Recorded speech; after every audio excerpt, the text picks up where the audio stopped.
The Burden of Blood, a Generational Curse. Written by Jesse Macbeth.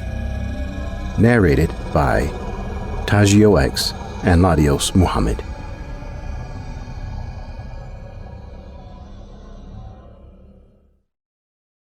Chapter 1. Tanisha.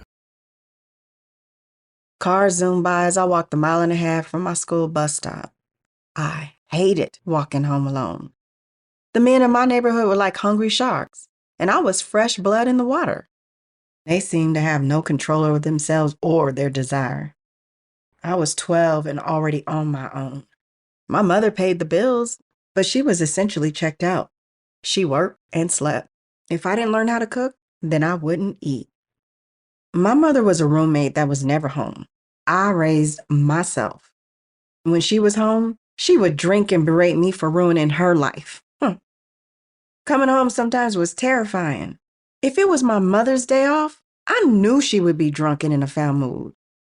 She often had men over whose groping hands I had to dodge. Though I hated the long walk home from the school bus stop, it was often more peaceful than the zoo that was at my home. Damn. A man shouted as he slowly drove past me. I looked at him.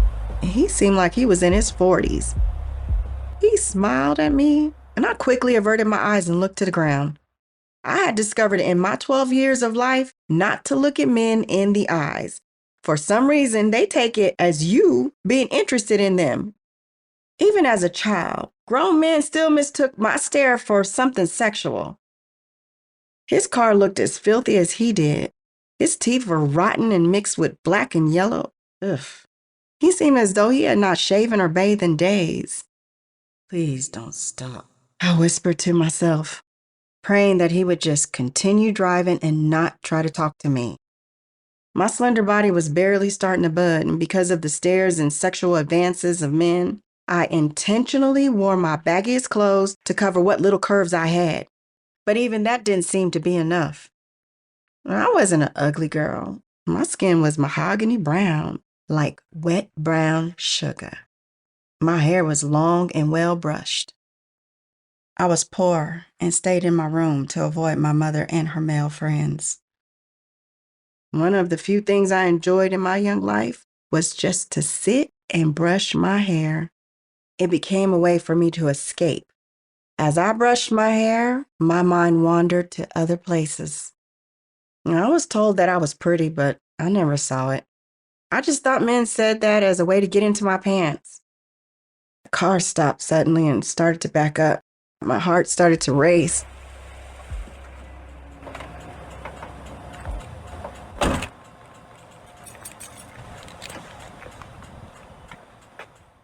Hey, you want to ride home? The disheveled and clearly drunk man asked. I didn't answer. I kept my head down and walked a little faster. I had been harassed by men like him so much that I began to fear black men. I always felt safer when I was around different races of men. They never looked at me as anything but a little girl who deserved to be protected and have a childhood. When it came to black men, they all seemed to want one thing when it comes to women and girls. They didn't care if I was a child, or if I was one bad day away from giving up and putting my mom's gun in my mouth and ending this life of mine that seemed to be doomed from the day I was born. All black men seemed to care about was sex. They didn't care if I wanted it or not. If you spurned their advances, they would get angry and attack you. I often wished that I was a different race of girl, not because I hated being a black girl. I was just terrified of black men and the blind eye that the rest of the world turned to us. The world could care less what happens to black girls. Black men know this and take full advantage of it. You hear me, little bitch. The dark-skinned man growled. My heart seemed like it was going to bust through my chest. I was breathing hard. I felt like I had ran a marathon. It was just fear. I kept my eyes on the ground and walked a little faster. I was nearly home. You ignore me, bitch? The man shouted. Before I could react, I felt something hit the side of my face. It seemed to explode on my cheek. I stumbled and fell to the ground. My head spun and my ears were ringing. That's what you get for ignoring me, little skank. the man shouted and drove off. I don't know how long I laid there on that dirty, cracked sidewalk that was stained with God knows what. I wanted to touch my face, but I was afraid to. I didn't want to see the damage yet. I couldn't handle it. My heart was racing so fast that it dulled any pain I should be feeling. I wanted to scream, but I knew that would bring more attention to me, and where I lived, being a girl in attention was never a good thing. I took deep breaths to try and slow down my breathing. My body shook and ached. I could smell the alcohol all around me. I figured it was a cheap liquor bottle he threw at me. I knew I had to assess the damage, but I was afraid to. I took a deep, shuddering breath and touched the side of my face that the glass bottle shattered on. Ugh. I winced in pain. Glass was still in my cheek. Oh, thank God the glass didn't hit my eye. I probably needed to see a doctor and get stitches. I knew my mother could not afford it, and I didn't want the beating that she would give me for the medical bill she would receive. I didn't know what to do. I laid there in the glass. My face was bleeding and swollen, and I stared at the evening sky. I hated crying, but that was the only option I had left. My tears stung the cuts on my battered face. I hated my life. I hated black men, and I hated my mother. I wondered if she suffered at the hands of black men like I have. I didn't doubt it. Black men seem to hate black women. There was no way for us to escape them. Maybe that's why my mother drank the way she did. Brushing my hair was how I made my mind wander, how I escaped the hell I lived in. Maybe drinking was my mother's escape. I remembered that incident like it was yesterday. I touched the scar on my cheek just under my left eye. It had begun to fade. And with the right kind of makeup, it would disappear altogether. My face looked normal. If I had gotten medical attention, that scar would have not been there. Instead, I had to drag myself home and pull the glass out piece by piece while trying not to scream and wake up my mama. I often wondered if that scar and that demon that entered my life shortly after were connected. It was nearly a year later. I was walking down this same road when I met him. I was 13 and scared out of my mind. The scar on my face refused to be hidden despite my efforts to cover it up. It was like a pockmark on my otherwise smooth skin, a constant reminder that I was not safe around black men, that I was just a piece of meat, and they were a starved, salivating dog at the sight of me. Every time a car drove by, I could not help but flinch. Normally, I was the only person walking on the sidewalk. I guess I was the only person stupid enough to attempt it. Every day that I made it home was a blessing. I dreaded getting off the school bus, knowing I had to walk through this war zone to get home. This was the worst part of my day. I felt like I was walking through a minefield. I can't describe the relief I felt every time I saw my mother's door off in the distance. Of course, my mother's house was a different stress altogether, but at least I felt safer than being out in these streets. You gonna be polite this time? A familiar voice shouted at me. My heart sank. I will never forget the sound of that man's voice. The man that threw his liquor bottle at me. I timidly touched the scar on my face and winced. The scar didn't hurt, but the memory of that day was painful. I didn't know what to do. I didn't want to encourage him and end up being raped. I also didn't want to get hurt again. I looked up at the middle-aged black man and smiled. Tears of pure fear ran down my cheeks and past the glaring scar on my face. My heart was beating so fast I felt I would pass out. That's better, The man said. He smiled, showing a row of yellow and decayed teeth. That liquor bottle wasn't wasted after all. He said. I kept smiling and walked faster. I was not far from my mother's house. If I ran now, I could make it before he could turn around in his car, but my heart was beating so fast I could barely breathe. As much as I wanted to run, my body refused to do so. It was a struggle just to walk, let alone run or fight. Slow down now. The middle-aged man said. He looked disgusting. He probably smelled much worse. Why don't you get in my car? Or do you need another lesson in manners? The man said. I didn't know what to do. I stopped and struggled to catch my breath. I knew I was going to black out. I could feel it. My vision started to blur and fade in and out. I knew if I had passed out, he would rape me and dump my body somewhere. I had to slow my breathing and stay conscious. Almost every day, there's a story of Black girls and women's bodies being found in the trash cans and alleyways. People would get on the news and pretend to be sad about it, gaslighting the world on how tragic they felt it was. But in reality, no one cared. Everyone loved to virtue signal and pretended like they cared about us while doing nothing to help us. Drive away, you greasy old fuck. A strange man's voice boomed. There was something different about his voice, something powerful, something that made you stop and notice him. The old man in the car stared at me for a minute, nodded, and drove away. I was still trying to control my breathing so I wouldn't pass out. I didn't know who this man was, but I knew nothing was for free. Black men didn't just help you because it was the right thing to do. There was always strings attached.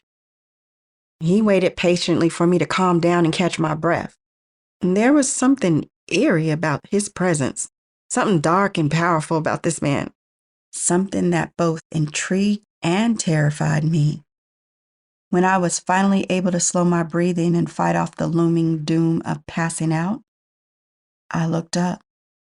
The man stood inches from me. I looked up to see him smiling. He was tall, his skin seemed flawless, a deep ebony that seemed to consume all light. He was handsome. His hair was long and curly, almost like he had it permed. I can't explain the conflicting emotions seeing this man triggered in me. His eyes were dark and terrifying, yet for some odd reason, I trusted him. You okay, baby girl? He asked. He held out his hand. He wanted to help me stand up straight. I didn't want to take his hand, but for some strange reason, I couldn't resist it. His touch sent electricity through me. His grip was strong but soft. He smelled like old sandalwood. I nodded and smiled at him. It was the same forced smile I gave the drunk black man in the car, a smile to ease the tension so I could leave safely. I'm Jacob, he said. He still held my hand and walked around me. He was examining my entire body. I felt bare before his penetrating gaze. I wore my clothes intentionally baggy to hide whatever curve I had at 13. But he seemed to be able to see through the baggy used clothes I wore. You're beautiful, he said. He leaned forward and touched the scar on my left cheek. He traced it from under my eye to just above my top lip.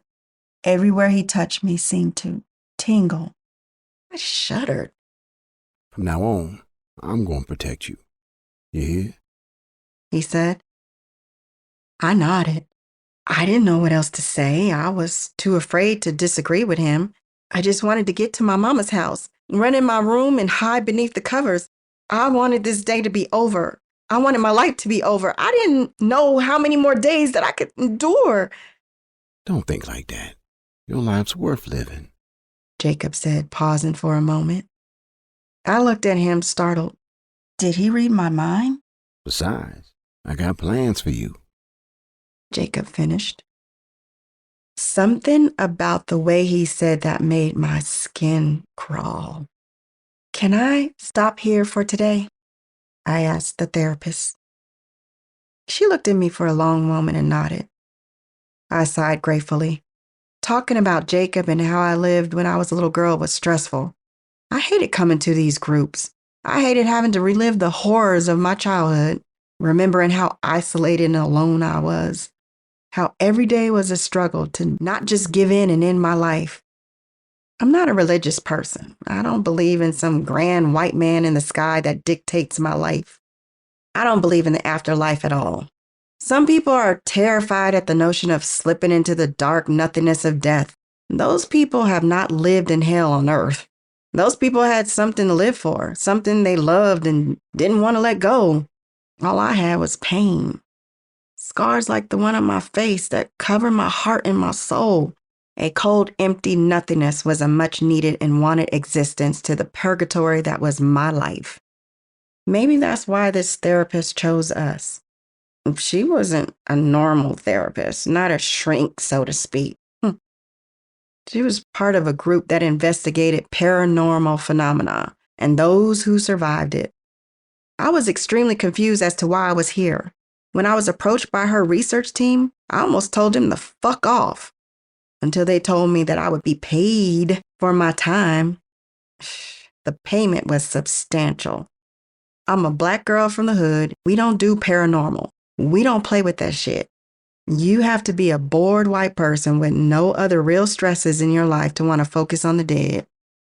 It was hard enough for me to make it to the end of the day. I had no time to worry or wonder about ghosts and ghouls. The sad thing about these strange investigators was they could not see the miracles right in front of them. I don't know the stories of the other two women in this group therapy session, but they were black women. Just surviving and being sane was supernatural for us. Dealing with the demons in the form of black men is what should be studied. If not surviving the cruel and vile culture of black men, it's surviving the one you gave birth to. There's something really wrong with black men. I'm not sure if it's some ancient African voodoo curse or some genetic mutation caused by the horrors of slavery, but something about black American men was definitely off. I took a moment and looked at the other women. It was odd to me that I was only just noticing them. I knew they were there, but I normally studied and sized up everyone I encountered. Growing up in the streets, you learn to really look at people and determine their threat level, so to speak. For some reason, I had yet to do that here. Looking at them, it was clear that I was the only hood or ghetto girl here. The other two seemed like well-educated and professional women. One looked mixed. Normally, I would write women like them off as being snobby and stuck up, not because they made something out of their lives, but because they could not relate to a woman like me. Growing up in the streets is like growing up in a war zone. A chill ran down my spine as I looked at them. They both had a familiar, haunted look in their eyes, a look that I often see when I look in the mirror, a look of having encountered something horrific and survived it. For me, that horror was Jacob. I gently touched the fading scar on my face, a scar that was hidden beneath several layers of foundation, but a scar that still pained me. I was intrigued and wondered what they may have suffered to give them the same empty, hollow, haunted look that I have. The therapist turned to the lighter-skinned woman. She wore tight, faded jeans and a long-sleeve shirt. She was pretty. Her light brown hair was tied in a neat, curly ponytail. She was thin and looked like she worked out often. Besides the haunted look, her eyes were kind. But I could tell rage bubbled just beneath the facade, a rage that stemmed from a lifetime of abuse that you have yet to deal with. You just pushed it down and smiled through it because you realized that as a woman, no one cared about how you felt. Candace, do you mind introducing yourself and telling us about Brandon? The therapist said. Candace's pretty face winced in pain at the mention of his name. She traced what seemed to be a thin scar on her wrist and nodded. Chapter 2. Candace. I sighed as I stared out the waiting room. Tonight would be a long night. There was that eerie feeling in the air, like something foul was delighting in the suffering and sickness of humanity. After being a nurse for so long, I sort of picked up a sixth sense. I could always feel when the sickness was coming, and thus when my emergency room would be packed. It seemed like they came in waves. The sick, and then the ones who were injured in some way. And then at the peak of the night came the mentally ill, followed by another wave of the sick. Some nights it was never ending. Oftentimes the busy nights were preferred to the silent ones, the nights when there were hardly any patients. Those nights were chilling, like whatever foul creature that caused so much pain and hurt was taking a breather, a moment to rest before it redoubled its efforts. Those long, quiet nights left me alone with the empty hospital halls, with the energy of those who had passed. Most of all, with my own thoughts. I splashed cold water on my face and stifled a yawn. I studied my light brown face. I looked tired. My hazel eyes yearned to close and get lost in the blissful darkness that preluded sleep. My hair was long and curly. I kept it up in a tight ponytail behind my head. I was considered black, but I did not feel black. My mother was a white woman who was also a nurse. I idolized my mother. She was my hero. My father was a black man I never met. He met my mother, knocked her up, and left. He was a typical black man who shirked his responsibility and my childhood. I was raised white. I grew up around my white family. Being biracial was a hard and lonely experience. Even though I grew up white, I was just a black family member to most of my family. I was their token black woman, who they looked to use as a way to hide their racism. They would often point out that they had a black family member. And whenever they said something racist, they would suddenly want to hang out with me and take pictures with me to post on their social media, all to prove to themselves and to everyone else that there was no way that they could be racist since they had a black family member. I didn't really fit in with my white family, outside of my mother. She loved me to death. She was my best friend. Because I was so close to my white mother and grew up in her culture and with her values, I didn't really fit in at all with the black community. Because of my father and his absence, I wasn't interested in black men at all. The thought of dating a black man made my skin crawl. Everything about the way they dressed and acted screamed arrested development. I have come to realize that some groups of people are just breeders. Black men seem only to be good for helping the world stay populated. They were useless when it came to anything else. I sighed again and dried my face on a paper towel. I had to get back on the floor. I often came to the abandoned tower near the morgue to use the restroom and relax. It was silent here, and these bathrooms were always empty and clean. People thought I was weird because I didn't mind being so close to the morgue, but the dead were quiet. They were peaceful, and most of all, they didn't give me a headache with all of their complaints and problems. Of course, the morgue was a few doors down, but the fact that this part of the hospital had been abandoned, topped with it being near the morgue, unnerved most people. It didn't bother me at all. I left the bathroom and sighed. It was time to get back to the flood of people in the ER. I swear, people will come to the hospital for anything. I often thought some just wanted somewhere to be and someone to give them attention. So many people were so alone that us nursing staff were often the most caring people they would meet all month. For some reason, it was freezing down here. I couldn't remember it being that cold when I walked down there 20 minutes ago. I shivered. Are you a nurse? A deep masculine voice asked. He was trying to whisper, but even that didn't hide the baritone of his voice. I was startled. This part of the hospital was off limits. Even I technically was not allowed down here. I turned to see a tall, dark-skinned man standing before me. His clothes seemed strange. As a matter of fact, his entire demeanor seemed out of place. He looked like he belonged in the past, some ancient black relic who somehow found himself in the 21st century. His eyes were huge and black. I immediately thought he was high. I grabbed my radio and called for the security. Security. Could you please come down? I'm near the morgue. Please come down. We have a problem. The tall, oddly dressed man smiled. I've been watching you, He whispered. I was about to respond to him, but he quickly put a long black finger to my lips and looked around. Shh. You don't want to wake the others. He said. The tone of his voice changed a bit, and he seemed worried. I am. He paused a moment to think about what he would say. The nice one. He finished. A deep, dark chill went down my spine. I couldn't move. There was a look of pleasure in his dark eyes as he toyed with me. I was helpless. All I could do was pray and hope that the security guards would get here quickly. The dark-skinned man studied me intently, his black eyes going over my entire body like a predator who had found their prey. His eyes narrowed on my stomach. You will definitely do. He said. He knelt down and placed his ear on my stomach and smiled. I have a gift for you, half-blood. He rubbed my flat stomach gently.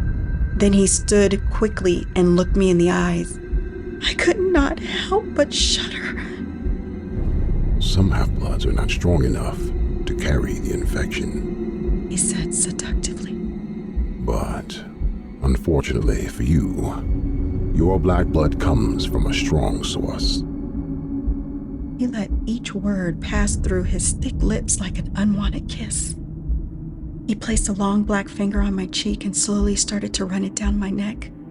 He paused a moment to relish my fear, to absorb my shudder. Then he continued and traced it down my scrub top and around my small breast. I wanted to scream. I wanted to push him off of me. His touch revolted me. Ugh. But I could not move. I was frozen.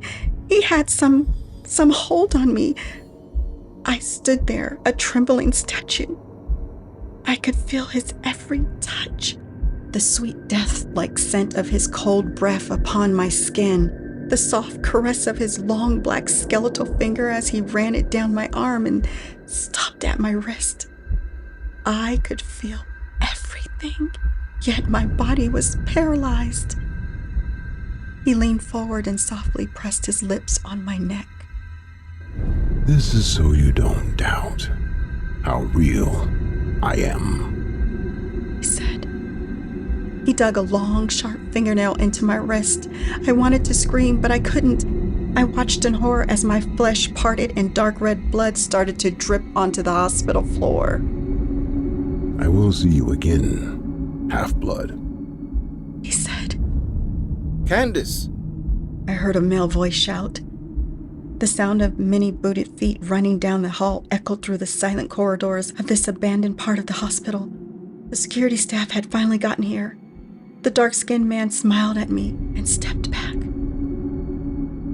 Next time we meet, you will carry my infection, beloved. He said. His voice took on a darker, more vile tone. I took a deep, shuddering breath. I was no longer under his hold. I can move again. Hurry, please, hurry! I shouted at the quickly approaching guards.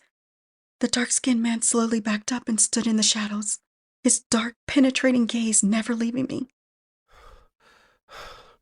You okay? One of the guards asked as he reached me. He looked around and saw the man in the shadows. The guard drew his gun and pointed at him. Don't move, creep. The guard shouted. Several more guards reached me. Despite all these armed men being here, I still did not feel safe. My wrist ached where he had cut me. My blood had formed a puddle near my feet as it dripped from me.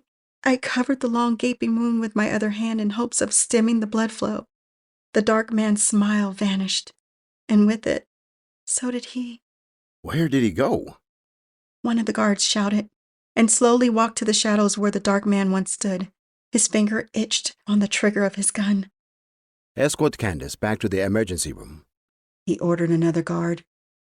A guard gently grabbed my arm and started to escort me out of there. The rest of you with me. You couldn't have gotten far. The lead guard shouted. They had all drawn their guns and started to fan out. I knew they would not find him. There was something demonic about that man. As hard as it was for me to admit this, I knew he could not be human. I wonder what he meant by infect me. Did he mean the cut he gave me? Did he have some disease? I shuddered at the thought of it. I would be getting my blood fully screened for the next year or so to ensure I did not catch anything. I couldn't stop thinking about the dark-skinned, oddly dressed man as I was quickly escorted out of the abandoned tower. I knew I would hear an earful from my supervisor and the guard captain. I knew that this part of the hospital was off limits except for the morgue transport. Even those on morgue duty had a guard assigned to them. Movement in the restricted parts of the hospital were highly screened and supervised. They were deemed unsafe. One would never think to get accosted by some strange black man who dressed like he was from the 17th century down there. The hospital was more concerned with getting sued by someone getting hurt in that part of the hospital that was out of code and damn near condemned. The cut on my wrist was surprisingly deep. No matter how much pressure I put on it, thick dark blood still bubbled out from around my fingers. I had almost forgotten about the cut when the guards drew their weapons and confronted the weird homeless man. But now as my heart started to slow and I felt safer, my wrists throbbed. I looked behind me and there were drops of blood marking my passing.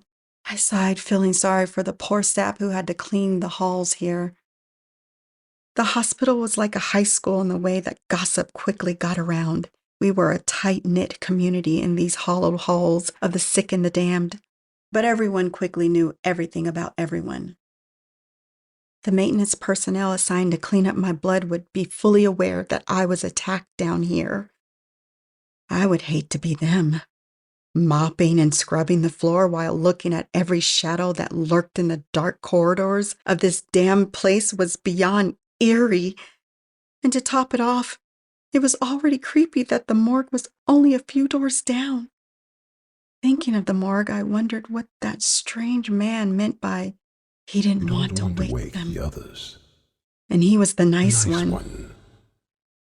Were there other deranged, homeless black men living in the abandoned towers of the hospital? Did we have some weird corpse-eating cult down here? Please, have a seat here, the guard said. He pointed to a seat in the security room. There were a few of my colleagues there along with the police. This was my first time in this room.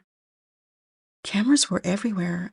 I could see places in the hospital that I thought no one could see, like the places where nurses and doctors snuck off to have an indoor smoke. Clearly, the guards knew of our indulgences that were in direct violation of the hospital policy. But like most of the nursing staff, they watched each other's backs. As I mentioned, we were a close-knit community here. My wound was cleaned and stitched by a younger white nurse. She seemed more terrified about what happened to me than I was. Of course, I was still unnerved, but I felt completely safe among all these armed guards and police. I wasn't very superstitious, nor did I put too much stock in ghosts and demons. I have worked in the hospital for far too long and have seen far too many mentally ill patients to believe in the supernatural. Humanity and its deficiencies were scary enough. I hardly felt the work the nurse did on my wound, nor the several stitches she put in me. I was staring at the replay of my ordeal on the security cams. There I stood frozen and talking to myself like a psych patient. My heart started to race again. Did I imagine this? But what about the cut on my wrist? I wasn't ready to face the possibility that I had gone into some psychotic state and imagined that vile, dark-skinned man, yet alone harmed myself. It was real. I knew it was real. This is the strange part, one of the guards said. He pointed at the screen. I felt like I was in a panic. My breath came in quick, rapid breaths. I was hyperventilating. I knew it, but I was powerless to stop it. The cut on my arm seemed to appear out of thin air. It was clear I didn't do it to myself. We could see the skin slowly opening up as if some invisible knife was cutting me. What the fuck? One of the guards said. He looked at me like I was a ghoul. See? This is why I hate patrolling near the morgue, another guard said. The guards first on the scene saw a tall, dark-skinned man run towards the morgue. It's strange the cameras did not pick him up. Another guard said. Was I cursed? Was that man an actual demon? Look at her cut for a moment. He rewound the tape and pointed at the screen. Everyone was silent as they leaned forward to get a closer look. For a split second, it seemed as if something darker than the dark blood that bubbled from around my wound went inside my cut. Every time the guard rewound it and played it again, it became more apparent that the dark-skinned man had put something in me. My wrist throbbed. "Get it out of me! Get it out of me!" I shouted and started to claw at the stitches in my wrist. Candace took a deep breath and paused for a moment. She was back in the therapy room. The eyes of the other women stared at her intently. She hated this shit. Every time she thought about that strange, dark-skinned man, her scar itched and burned. She hated reliving the memory of that man. She had so much more to tell, but didn't know if she had the strength to tell it. Candace studied the therapist for a moment. She was a middle-aged white woman. She had the look of someone who mixed alcohol in her coffee every morning. Like waking up was a disappointment for her. She would be pretty if she could get past the many stress lines that dug into her face. Her hair was thin and blonde. She didn't seem like one to care much about her appearance. She was too busy for that. Her hair was lightly brushed and fell down to her thin, pale shoulders. "Why are we all here?" Candace asked the therapist. There was a silence that filled the room. They all wanted to know the point of this therapy session. We all knew why we were here. They were paying us very well to sit here and tell our stories about specific points in our lives that I'm surprised they knew about. What were they getting out of this? And who was this strange white woman who was willing to pay and hear in detail what we endured with a specific person? The middle-aged woman seemed to not hear me at first. Before I could ask again, she cleared her throat. "I will tell you a little bit about who I am and why I'm here after we hear from Sandra," the middle-aged woman said. She pointed a thin finger at a dark-skinned woman wearing a hijab. She was very neatly dressed. "You will find that we have a lot in common, and I may have the answer to that common problem," the woman said. She nodded at Sandra and waited for her to begin. Chapter 3. Sandra. I felt out of place sitting here with all these other women. They were all kuffars, people who believed in devils and witches. They all seemed weird to me. I was Muslim. I prayed 5 times a day and tried my hardest to live the life that was pleasing to Allah. I hated being in the same room with ghetto people. Tanisha was pure ghetto trash. Her story was sad, but she was still fully a product of the ghetto she was born in. Her parents were ghetto, and I had no doubt she came from a very long line of degenerate black trash. Women like her make us all look bad. The mixed one was an atheist who didn't want to be black at all. I couldn't fault her for that. She was raised by her white mother. Like most of us, her black father took off to break another home and make another fatherless child. She just seemed full of herself. I sighed deeply as the white woman who orchestrated this entire weird meetup stared at me. It was my turn to share, apparently. I almost didn't come to this meeting. She claimed to be a paranormal psychologist, someone who seeks out devils and jinns to study and talk to. White people were crazy to me in that manner. For all their talk of white Jesus, they were obsessed with the devil. It seemed like they sought him out more than they did God. Fuck, I said to myself. I knew I had to start telling my story. I just didn't know where to start. I was still trying to wrap my head around what had happened. I guess I'll start from the beginning. I am Muslim. I started and stared at all 3 women in the room. I have never been married. Many would laugh if I told them that I was a virgin, especially being a black woman. People tend to associate black women with hypersexuality and sleeping with everyone. Being a virgin in the black Muslim community made me somewhat of a rare commodity. Muslim men would constantly flirt with me and make remarks about my body. As hard as I tried to cover up my curves, I couldn't. It was a source of constant frustration for me. "Subhanallah, sister," A tall, dark man said. As I walked past him, I turned to see what he wanted. His stare made me feel uncomfortable. I was fully covered, but he seemed to be able to see past my long, thick abaya. I felt bare beneath his gaze. I always thought that I would be safe among Muslim men, but it was just the opposite. Black Muslim men were some of the biggest sexual predators I have ever seen. Beneath the shining facade of being a pious Muslim lurked a devil. They wore long, handsome robes, had their beards oiled and well kept. They looked and talked like Muslims in all aspects of the religion. But when it came to sex and women, it seemed like they threw their entire religion out the window. Fear Allah, brother, I replied, hoping my soft scolding would help him not to be so much of a creep.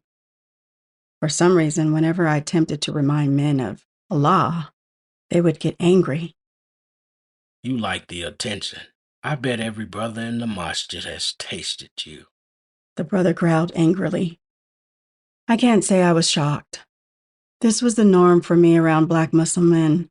They felt entitled to me, that they can say whatever they wanted to me, make sexual advances, and I just had to take it as men's nature.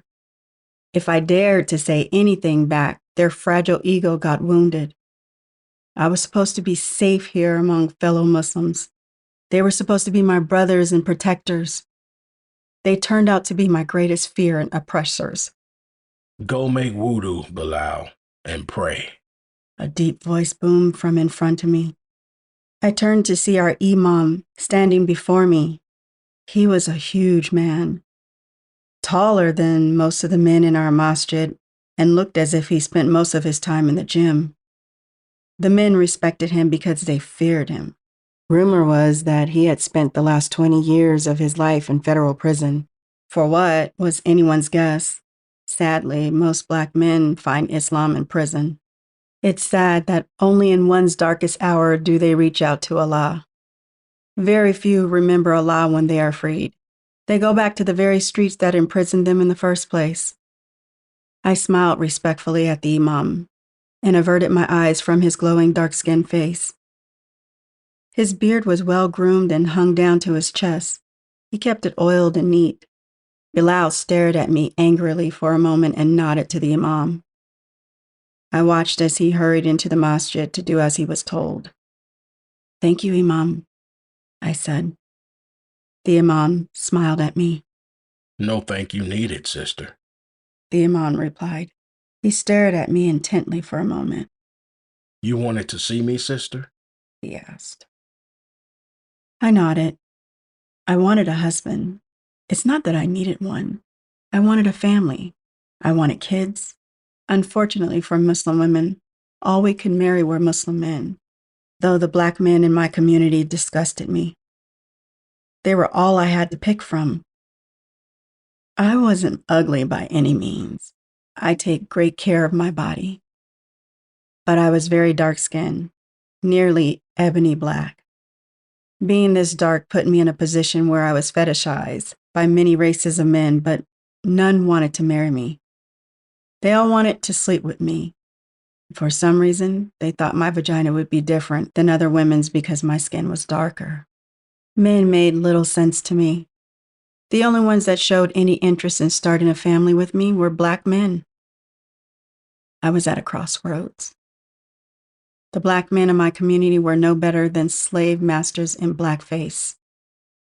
My choices were to be single and lonely my entire life, or marry a man who would most likely oppress me and make me miserable for the sake of having a family. I'm not sure what aspect was more terrifying, dying alone and not experiencing motherhood, or living like a literal slave to a man who hated me. I was hoping the imam could connect me with other men from other masjids. There had to be a good Muslim man somewhere. The Black Muslim men in Philly seemed more like jinn than Muslims. Maybe I should just move and find a more diverse masjid. I have seen white Muslim men marry and love dark-skinned women like me online. I honestly didn't care about the color of the man. I just wanted to be loved and adored. I wanted to have a family. I wasn't bothered by my kids having a different skin tone than me. I was praying that they would come out lighter in complexion. I loved being a dark-skinned woman. I loved my melanin, but the world did not. And men who looked like me seemed to hate it more than most. Despite the pride I felt for my beautiful shade of black, I didn't want my children to endure the same hate and racism I endured. To make it worse, the hate was mostly from men who were just as black as me. I feared for my future daughters. I wondered if my future sons would end up hating me and women who look like me. It would be heartbreaking to give birth to a black man who ended up oppressing and hating women who look like his mother. Come to my office then. The imam said. He motioned for me to follow him.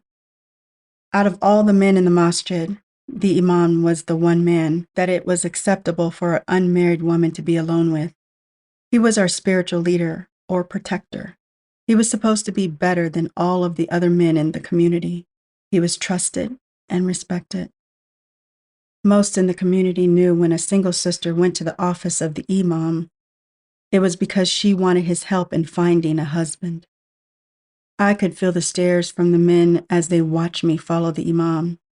They looked perverted, like hungry wolves eager to devour my virgin flesh.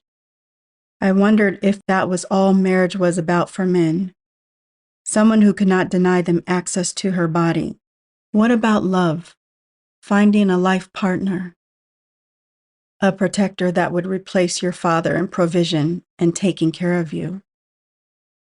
Maybe this was the naive little virgin girl that I was, lost in some Disneyland fairy tale of Islamic love that seemed to not exist. None of the married sisters I met seemed happy. They were all tired and stressed out, and this was confusing to me. Allah said marriage was half of our deen.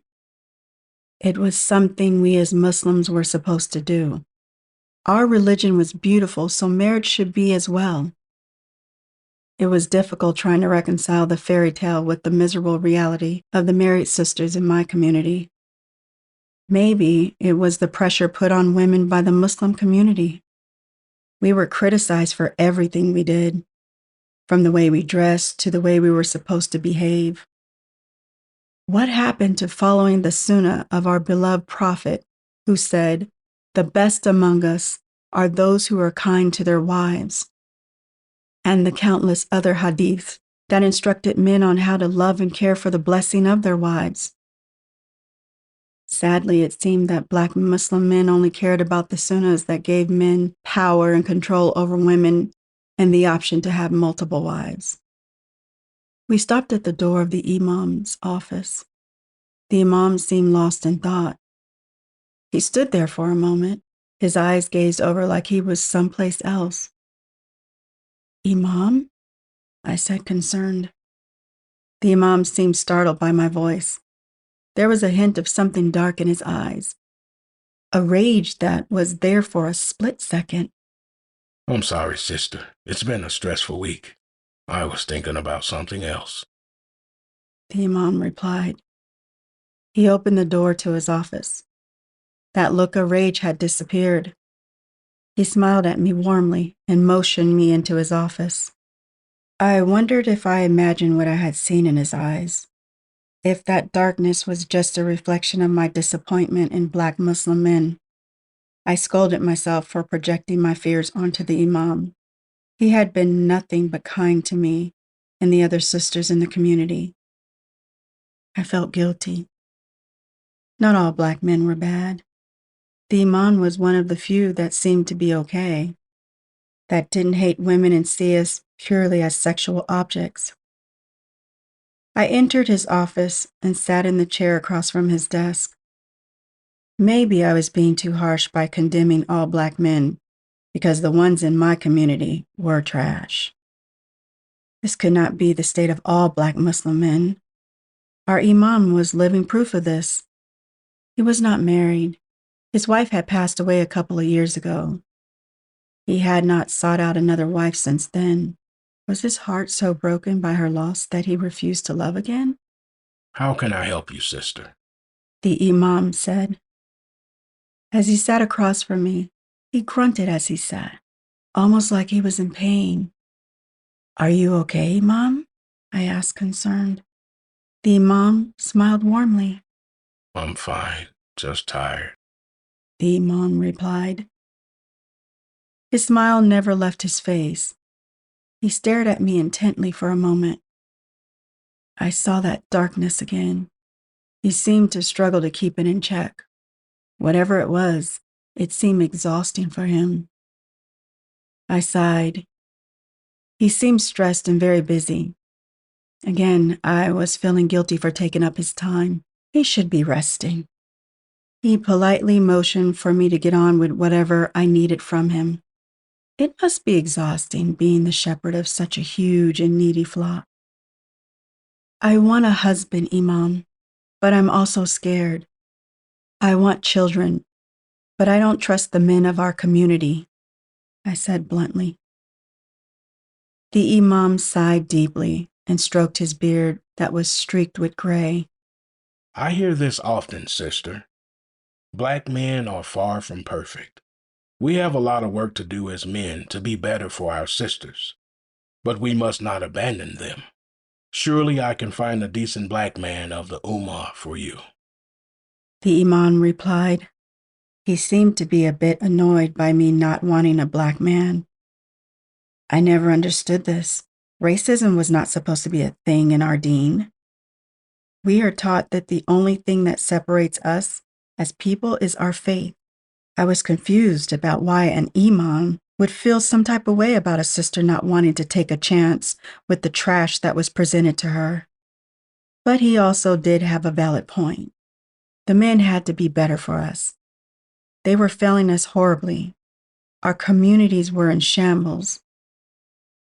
Did I have to play my part by not abandoning the men who have clearly already abandoned me? Why must it always be women that have to make sacrifices on behalf of the men who were supposed to be our leaders? Maybe this was my problem. I thought way too much. I was so lost in my thoughts that I didn't notice the Imam was standing right beside me. He was a little too close to me for comfort. He leaned down to where his lips were nearly touching my ear. Maybe the problem is not black Muslim men. Just maybe the issue is black women don't know their place. The Imam whispered and walked to his door and opened it. Abdullah, he shouted. My heart was racing. I wasn't expecting his response. He seemed different now. That darkness that hid in his eyes seemed to fully reveal itself, and it was terrifying. Yes, Imam? A brother responded. I couldn't see him, but I heard him running to the door. Make sure I'm not disturbed. The Imam ordered. His tone was no longer soft and patient. He seemed to no longer be the shepherd tending to his lost flock. He was now the commander ordering his troops. The change in him was so sudden and so frightening, I couldn't move. Was he possessed? Guiding another errant sister back to the straight path, Imam? The brother asked. I could hear the laughter in his voice. I was not safe, but I was so afraid I couldn't move. The Imam was huge. I couldn't fight him off. His arms were as big as my legs. The Imam nodded to the brother and closed the door, locking it. A few moments later, I heard the Quran playing extremely loud in the masjid. The Imam's office was in the very back of the mosque. No one came back here unless they were seeing the Imam. With the Quran as loud as it was, no one could hear me scream. The Imam stared at me for a long moment. The darkness in his eyes seemed to whisper to him. Stand up, the Imam boomed. I did not want to, but I was afraid not to. Slowly I stood. I will not be gentle with you, sister. I have worked too hard to keep you traitorous black bitches in line, the Imam said darkly. He walked behind me and roughly bent me over the desk. I started to cry. Please, Don't. I knew screaming would do nothing. If I fought him, he would probably kill me. Was this what happened to his wife? Was she a black woman who wanted to escape the plantation? He the black slave master that put her back in her place? My entire body shook. I felt like I was going to pass out. Black women always want to act like we are the problem. They always want to run and abandon the men they raised and created. If you knew your place, the community would not be the way it is. The Imam said. He placed his huge hand on my hip. I was a virgin. I was saving myself for my husband. Oh, Allah, help me, I cried. The Imam laughed, mocking my cry to God. I am Allah here. What I'm giving you is more help than you traitorous bitches deserve. The Imam growled. He pulled up my abaya and thrust himself into me roughly. I screamed in pain and sobbed on his desk. Oh! I could feel myself rip. Hot blood dripped down my thighs and legs. But the Imam did not stop. Heed this lesson. This is your place, beneath black men. The Imam boomed. I imagined myself in a garden somewhere. The moon was bright. I could feel the cool breeze of the night on my ebony flesh. I sat with the Quran in my lap praying. No, you don't. The Imam said, almost as if he could see that I was trying to escape this body, trying to take myself away to someplace safe as he ravaged my body. How could he see what I was thinking? Suddenly, I felt a hard blow to the back of my head. My world spun. Darkness seemed to be closing in on me from all sides. Was I dying? Was Allah showing me mercy by taking me from this cruel world? Freeing me from the plantation run by black men? La ilaha illallah, I started. If I was to die, I wanted to die a Muslim. For some reason, I felt guilty. I felt like I had wronged Allah in some way, and this is what I deserved. I stared at nothing for a few moments as the other women in the room waited on my every word. I took a deep, shuddered breath. I didn't want to remember anymore today. My head throbbed. I think I will stop here, I said. The other women nodded, understanding how much it took for me to tell my story. We were all the same here. All black women who have suffered horribly at the hands of black men. But I couldn't help but feel that something else was going on here. This white woman didn't pay us just to listen to our horror stories about black men. The white woman sighed and repositioned herself on her chair. I guess it's my turn then, she said. Chapter 4. Kuhani. I don't remember how long it has been since I spoke to my family, or of what they have unleashed on the world. I happen to believe, like my ancestors, that blacks were beneath us. They were just different. If my people were in the same predicament as blacks, they would have fought for freedom from it or died in the process. Either way, we would not be oppressed or anyone's slaves. It was hard for me to fathom being a slave on a plantation where the slaves vastly outnumbered the slavers. Some people were weak and just deserved their fate. It was no different from the Jews. Everyone wanted to blame Hitler for marching them off to the gas chambers. But no one had the courage to blame their cowardly men for allowing a handful of armed men to march them and their families from their death. Cowardice really bothered me. These women before me, as black as they were not cowards. They would never be my equal, but I respected them. They fought and survived in a world where their very men had turned against them. Yet, here they are, successful and strong despite all the efforts of my forefathers. The women stared at me, waiting for me to begin. They wanted answers. Would they believe what I had to say? Were they ready? For you to understand fully, I have to tell you the story of my forefathers. They created a monster. Like all men who play at being God, they ended up unleashing something they cannot control. I paused for a moment. They seemed even more confused. Soon they would understand. Their race is doomed. After this, King has completed its task. It will move on to another people. We have no way of knowing who was next. It could be us. Seeing the shambles that the Black community was in, we knew we were running out of time. One of my forefathers was a slave owner. His name was Henry, and he was one of the first American white men to own some Africans. He, like all the people back then, were very intrigued by the African people. They were a strange discovery.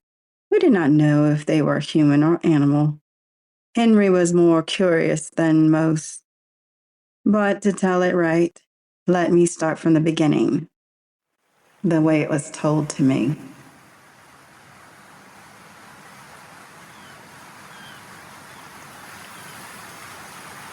The ship creaked as it sailed from the shores of Africa.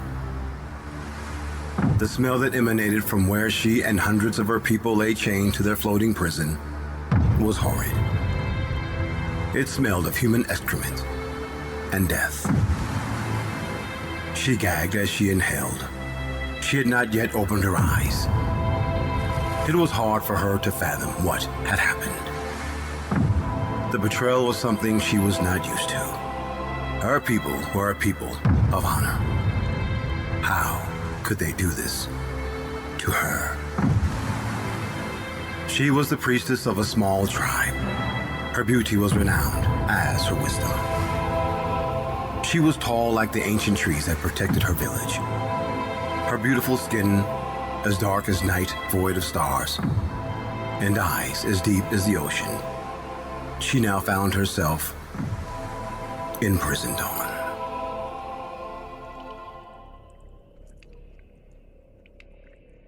Your time is up, Kawani. An elder African man growled. These were supposed to be my people. The elder African men had been in talks with the pale white man from across the ocean. The white men hated me. They wanted me to sell my people to them. They offered weapons and medicines that would protect our village from the raiders of other tribes. But I had refused. Selling my people was a horrible, sinful thing. We were the children of Oshun. All of our lives held meaning to our goddess. To sell one of Oshun's children was a grave insult to the one who gave us life. It was like stealing a child from a mother's arms. It was just not done among our people. But here I was, chained to this ship, sold to the white men by my own people. The wails of my people were my only companions as we sailed far from the arms of our beloved Mother Oshun.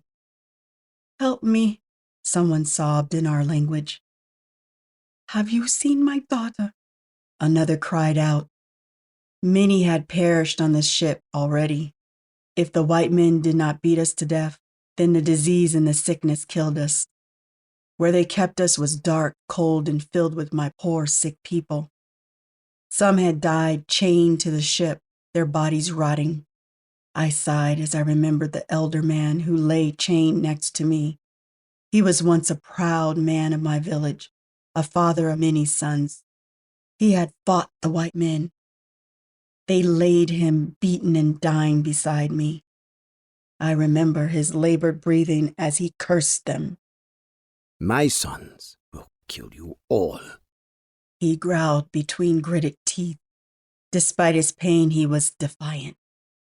Oshun, give me strength to fight. The old man prayed. As he lay there bleeding, his defiance turned to desperation. His prayers for vengeance changed to those of mercy. Slowly his breathing slowed. His chest barely moved as each breath became a fight of its own to take. He had urinated on himself, this once proud, strong, honored man of our village. It broke my heart to see him like this. Oshun, I have failed. Forgive me. I heard him pray. His voice was barely a whisper. It was rare to hear the men of my village cry. That was something they just did not do. Even now, most of the men would rather die in silence than let the enemy see tears in their defeated eyes. But I heard this man of many sons sob. I wanted to comfort him, but I knew that he would feel insulted. So I acted as if I did not hear his sobs. Then his breathing stopped. I knew he had died, but I could not look at him. I wanted to honor his memory by not seeing him like this. He died like so many of my people, laying on the cold, wet wooden prison of this ship. Our blood mixed with the salt water that leaked all around us. The captain needs a bed warmer. A white man shouted. I could see the light through my closed eyelids as one of the white men opened the door. The wails of my people increased. Oh, Shun, save us from this torture, I prayed. I wanted our beloved mother to kill us. To die would be a much better fate than what was in store for us. Find one that's not covered in shit. One of the white men shouted. Another one laughed. How can we tell when their shit matches their skin? The other replied. They both laughed as they mocked the color of our beautiful skin. We are the color of the dark void of all creation, the beautiful color of Oshun. We are the color of life. These white men were the color of death, the color of rot and decay. The glow of their lanterns got brighter as they neared me. This black bitch here looks cleaner than the others. A white man said. My heart raced. I prayed they were not talking about me. I felt a rough hand on my leg. I kicked him as hard as I could. The chain that bound me cut my kick short. She has some fight in her still. The captain will enjoy breaking her in. The man said. He laughed at my futile attempts to resist. I am a virgin daughter of Oshun, I shouted. The white men could not understand me. They laughed even harder. You shall not touch me, I shouted. Shut her up. Bring her up top. A white man ordered. I kicked as much as I could. If they were going to take me, I would not make it easy for them. Be easy now, bitch. I would hate to damage that face of yours. The man said. I couldn't understand a word he was saying. Even if I did, it wouldn't have mattered. They think we are fools, that we, the children of Oshun, can't read their intentions. The white man came and chose women, young and attractive women, so that they could rape and toy with them. These white men had no shame and no honor. Only beasts act the way they act. The women they took from this watery, floating prison never came back. I kicked hard at the man and felt it land. The man grunted in pain. Now, you're gonna get it. The white man grunted. Before I could react, I was hit hard on the side of my head.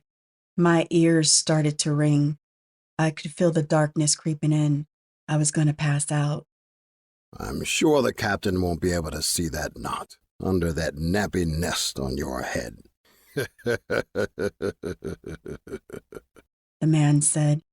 He chuckled at his own joke, thinking his slight about my hair was clever or amusing. I was too dazed by the blow to fight anymore. He reached forward and unshackled my hands and feet. It felt good to no longer be shackled to this ship of death and pain. But the feeling was an illusion. I was still very much a prisoner bound for some unknown land where I would experience some unknown horror. At least when I was shackled, I was left alone. I knew my place and fell into a certain reality that was taken from me when my shackles were removed. I was thrown like a sack of wheat over this white man's shoulder. I felt his groping hands on my legs and thighs as he sighed longingly. You mud people are as ugly as sin. But your bodies... the white man started. He seemed lost in thought for a moment. I wondered how many of my sisters he had done this to, how many he had beaten and raped. I closed my eyes as we neared the steps leading to the deck. The sun was so bright it was blinding. I had been down in this watery cave for weeks. Another bedwarmer? A white man asked. The one carrying me nodded as he walked up the steps. Never thought I'd enjoy nappy African pussy so much. Another white man said. The sun was so bright, my eyes watered from beneath my closed lids. Say, Jesus is Lord. A white man shouted. I could hear a sharp thud as he struck the poor woman who could not understand him. I shuddered as I heard her sob. Say, Jesus. I heard him demand angrily. I did not know who this Jesus was. Was he their chief? Was he the one whose bed they were taking me to warm? I was thrown roughly to the deck. The hot sun beat down on my flesh. It burned. I felt cursed, for never had the blessed sun burned my flesh like this.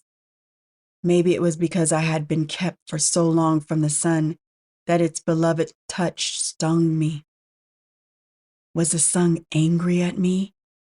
Wash this one up. She's for the captain. The white man who was carrying me demanded.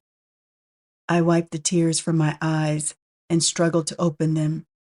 The sight before me was terrifying. African women were naked, pleasuring these white beasts. They looked at me in shame. My heart broke for them. I knew they were forced to commit these disgusting acts on these smelly creatures. It was either please them or die. Most did not have the strength to accept death, so their bodies were sacrificed for their lives. African men sat helpless, shackled to the middle of the ship. I could see the rage and hate boiling in their eyes. These men were warriors who were forced to watch their women be degraded before them. I wished I had never opened my eyes. There was a peace in ignorance, a silence in the heart and mind of not knowing. A white man splashed a bucket of cold water on me. I winced in pain. My body had grown open sores from laying chained below deck. I was sure I was sick. The blood and excrement of all those chained in that hell below the deck covered us. The salt water stung as it cleaned the excrement and blood from my wounds. Kuhani, a woman shouted desperately. I turned to see many women chained and standing by the edge of the ship. These women were either pregnant or older. Ask Mother Oshun to have mercy, she begged. I was still in a daze from the hit on my head, and the sun had me disoriented. I stared at the women chained for a moment and shuddered in horror. It had finally hit me. These were the women they could not use, the women they did not want. They were going to throw them chained into the ocean. I could not breathe as I stared at them. Kuhani, the woman cried out again. I knew she was calling out to me, but I was powerless. There was nothing I could do. I was so far away from the embrace of Oshun that even the sun burned me. Don't let this go unavenged, Kuhani, the woman shouted. My people all around me heard my name and turned to me. I was a priestess of Oshun. I was their spiritual guide, their protector from evil. I was the light that guided them home when they were lost in the dark. Yet, in my people's darkest hour, I could not even look them in the eye. Save us, Kuhani, another woman pleaded. Oshun has abandoned her. Look at her. A man said. I could not argue with him, even if I had the strength to. He was right. Oshun had abandoned me. If I had her favor, these white beasts could not have touched me. I would be rallying my people to fight them off. Yet here I was on my knees, beaten and being cleaned to warm the bed of some white man. "Look at me, Kohani," the woman shouted. I could not. "Look at me, please, Kohani," the woman shouted again. Shut your yapping. A white man shouted. He slapped her hard across her face. Blood dripped from her lips. I looked at her. My heart sank. She locked eyes with me. She was not afraid. She knew death was seconds away, that she would sink to the bottom of the ocean, her body and life forgotten and lost beneath the waves. "Avenge us, Kohani," she pleaded. I nodded. I did not know what I could do, but her strength seeped into me. I held my head high and met the gaze of all the women they were about to throw to the many sharks that followed the ship. "May Oshun bless you, sisters. I will not forget you," I replied. I could see the fear ease in their eyes. They knew one who was once beloved by Oshun would recite their names in prayer, that I would invoke the mighty mother on their behalf. If only they knew Oshun had forgotten me. I hope you mud people can swim. A white man laughed. "Mighty Mother Oshun, whose beauty rivals the sun," I started to hum in my language as the white man pulled the chain that the pregnant and elderly women were tied to. At the end of the chain was a heavy anchor. These white men took every precaution to ensure my people suffered. What foul beast could think of such things? The anchor was to ensure they sunk to the bottom of the ocean, to eliminate any hope or possibility of survival. Even without the anchor, survival was bleak. If they did not drown, the sharks that followed the ship of death would devour them. "Mighty Mother Oshun, cradle us in your loving arms." Time to feed the sharks. The white man laughed. The women hummed with me as the white men lifted the huge anchor and threw it over the ship's edge. "O mighty Mother Oshun, in death our life with you has begun," I chanted louder. The women fell over the edge of the ship, the weight of the anchor pulling them down. They did not scream or cry out. They did not beg for their lives. They chanted to our Mother of Water. These foul, pale beasts intended to break us. But instead, they reminded us of who we are and delivered us into the waiting arms of our goddess.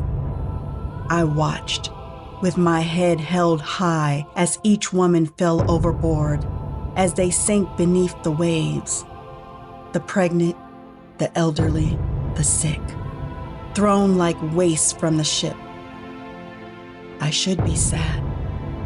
I should be on the deck crying for my beloved sisters whose lifeless body now littered the depths of the ocean. All I felt was anger. Rage burned inside me like the sun that burned my flesh. "May Oshun curse you," I shouted. My voice took on a life of its own. Everyone on the ship stopped and stared at me.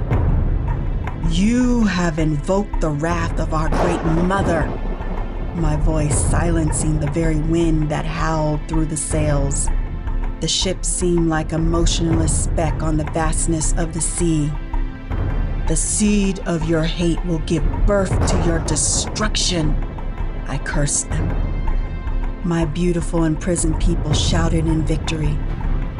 For a moment, they forgot they were prisoners of this ship of death, that they were chained to the ship next to the bodies of our people who had succumbed to torture and rape. For a moment, we were back in our villages, the fires burning bright as we danced to celebrate Oshun. Oshun had spoken through me. She had not forgotten us. Even this far from the shores of Africa, Our great mother still knew our names. She still saw us. She had laid a terrible curse on the white men who had done this to us. A curse that would cost me my life. The seed of your hate will give birth to your destruction. Kahani shouted again. I need some coffee, Mary said, stopping the story of Kuhani. Mary hated the story, but it had been passed down for generations among her family as a reminder of the curse the daughter of Oshun had laid upon her ancestors, and thus her. The demon she hunted, this Kang, not only terrorized the black community, but her people as well. This demon was methodical. It targeted the bloodlines of those cursed by Kuhani, black and white alike. Then Tanisha will continue with her story, Mary said.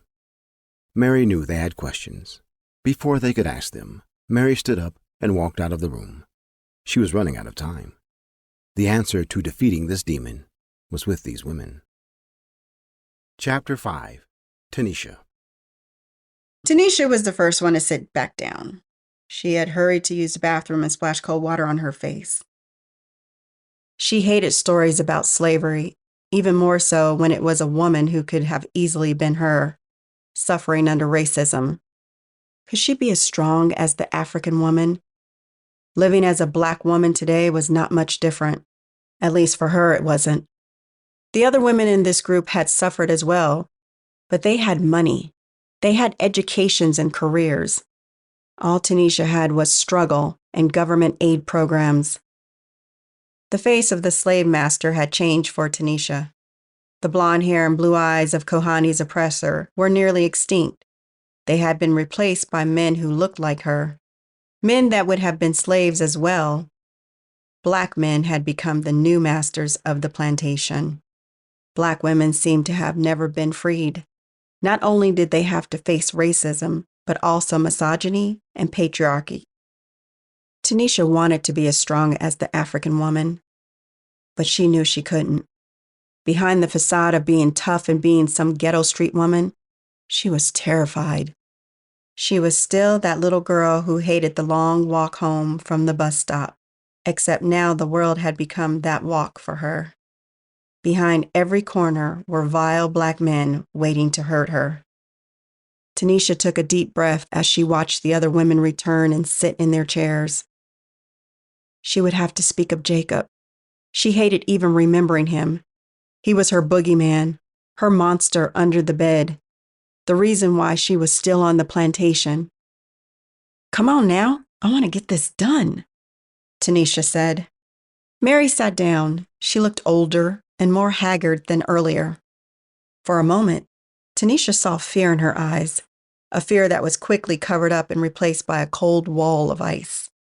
After all the women had returned, Mary nodded at Tanisha. Tanisha took a deep breath. She hated having to talk about her childhood, but she really needed the money for whatever this weird trauma bonding session was. She nodded back at Mary and began. Jacob seemed to have some kind of spell on me. No matter what I did or how hard I fought, I couldn't resist him or tell him no. Even in the most dire of circumstances, I followed him like a loyal dog. Shortly after I met Jacob, I moved in with him. I didn't ask my mother. I doubted if she would care or even notice I was gone. I was an unwanted burden to her. If it wasn't illegal to just abandon your child, she would have left me in the grocery store someplace far away. Maybe that would have been better for me. Maybe I would have had a chance with a family that actually loved me, instead of being stuck in the hood with a mother that hated my existence. It was no small wonder I fell for Jacob. I was still a little girl. I was nearing my 13th birthday. He was the first man to show me kindness, to make me feel safe. He had money. For the first time in my life, I had new clothes, shoes that actually fit. His house was clean and nowhere near the hood. I often wonder why he was in my neighborhood that day. People who lived like him didn't come to the hood unless it was for something bad. If they did, It was never for something good. I wanted to thank Jacob for all he had done for me. I was living the life I should have been living all along. I was a 13-year-old wife. Jacob, my knight in shining armor, my dark-skinned prince who saved me from the dark tower that was my life. Tonight would make it a month since I had moved in with him. I wanted to celebrate by doing something special for him. I wanted to cook him his favorite meal and do the things I knew he enjoyed in bed. I knew Jacob wanted a child. He seemed nearly obsessed with getting me pregnant. He had been so good to me that I wanted to give him a baby. I wanted to please him in every way possible. I set the table and lit some scented candles I found in his closet. I was only 13. I had no clue on how to please a man. I just copied what I saw on TV. I remember this show where the woman cooked a nice meal and wore nothing but the apron for her man. The man on TV seemed to enjoy that. I was hoping my man would enjoy it just as much. I didn't have much of a body yet, but I figured he liked it because he never complained. I took my clothes off and put on the apron. I wore it so it covered my breasts and fell just below my slender black thighs. My grandmother had taught me how to make her famous fried chicken, which was the only dish I knew how to cook. I really hoped he would like it. And me. I didn't want to displease him and be thrown back into the nightmare he had saved me from. I would do anything to avoid going back there. I stood by the door, my heart racing, as I waited for Jacob to come home. He always arrived around this time. I had no idea where he went or what he did, and I didn't care either. Whatever he was doing was his business. He always came home. Besides, who was I to question the man who saved me from the ghetto and the horrors that lurked there? I heard Jacob's voice as he neared the door. He was talking to someone. Did we have company? I debated whether I should run and hide, considering what I wore was definitely not appropriate for company. She has not yet conceived, master, Jacob said. I wondered who he was talking to. Why would he be calling them master? Before I could think too much about it, the door opened. Jacob stood in the doorway a moment and stared at me. He looked agitated and distracted. He stared hard at my stomach and shook his head in disgust. I didn't know what I did wrong, but he was displeased with me. I felt embarrassed standing in front of him essentially naked. I was offering my body to him and he seemed not to see it. Jacob pushed past me and hurried into the bathroom. I stood there for a moment. I was expecting a different reaction. Hot tears stung my cheeks. I quickly wiped them away.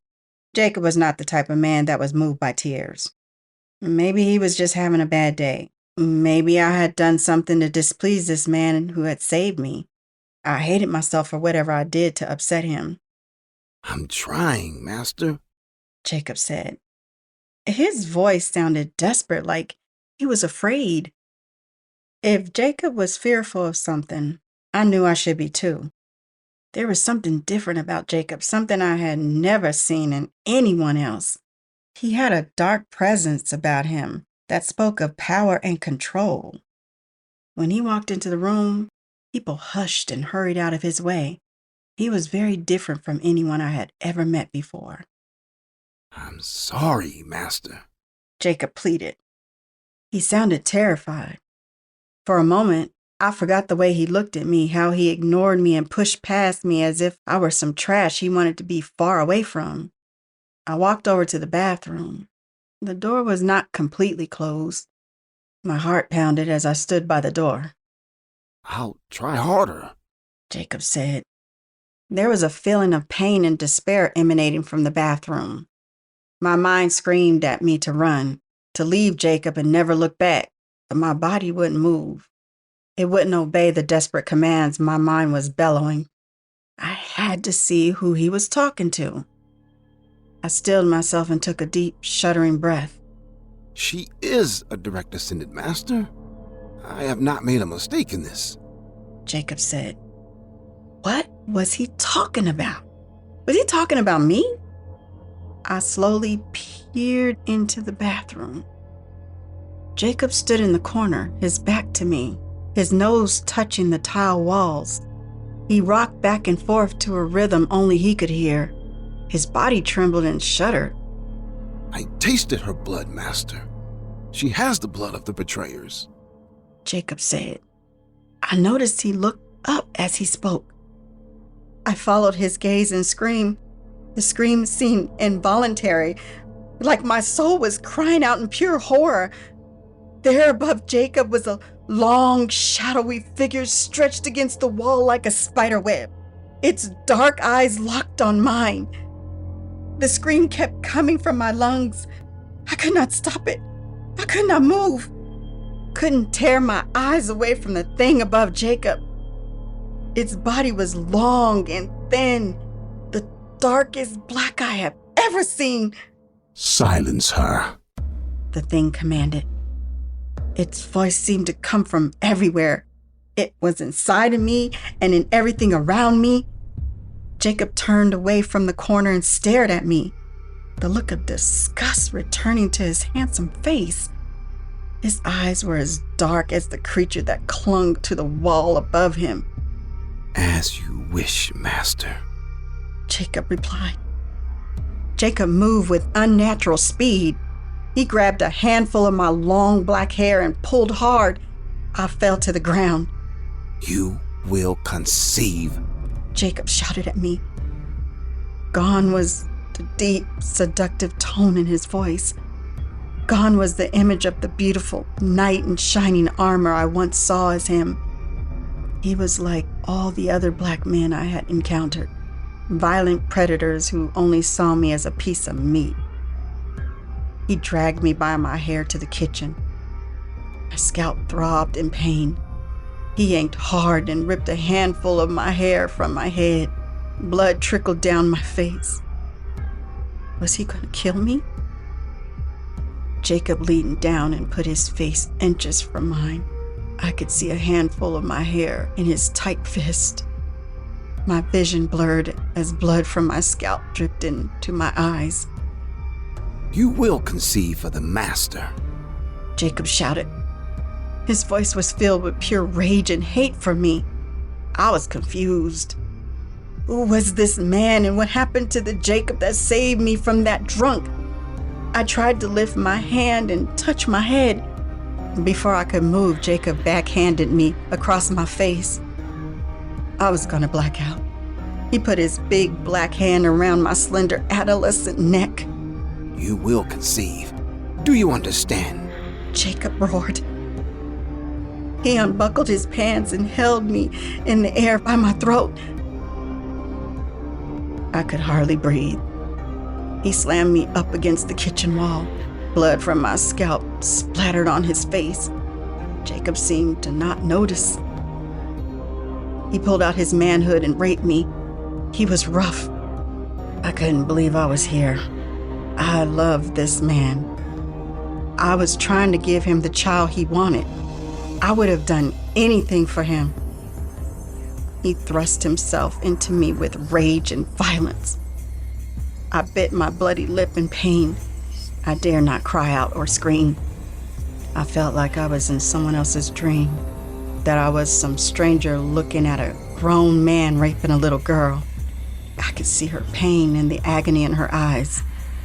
The pain was just not in her body. Her heart was broken. It was shattered beyond repair. That man who choked her and brutalized her body was once her hero. Now he was just another monster. It was a mercy that Jacob could never last long. He spasmed and threw Tanisha hard on the kitchen floor. The landing jarred her. She felt her ribs crack. She coughed in pain and curled into a bloody ball on the floor. She didn't want to look at Jacob. She couldn't. She no longer recognized him. We are not finished. The Master needs you to conceive, Jacob said. He left the room. My heart pounded in my chest. I wondered where he went. Was he going to kill me? He couldn't kill me if he wanted me to get pregnant. I didn't have to wonder for long. Jacob returned with the long, brittle rope in his bloody hand. He smiled darkly at me. You can't escape this. It's your fate to bear the master's seed, Jacob said. He stood on his tippy toes and tied the rope to a hook that he had drilled into the ceiling. What was he going to do to me? Jacob walked over to me slowly and grabbed me roughly by my ankles. My body spasmed in pain. I was sure one of my ribs was broken. Please, Jacob, I gasped. Jacob pulled me over to the rope that was tied to the hook and started to wrap it tightly around my ankles. Did I do something wrong? I managed to ask. I still blamed myself. Even after he beat me and raped me, I still thought I had caused it. I was so taken by Jacob that it had to be my fault. I couldn't understand why a man who had been as good to me as he had would do this. I had to have done something wrong. Jacob ignored me and tied the rope tightly.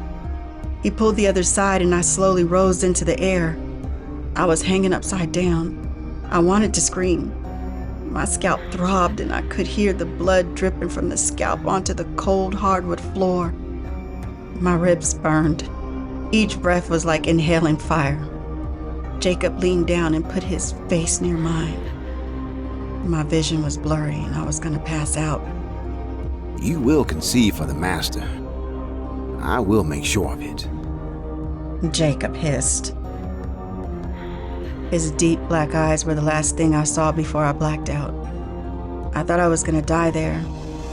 He would wake me and bring me down from the hook just to rape me again, then rehang me like I was a piece of meat hanging in a meat locker. I don't know how long this continued. I lost count of how many times the sun rose and set. I could see a little of the sun's light through the blinds, but I knew I was getting weaker. I couldn't endure this for too much longer. She's gonna die, master, I heard Jacob say. She has finally taken my seed. A deep, dark voice replied to Jacob. What did he mean? Was I pregnant by this monster? Take her down and leave her at the hospital. There is another betrayer you must attend to. The dark voice seemed to come from everywhere. Jacob nodded and untied me. I was too weak to resist or help in any way. I could barely breathe. He watched as I fell hard to the hardwood floor, which was covered in my blood, most of it dried. I cried out weakly in pain, fading in and out of consciousness. I remember him loading me roughly into the front seat of the car. I blacked out, then came to as he pushed me out of the passenger seat in front of the hospital. I laid there for a moment, fading in and out of the blessed darkness. I wanted to just stay there. At least in darkness, there was no pain, no betrayal, just peaceful darkness. I started to cry when the darkness left. Mama, I called out. I don't know why I was calling for her. She had never cared about me. She probably hadn't even noticed I was gone. If she did, she was likely glad to be rid of me. I had left her home well over a month ago. No one was looking for me because she hadn't reported me missing. But something in me just wanted to be in her arms, despite knowing how much she despised me. I just wanted my mother's embrace. I turned my head and could see the hospital entrance. It wasn't very far. I couldn't just lay here. If I did, I would surely die. I screamed in pain as I forced my knees under me. It hurt, but it felt good to scream. At least when I screamed, I knew I was alive. I waited a moment for the pain and dizziness to pass and forced myself onto my feet. My vision was blurry again and my head was spinning. I forced one foot in front of the other, shuffling toward the hospital like a zombie approaching the living. As I got closer to the bright light marking the emergency room entrance, I started to hear voices. Hey, girl, are you all right? A man asked. I wanted to laugh at him, but I barely had the strength to stand. What a foolish question to ask. I'm sure I did not look all right as I shuffled, battered and bloody, toward the hospital. I ignored him and kept putting one foot slowly in front of the other. I had to make it to the hospital. My life depended on it. I knew if I fell, I would not be able to get back up, that I would die. I stopped for a moment. If I fall, I will die, I whispered. Maybe that was best. There would be no more pain and death. My 13 years of life have been horrible. I couldn't bear another moment of this existence. Besides, I didn't want to carry this thing in my stomach. This monster that Jacob's demonic master was so adamant I have. I didn't want to give birth to a demon baby. I stared at the hospital light for a moment, then at the hard, dirty concrete floor. I smiled. Death seemed the better option. I let my knees give way and started to fall toward the concrete that would take me back to the blessed darkness. I got you. I heard a man's voice say. He had caught me. He picked me up like you would a child and started to carry me to the hospital door. I wanted to scream at him, to tell him to let me die, but I was too weak. I could barely breathe, let alone talk. I closed my eyes, hoping I would die in this man's arms. They weren't my mother's arms, but they were warm and protective. Someone help, please. The man shouted as he walked into the hospital. I need a break, Tanisha said. She stood and left the room without waiting for Mary to give her the okay. She just got up and left, not wanting to see the looks on the other women's faces. She wanted to just run and leave all of this behind. Tanisha went to the bathroom, splashed water on her face, and sobbed into her hands. She placed her hand on her stomach. I'm sorry, Jacob, Tanisha said. Chapter 6. Candace. Candace sighed as she waited for Tanisha to return. It was her turn again. Being biracial, she had experienced hatred from both sides, more so from the Black community than anyone else. When it came to racial issues, she tended to side with her white heritage. But the story of Kuhani touched her deeply. It resonated in her soul. She felt connected to her in a way she couldn't explain, feeling her rage and anger boiling inside. Candace touched the scar on her arm and shook her head sadly. She disliked Black men and tried to avoid them as much as possible. Yet, despite all her efforts, it was still a Black man who had destroyed her life. Or was it truly a Black man? Could it be something using their form? She definitely knew something supernatural was involved.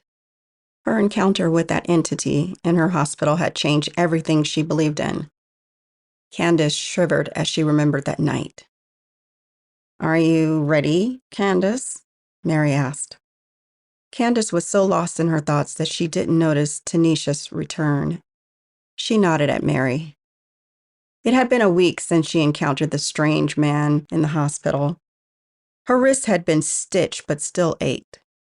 The hospital decided that Candace should use some of her many hours of sick leave. It was their way of putting her in timeout, so to speak. They were not pleased with her frequenting the restricted area, even less happy with the fact that something had happened there making them liable. The only reason Candace still had her job was that she had assured them several times she was at fault and would not speak of the incident. Candace hated not working. She was still getting paid, but work was all she knew. She practically lived at the hospital. Candace sighed and slowly got out of bed. Her head throbbed. She hadn't gotten much sleep since she was cut. Every shadow in her house seemed to be that strangely dressed Black man. She wasn't sure if this was PTSD from that night or something else, but she swore she could feel someone staring at her. She would grab the loaded gun she kept on her nightstand and walk around her home. She would check every door and window to make sure no one could have gotten in. After reassuring herself that no one was in her home, She would switch the safety on her gun and place it in the holster under her pillow. As soon as she turned out the lights, she would get the eerie feeling that someone was staring at her again. She could not shake it. Even when she tried to sleep with the lights on, she would get that same feeling. She was afraid to fall asleep, afraid of whatever was staring at her. She did not want to imagine what would happen if she dozed off. Those feelings troubled Candace. As a nurse, she rationalized this as a part of her brain's reaction to the trauma she had experienced. She tried to convince herself it was nothing and that it would pass, but it seemed so real to her. She walked over to her bathroom and splashed water on her tired face. The cool water felt good on her skin. She let her face rest in her cupped hands for a moment, then looked at herself in the mirror. She knew she had to get some sleep. Almost all of her friends were in the medical field. A good couple of days of sleep was just a text away. She knew her friends in psychiatry could make sure she slept for the next week. Half-blood. A deep, sensual voice boomed. Candace nearly screamed in terror when she heard the familiar voice. She turned around, but no one was there. Her heart pounded in her slender chest. She had to be hallucinating. This couldn't be real. The lack of sleep was really affecting her. She calmed herself and turned back to the mirror. She wanted to scream, but couldn't find her voice. She felt like she was going to pass out. Her chest hurt. You can't escape me, half-blood. The oddly dressed, dark-skinned man said. Candace felt like she was having a heart attack. She took a deep, shuddering breath and closed her eyes, hoping that when she opened them, the man who had attacked her would no longer be there. His dark eyes bored into her. You can't escape me, half-blood. The man repeated. Candace opened her eyes. She prayed he would be gone, but he still stood there in her mirror, dressed in the same odd clothes he wore at the hospital. His skin seemed flawless, like polished black marble, with no blemish or flaw in its smoothness. His features were that of an angel. He was beautiful. I am inside you, half-blood. He said. Candace looked at the stitched wound on her wrist and shuddered. The man just smiled. Who are you? Candace gasped. Struggling to catch her breath, she gritted her teeth as she waited for him to respond. Humans and naming things. The man replied. His voice dripped with annoyance. He sighed in frustration, the type of sigh an annoyed parent might have with a child. If you must name me, I fancy Brandon. The man said. Candace studied the man. The fear started to ease. There was power in names. It made this creature familiar, and what was familiar was not scary. After a moment of staring at him in her mirror, Candace reached out to touch him. I am not in your mirror, girl, Brandon said. Candace's fingers touched the cold glass. The man's image did not fade or diminish. What do you want? Candace asked. The stitched wound on her wrist itched and black blood dripped from it. Candace shuddered and ran warm water over it. My master has a task for you, something suited for a half-blood. Brandon replied. Candace sighed. She still wasn't sure if this was real or something delusional, but she couldn't shake how real it seemed. The man in the mirror and the very real fear that coursed through her entire body. If this was not real, then she had lost her mind. If he was real, who was this master? What did they want with her? She was just a nurse trying to make it like everyone else. Her life was plain and boring, filled with countless failed relationships and no kids. Her career was her life. She had no friends outside of work, and the only person she was close to was her mother. She hated people, which made her profession as a nurse seem strange to some because nurses cared for people who needed care. But the difference for her was that sick people were real. They didn't put up a facade to impress anyone. They had no interest in you beyond your role as a nurse. They simply wanted to heal and go home. Maybe she was sick inside. Maybe that's why she was now talking to a demonic head in her mirror named Brandon. They say you attract what you are. Maybe that explained why she enjoyed the hospital more than being at home. There are some people in your hospital who need to be killed, Brandon said. Candace did not answer. She just stared at the man's face. The people share the blood of the vile betrayers. If you do this, the Master will spare you, Brandon said. Candace heard every word he had said. She was lost in her thoughts. She didn't know how to respond. A demonic head that lived in her mirror wanted her to use her position as a nurse to kill people. What would he spare her from? Who was this Master? You think too much, half-blood. The choice is simple. Do as the Master asks, and he will ensure you and your bloodline are protected from what is to come. Brandon replied, as if reading her thoughts. Candace shook her head and laughed at the face in the mirror. Oh, God, I've lost my mind, she said to herself. She walked over to the shower and turned on the water. She had decided that this was not real. She was delusional from days without sleep. If she ignored it and told herself this was a delusion, it would go away. The face in the mirror laughed at her coldly as she walked away. Candace undressed and waited for the shower water to get hot. She stepped into the hot water and sighed. She was stressed. Her encounter with that strange man who had assaulted her had her mind twisted. She can get through this. She was a trained professional. She knew the signs of psychosis. Candace closed her eyes. She could feel the steam from the hot water fill the room. She inhaled it deeply. She loved hot showers. When she was overly stressed, she would turn the water as hot as she could stand and stand under it. The water relaxed her, and the steam helped her think. This was her safe place, her sanctuary where she could clear her head and regroup. After several moments of silence, Candace smiled. She was right. It was all in her head. All she needed was a hot shower to calm herself. Candace opened her eyes. The steam filled the room. It was a hot haze that made her vision blurry. Foolish half-blood. Brandon's voice boomed.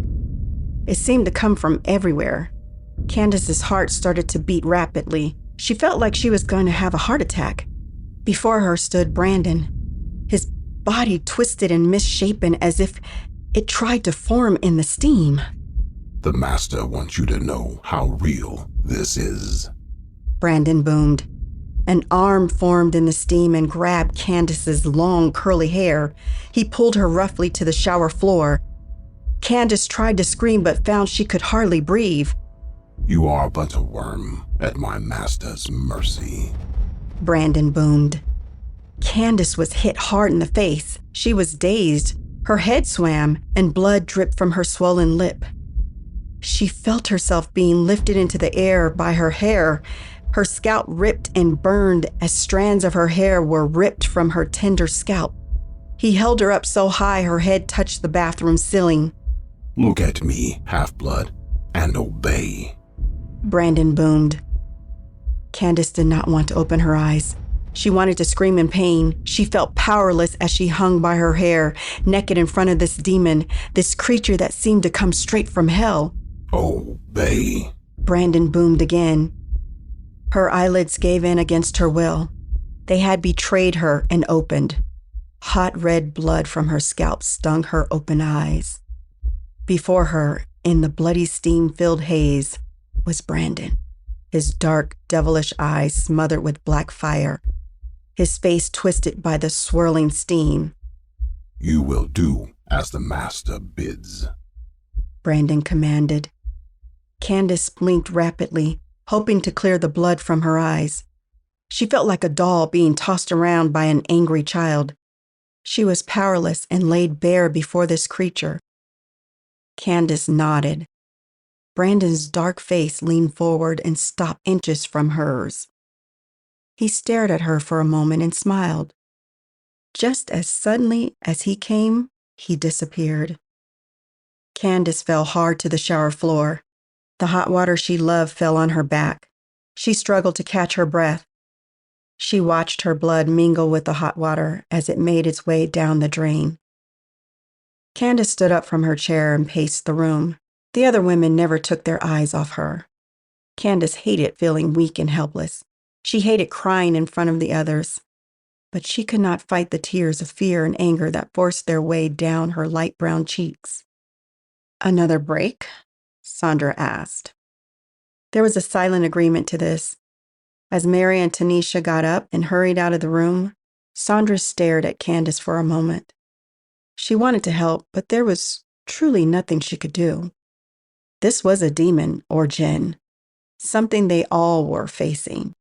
No one could save them from this but Allah. Sandra sighed, knowing she was next. She stared at Candace a moment longer and left the room. Chapter 7. Sandra. I awoke still on the imam's desk. My head throbbed, my vision was blurred, and my abaya was pulled over my hips. My entire body ached. I hoped that what had happened was just a nightmare. The most trusted figure in our community had not actually raped me. This couldn't be real. But it was. My vagina ached in pain, like it had been ripped. I reached down to touch it and felt hot blood. I didn't want to move. I was afraid if I made a sound that he would come back and finish what he had started. "Oh, Allah," I cried. I had hoped to remain a virgin until the day I got married, to give myself to a worthy man as a blessing. I had worked so hard to avoid temptation and keep myself pure, only for it to be ruined by an imam. My entire body trembled as I called out to Allah. I could no longer hold back the flood of tears that escaped from my heart and soul. I was crushed. My very faith was shaken. I was not sure if I could ever recover from this, if I would ever call myself a Muslim again. "Sister?" a woman's voice called. My heart stopped as I heard her knocking. She was not asking for the imam, so she knew I was in here. Did she know what had happened? Was she a part of it? Did the imam send her to clean up his mess? So many questions ran through my mind. I did not know who I could trust. "Are you okay, sister?" the woman asked. She had an African accent. For some reason, that made me feel a bit safer.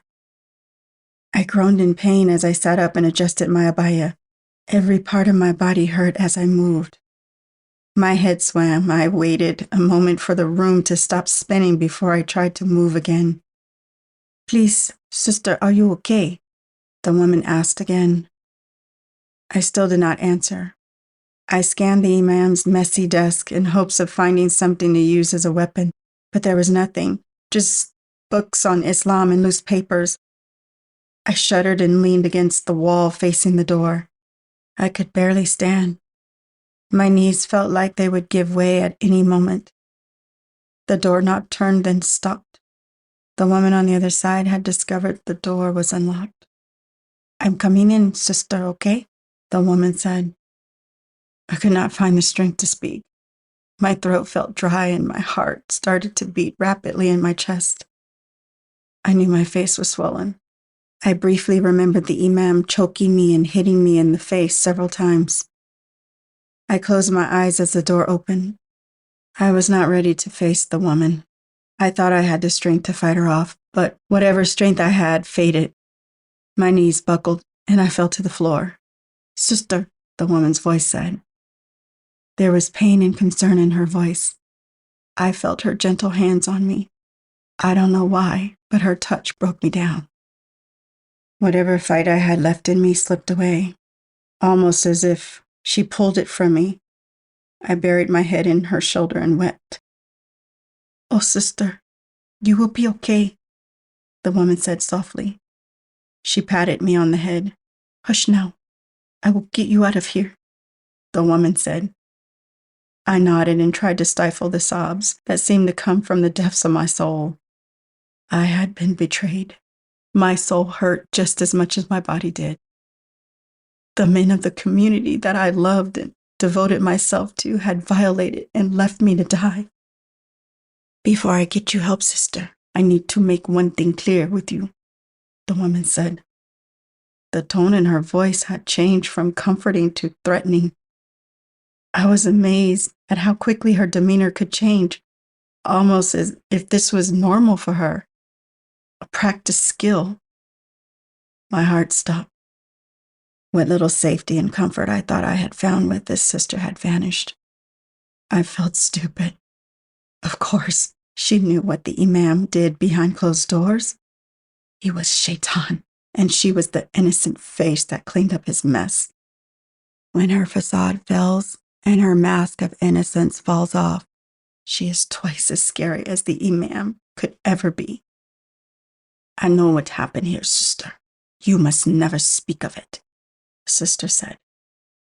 I did not want to be hurt anymore. I was exhausted and emotionally destroyed. I just stared at her, my face as empty as I felt. You have been given a gift from an angel of Allah, the sister said. She placed her soft hand on my stomach. If you conceive, you will birth your ancestral legacy. You are part of something that was put in motion centuries ago, the sister said. I could not hear her. Her voice sounded far away. It felt like I was drowning. I could see the surface of the water, but I was quickly falling away from it. Allah chose you for this, the woman finished. She had said many things before that, but I couldn't hear them. I just nodded. This woman was just as much of an enemy to me as the imam. If I wanted to get out of here alive, I had to nod and agree. The woman stared hard at me for a moment as if searching for something. When she was satisfied, the sweet, soothing tone returned to her voice. Very good, sister. Let's get you to hospital. Remember, some white man did this to you behind the masjid, the woman said. She had crafted a story for me, one that she made me repeat several times. I wondered how many sisters the imam had done this to. How many young women had he violated and destroyed? It must have been many. He and this vile woman had the story and the act down to a science. She helped me stand and walked me to the door. I was going to be free of this place. The mosque was once a place of peace and comfort for me. Now it's stained with pain. I could never feel comfortable again at a mosque. Every mosque would be this one to me, and every imam would be the one who raped me. Ya Allah, I cried. As we neared the door, my knees buckled again. I felt myself falling deeper into the ocean. I was going to pass out. Maybe this was best. Maybe Allah would take me, and I would not have to wake up and face this pain in my body and soul. I would not have to answer the question of the police and lie out of fear, so I could avoid the probing hands of doctors as they repair the damage to my vagina. Maybe this blessed darkness was a mercy from Allah. I woke to the steady beep of a hospital monitor. I had no clue where I was or how I got there, but there was something else. Sandra paused a moment in her story. She seemed distracted, as if the very moment disturbed her. She took a deep breath and continued. I could not move. I could see and breathe, but it felt like there was something heavy sitting on me. There was a darkness in the room, a vile hatred that terrified me. I wanted to call out for help. No matter how hard I tried to scream, I could not make my throat do it. Allah, I managed to whisper. The weight seemed to ease a bit. I closed my eyes. I knew I was not alone. Something was here with me. Whatever it was, I didn't want to see it. I couldn't take any more trauma. I was never one who could deal with the supernatural. Why do you still call upon that name? A deep, unnatural voice asked. I shuddered. I didn't want to answer. Maybe if I ignored it, it would leave me alone. Did not those who worship that very same God do this to you? The voice asked. I could hear the curiosity in his tone. Open your eyes, mortal. I will not harm you. The voice boomed. It seemed to come from everywhere. I hoped the hospital staff would hear it and come save me.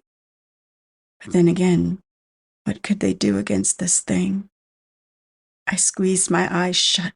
I would not look at this creature. I heard it laugh darkly, mocking me. Something ice cold touched my cheek. It stung. I won't. I wanted to scream, but my voice still didn't work. The coldness slowly crept up my cheek and hovered around my left eye. I shivered as it began to pry my eye open. My master needs you to conceive. The imam was just a tool to that end. Your son will serve him, just as I do. The God of foolish Adam cannot save you from this fate. The voice said softly. My eye was slowly starting to open. You are strong. The master is pleased. The voice said. My eye watered as the dim light from the room came into view. A long, dark finger held my top eyelid. The master is merciful. Ask what you want, and he will grant it in return for bearing his seed. The creature hissed. Fuck your master. I wanted to scream. No matter how hard I tried, my voice was lost to me. The creature laughed and released my eyelid. It ran its long finger down my cheek, slicing my soft skin like a hot knife cutting through butter. I felt it sting. I could feel the blood trickle down my face. The master calls, The creature said. It seemed to sigh as if wanting to toy with me some more. I will visit again, mortal. The creature promised. The darkness left the room and I could move again. I gasped for air. My body felt as if a hand had been squeezing my lungs and it had finally let go. My entire body shivered. I didn't care about the blood dripping down my cheek. If I truly was pregnant from the imam's rape, if I was carrying some foul jinn in my womb, I would kill it, even if it meant killing myself.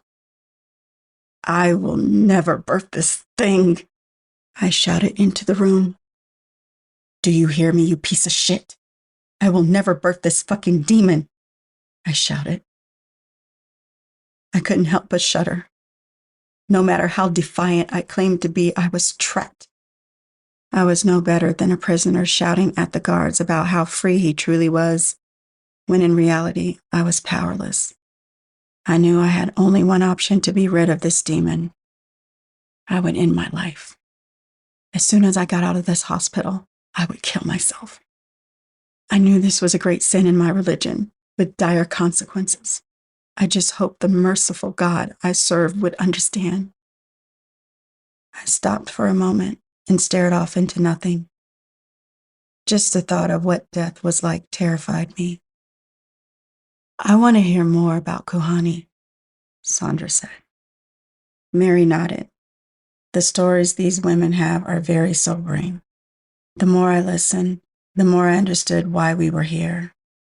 We all had the same demon in common, the same vile creature that still haunts us. I knew the answer to all of this pain and terror was with Mary and her racist family. Chapter 8. Kuhani. Mary looked around the room, clearly uncomfortable telling Kuhani's story to a group of Black women.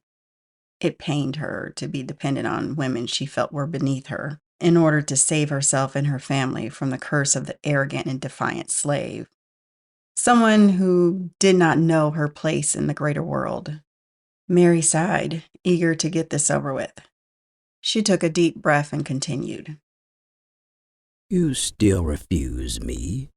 The captain asked. He stared at me through the bars of the cage he kept me in. He treated me like I was some animal, a creature he could rape and abuse at will. My little primate, I can have you whenever I wish, and there is nothing you can do about it, the captain said. He banged on the cage and laughed as I flinched. The cage was long and rusted, allowing me to stand fully, but making sitting extremely uncomfortable. He wanted to break me, to make me beg him to rape me, to make me submit to him willingly. But I was a priestess of Oshun. I would never submit to this pale man. I had been in this rusted cage for days. I leaned my exhausted head against the metal. There were claw marks and blood stains on the inside of the bars, and it horrified me to think of how they got there, of my people clawing and losing their minds, trying to break free. The captain would bring in other African women and rape them in front of me. The women smiled and pretended like they wanted him, but their eyes revealed the pain and horror they kept in check. They did this to survive. They let me out once a day to clean the cage and rinse the piss and shit off of me. I felt less than an animal, like a pig wallowing in its own excrement. You will not take my place, a woman spat at me. I had dozed off, a rare occurrence in this cage, and it angered me that I was interrupted. I knew it would be hours, if not days, until I could sleep again. The young African woman banged on my cage. You hear me? I have it good with the captain, and you won't ruin that for me, she said. She rubbed her swollen belly, and I looked at her in horror. You proudly bear the seed of our enemy? Oh, sister. Oshun is not pleased, I said. The young woman laughed at me. You are the one in the cage, shitting on yourself. Where's Oshun? I eat well, I sleep in a bed, and I am not beaten. Now I carry the seed of a powerful man. I am doing well in this new world of ours, she said proudly. I sighed. She was still a slave. Slavery had many different types of chains, some more visible than others. But in the end, they were still slave chains, and she wore them proudly. My master will come to you tonight. He will take what he wants from you and sell you off at the auction. You are nothing but an Ashawo now, the young woman said. I reached through the bars, grabbed her long, thick, clean hair, and yanked as hard as I could. Her face smacked hard against the cage, and she screamed in pain. You are a dog and a disgrace to our people. If I could, I would end you in that devil that grows inside you. I spat at her. She screamed again in pain. I knew the white men would come to save her from me. I sighed and looked at her protruding stomach. In my anger, I had misspoken. Killing a child was dishonorable. I pray that seed in you is more African than pale beast, for that is the only hope it has, I sneered. I released her. She pulled away quickly and spat at me as the white men rushed in the room. That cage rat assaulted me, she heaved. She pointed a well-kept finger at me as she spoke. The white men smelled horrible. I found it odd that they wanted us to be so clean, yet they smelled of shit and decay. Their hair and flesh were visibly dirty. One of the white men leaned forward, inspected the African woman's face, and frowned. You have bruised the captain's favorite bedwarmer, the white man growled. He reached into the cage and grabbed a handful of my thick, unkempt hair.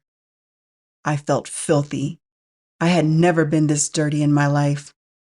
with blood and other bodily fluids matted in my hair. Thinking about what I had been reduced to made me want to weep, but I held it in. I was African. I was a priestess of Oshun. The enemy would never see me cry. I clawed at the white man's arm as he pulled me forward, banging my head hard against the cold metal of the cage. My head spun. The white man leaned forward, examined the young African woman's face again, then looked at mine. Now you are even, The white man said. He let go of my hair and wiped his hand on his dirty shirt. As dirty and unclean as he was, he had the nerve to be disgusted at touching me. I prayed this floating prison would sink and swallow us all. If I had to die to ensure the destruction of my enemies, so be it. Go to the captain. The white man ordered the African woman. She took one last look at me and shook her head. I sighed as she left the room. I longed for peace of being alone, something I rarely got in this cage. But being alone was as good as it would get for me. The days were long and seemed to drag on in this cursed cage. My legs and body ached from trying to find a comfortable position to sit and sleep.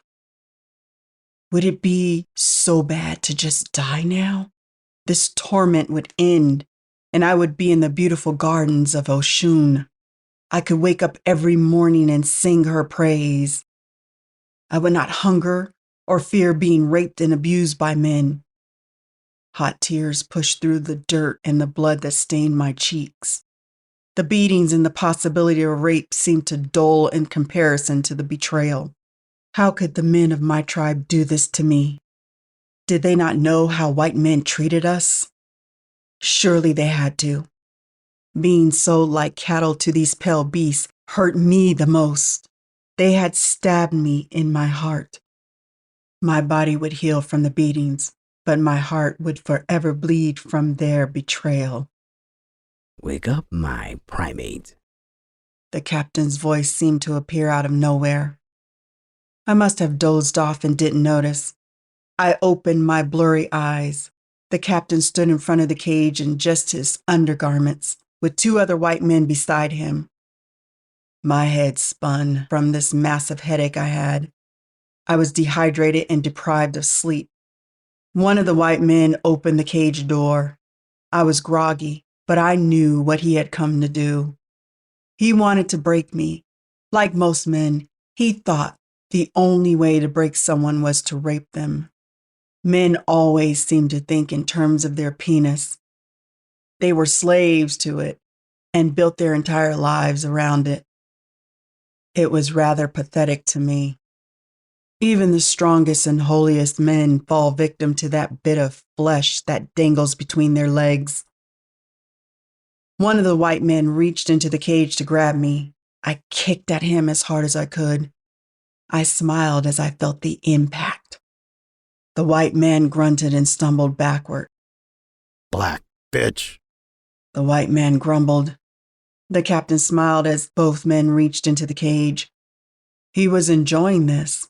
Breaking women was a sport to him. He reveled in my attempts to fight in my desperation. It turned him on to see me struggle tooth and nail with the white men as they dragged me from the cage. She's a feisty bitch, Captain. One of the white men said as he threw me onto the captain's thin bed. I lay flat on my stomach, the weight of one of the huge white men bearing down on my back. I could barely breathe.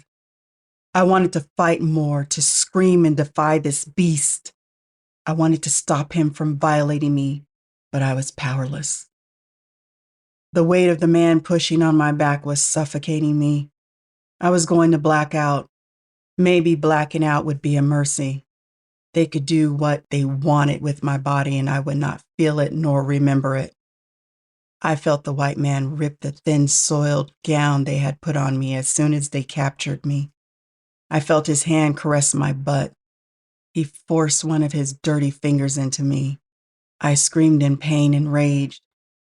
This primate is a virgin, The captain said. I heard him high-five one of the men holding me down. You know how we do these black monkeys who are virgins. The captain bellowed. I could hear the excitement in his voice. The men cheered him on. Don't bruise her too much. I have been eyeing this one. The white man holding me down said, There will be plenty left for you both. Sura has me exhausted. The captain replied. Oshun, help me. I gasped. The captain spit in between my legs and thrust himself into me violently. I could not help but to scream in pain. Want me to shut her up, Captain? One of the men asked. The captain shook his head. I like it when they scream. The captain replied. No matter how much I tried to hold back the screams, they kept escaping from my tightly closed lips. I screamed in rage and pain. I screamed for my people who were thrown into the ocean. I screamed for those still chained in the boat's belly, rotting and scared. I wondered if they could hear me screaming like I heard other women scream while I lay there tied. Did they weep for me as I had for them? Avenge me, Oshun! I screamed. The captain's sick smile broadened as he heard me call out to my goddess. He knew then he had broken me. He had succeeded in taming the rebel soul in me. I will bear any cost, Mother Oshun. Please destroy them all, I begged. I felt cold as the captain laughed. The candles in the room blew out. The captain cursed in the darkness. The bitch is bleeding, blew out the candles. He cursed, disappointed. I could hear the white men fumbling in the darkness as they attempted to relight the candles. I hear you, daughter. A deep, feminine voice boomed in the darkness. What in the fuck was that? One of the white men asked. I don't know why, but I started to laugh.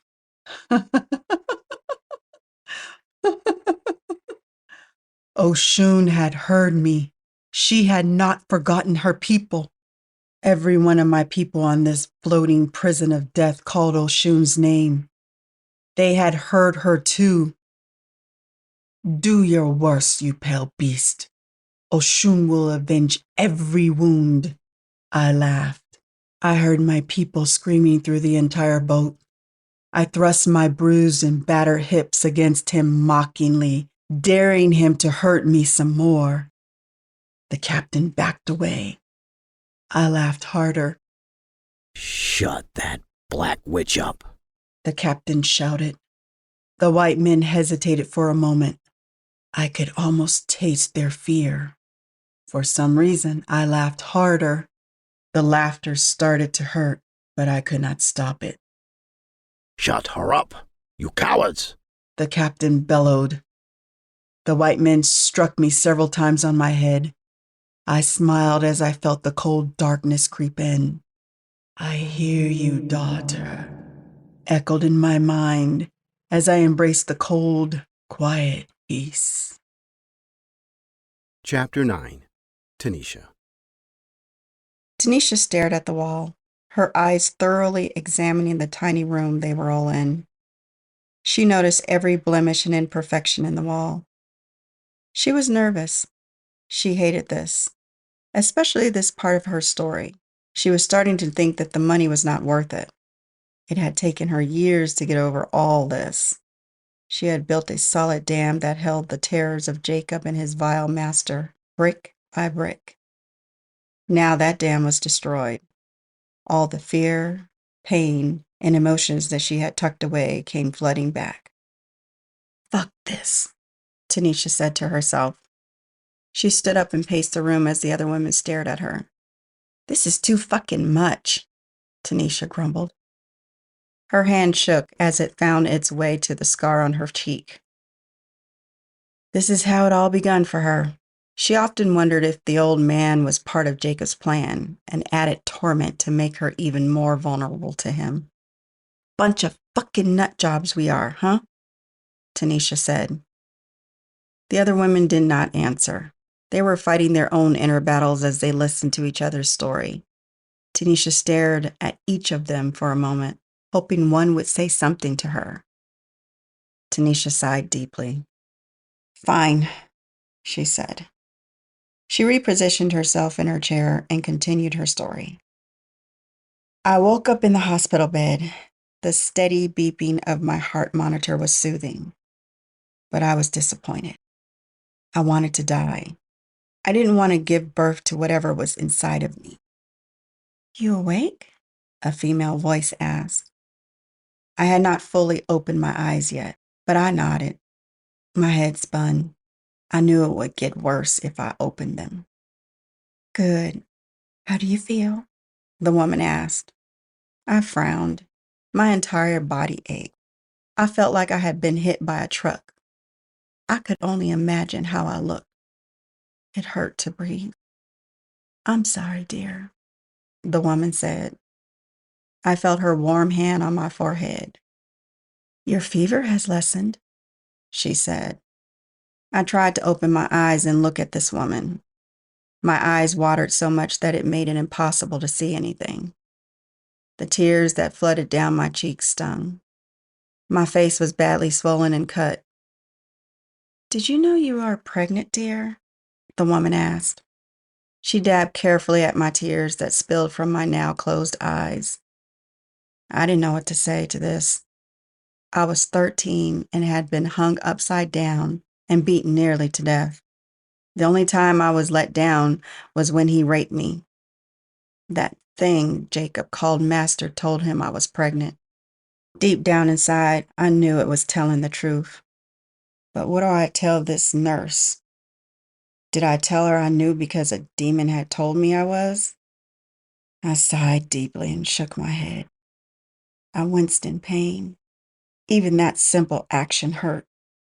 The woman sighed. Do you know who the father is? The nurse asked. Again, I painfully shook my head. I knew it was Jacob that raped me, that it was him that tortured me and beat me near to death. But was it Jacob's baby or that thing he called Master?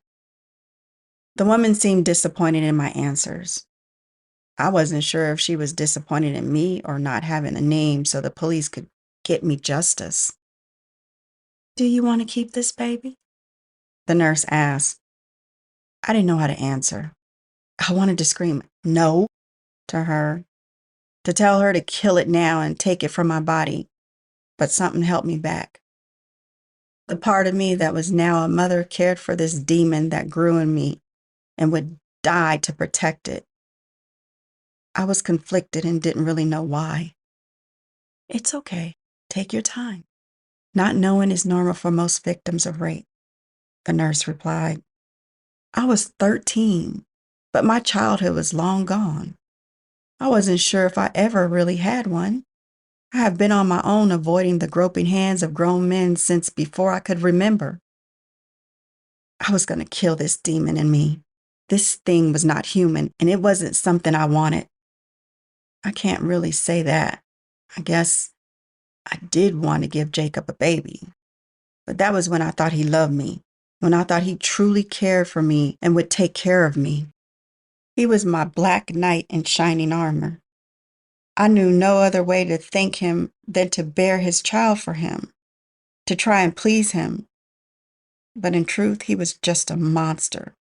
He hunted for the little naive, desperate girls who would do anything to escape the hood and feel safe, to not worry where their next meal would come from or if they would actually make it home from the bus stop without being raped by some grown pervert.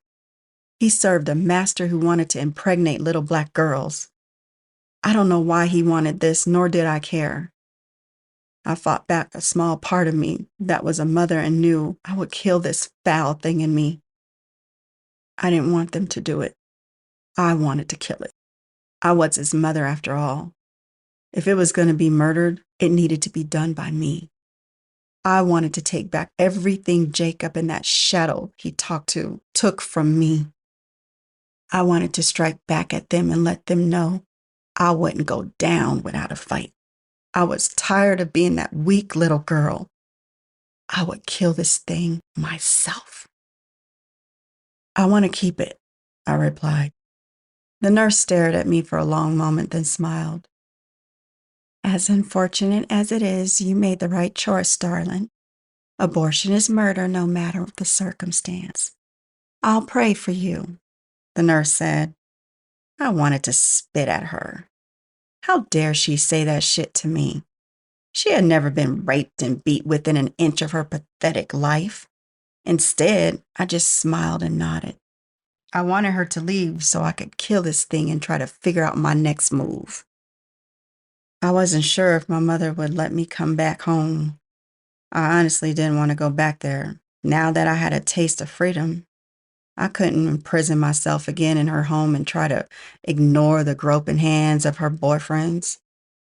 Besides, I wasn't the same naive little girl that ran away. I was different. I was angry. As horrible as my mother had been to me, I didn't want to hurt her. If I went back, I wasn't sure if I could control the violence that seemed to bubble just below the surface in me. The nurse rubbed my arm sympathetically. The police want to take a statement from you, dear. I'll be back with them soon, okay? She said. The smile never left her pale, chubby face. I knew it was a fake smile. Her hazel eyes betrayed the heartache that hid behind the fake smile. I wonder what she saw when she looked at me. Some poor black girl from the hood who was just another victim of black-on-black violence. I watched as she left the room. I looked at my stomach and rubbed it. I was newly pregnant, but it seemed this demon grew faster than normal babies. I didn't know how much time I had to kill it. I dreaded waking up and the thing had grown full term. I had to kill it now. Time to die now, baby, I said to my stomach. I slowly rose from the hospital bed and took off several hospital monitors. Don't kill me, Mother. A voice boomed. I stopped dead in my tracks. The voice seemed to come from everywhere, just like the voice Jacob was talking to. I couldn't help how fast my heart started to beat. I felt weak. I'm not your mother, I replied. I took a deep breath to steady myself. The cool breeze from the open window in my room felt amazing on my bruised skin. I looked around for something to stab my stomach with. I didn't care if I died in the process. Why do you hate me, Mother? The voice got deeper and darker. I shuddered. Stop calling me mother, I replied. I smiled as I saw a pair of silver scissors on the table in my room. Pieces of my clothes were next to it. I looked at myself. I hadn't even noticed I was in a hospital gown. My clothes had been cut off of me. You don't have to do this, Mother. I'll be good to you. I will get you anything you like. The voice boomed again. I winced when it called me mother again. Flashes of me smiling and living in a huge house, wanting for nothing crossed my mind. I can take care of you. The voice pleaded. I shook my head and grabbed the scissors. My hands trembled. Now that I had them in my hands, the thought of stabbing myself didn't seem so appealing. See, Mother, you can't do it. The voice said. I wiped painful tears from my swollen cheeks.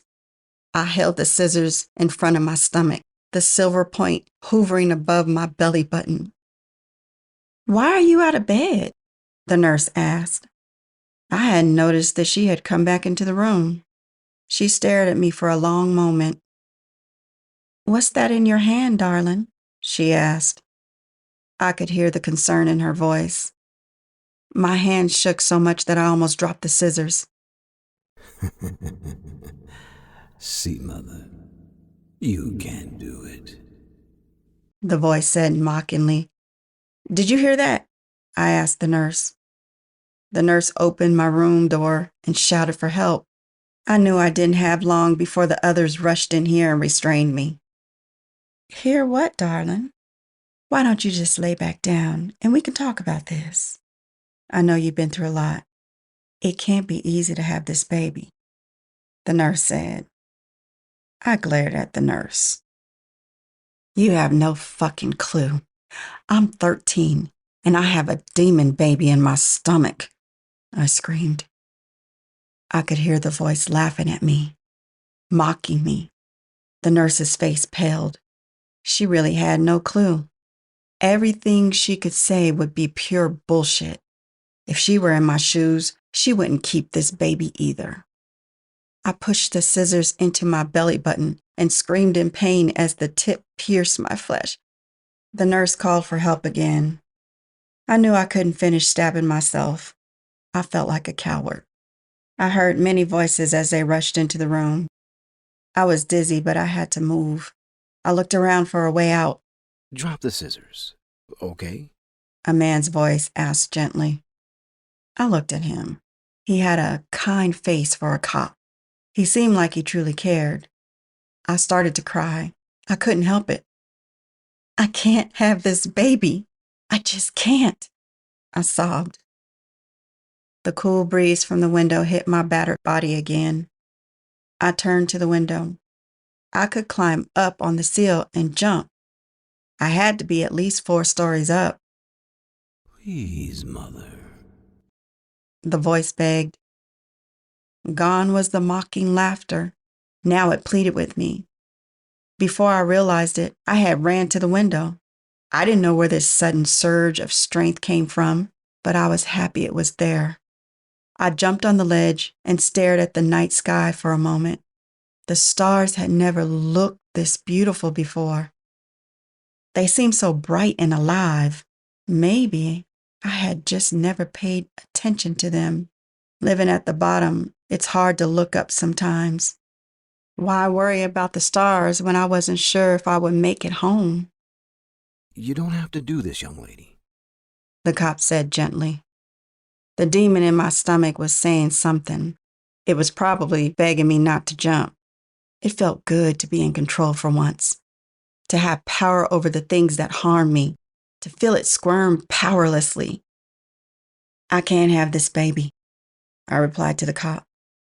I looked at the concrete below. I was several stories high. I knew my chances of surviving this was very low, but I was okay with that. Time to die, baby, I said to my stomach. I took a deep, shuddering breath and closed my eyes. I could hear the people in the hospital room scrambling towards me, but it was too late. I bent my knees and jumped with everything I had. For a moment, I was at peace. I was flying above the city. The screams from the hospital room felt far away. I stretched my arms out wide like I was a bird.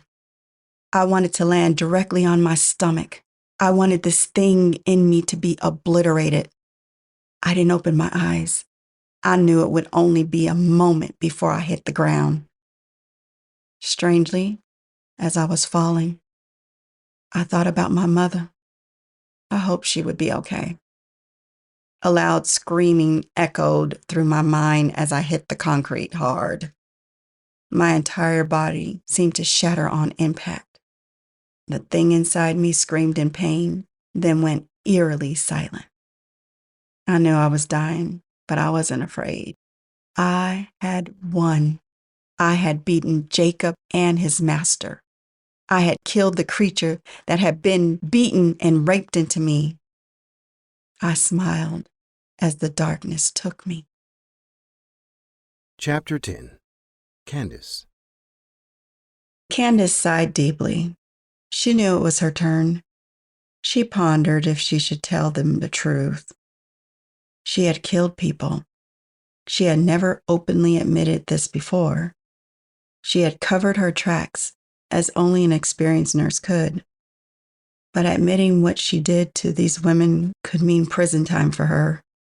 As strong as she thought she was, she could not handle prison. Everything you say in here is confidential, Mary said, almost like she could read Candace's thoughts and hesitation. As worried as she was about admitting what she had done out loud, she was more concerned that she had enjoyed what she did. She did not want other women who seemed solely victims to see how much she had enjoyed it. Candace nodded and began. It was not hard to convince the hospital to let me come back early. Hospitals seem to always be in desperate need of ER nurses, even more so experienced ones. My first day back was strange. I did not feel at home as I normally did. I felt like a ghost haunting the halls that I used to feel at home in. My face felt even stranger. I had to cake on tons of makeup to hide the bruises. My wrist was disgustingly bruised. I wore a wrist brace and long sleeves to cover it up. Working my usual routine was different. I saw every patient as someone I would potentially have to kill. I couldn't look my patients in the eyes. Brandon had not spoken to me since the bathroom incident a few days ago, but I could feel him. It was a terrifying, dark unease that never seemed far away. I tried to avoid looking in mirrors. I did not want to see his face again. I shuddered thinking about it. Every shadow had me on edge. Every corner I turned, I thought he would be there. Every patient's room I went into, I nearly had a panic attack, thinking this would be the one he would ask me to kill. My normal 12-hour shift seemed endless. Each second seemed like a million. It dragged on as if time itself was mocking me, adding to my unease and torturing me. As my shift neared its end, I started to relax a bit. I started to think that maybe I had hallucinated this entire ordeal. But then my wrists would itch and the bruises on my face would hurt. I had one last patient for the night. He was an older Black man who had a heart condition. I had been his nurse my entire shift. He was kind. You could always tell which men were good men and fathers. They were never alone in the hospital. Their daughters fussed over them, and their sons guarded them like they were the most important person in the world. This was a reward for good men. As they lived their twilight years, they were never alone and loved until the day they left this world. Men who were absent fathers were always alone and miserable in their times of need, their children eager for them to pass on and free them from the monster that had haunted them their entire lives. I wondered if my father would reflect on his life and how he abandoned me and my mother when he finds himself dying alone in some dark hospital room with no one to mark his passing or care that he was gone. He probably would not care. I shook my head in disgust at the thought of my selfish father. Maybe I would have been kinder if I had a loving father, less of a workaholic and an overall bitch.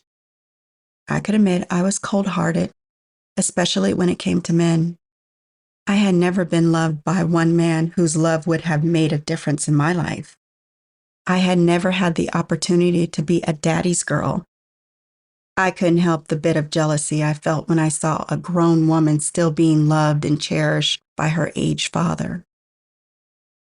"Good evening, Mr. Simmons," I said as I entered his room. He was still awake. He stared at the ceiling, lost in some memory. His eyes were misted over. "Mr. Simmons?" I asked. He seemed to snap out of it and turned to face me. His kind, gentle face seemed distraught. Tears stained his old, wrinkled cheeks. "Are you okay?" I asked. He nodded and tried to force a smile. His room felt cold. "Do you have the air on, Mr. Simmons?" I asked. He stared off into the darkest corner of his room. Do you see him? Mr. Simmons asked. I couldn't help the chill that crept down my spine. "See who?" I asked. I don't know why I asked. I knew who he was talking about. Brandon. He says it's my time to go. Mr. Simmons said sadly. He is an angel. I thought I'd be happy when it was my time. Life has been hard for me, but my oldest daughter's pregnant. I want to see my grandchild. Mr. Simmons said. He sobbed into his hands. I'm sorry you have to do this. He said suddenly.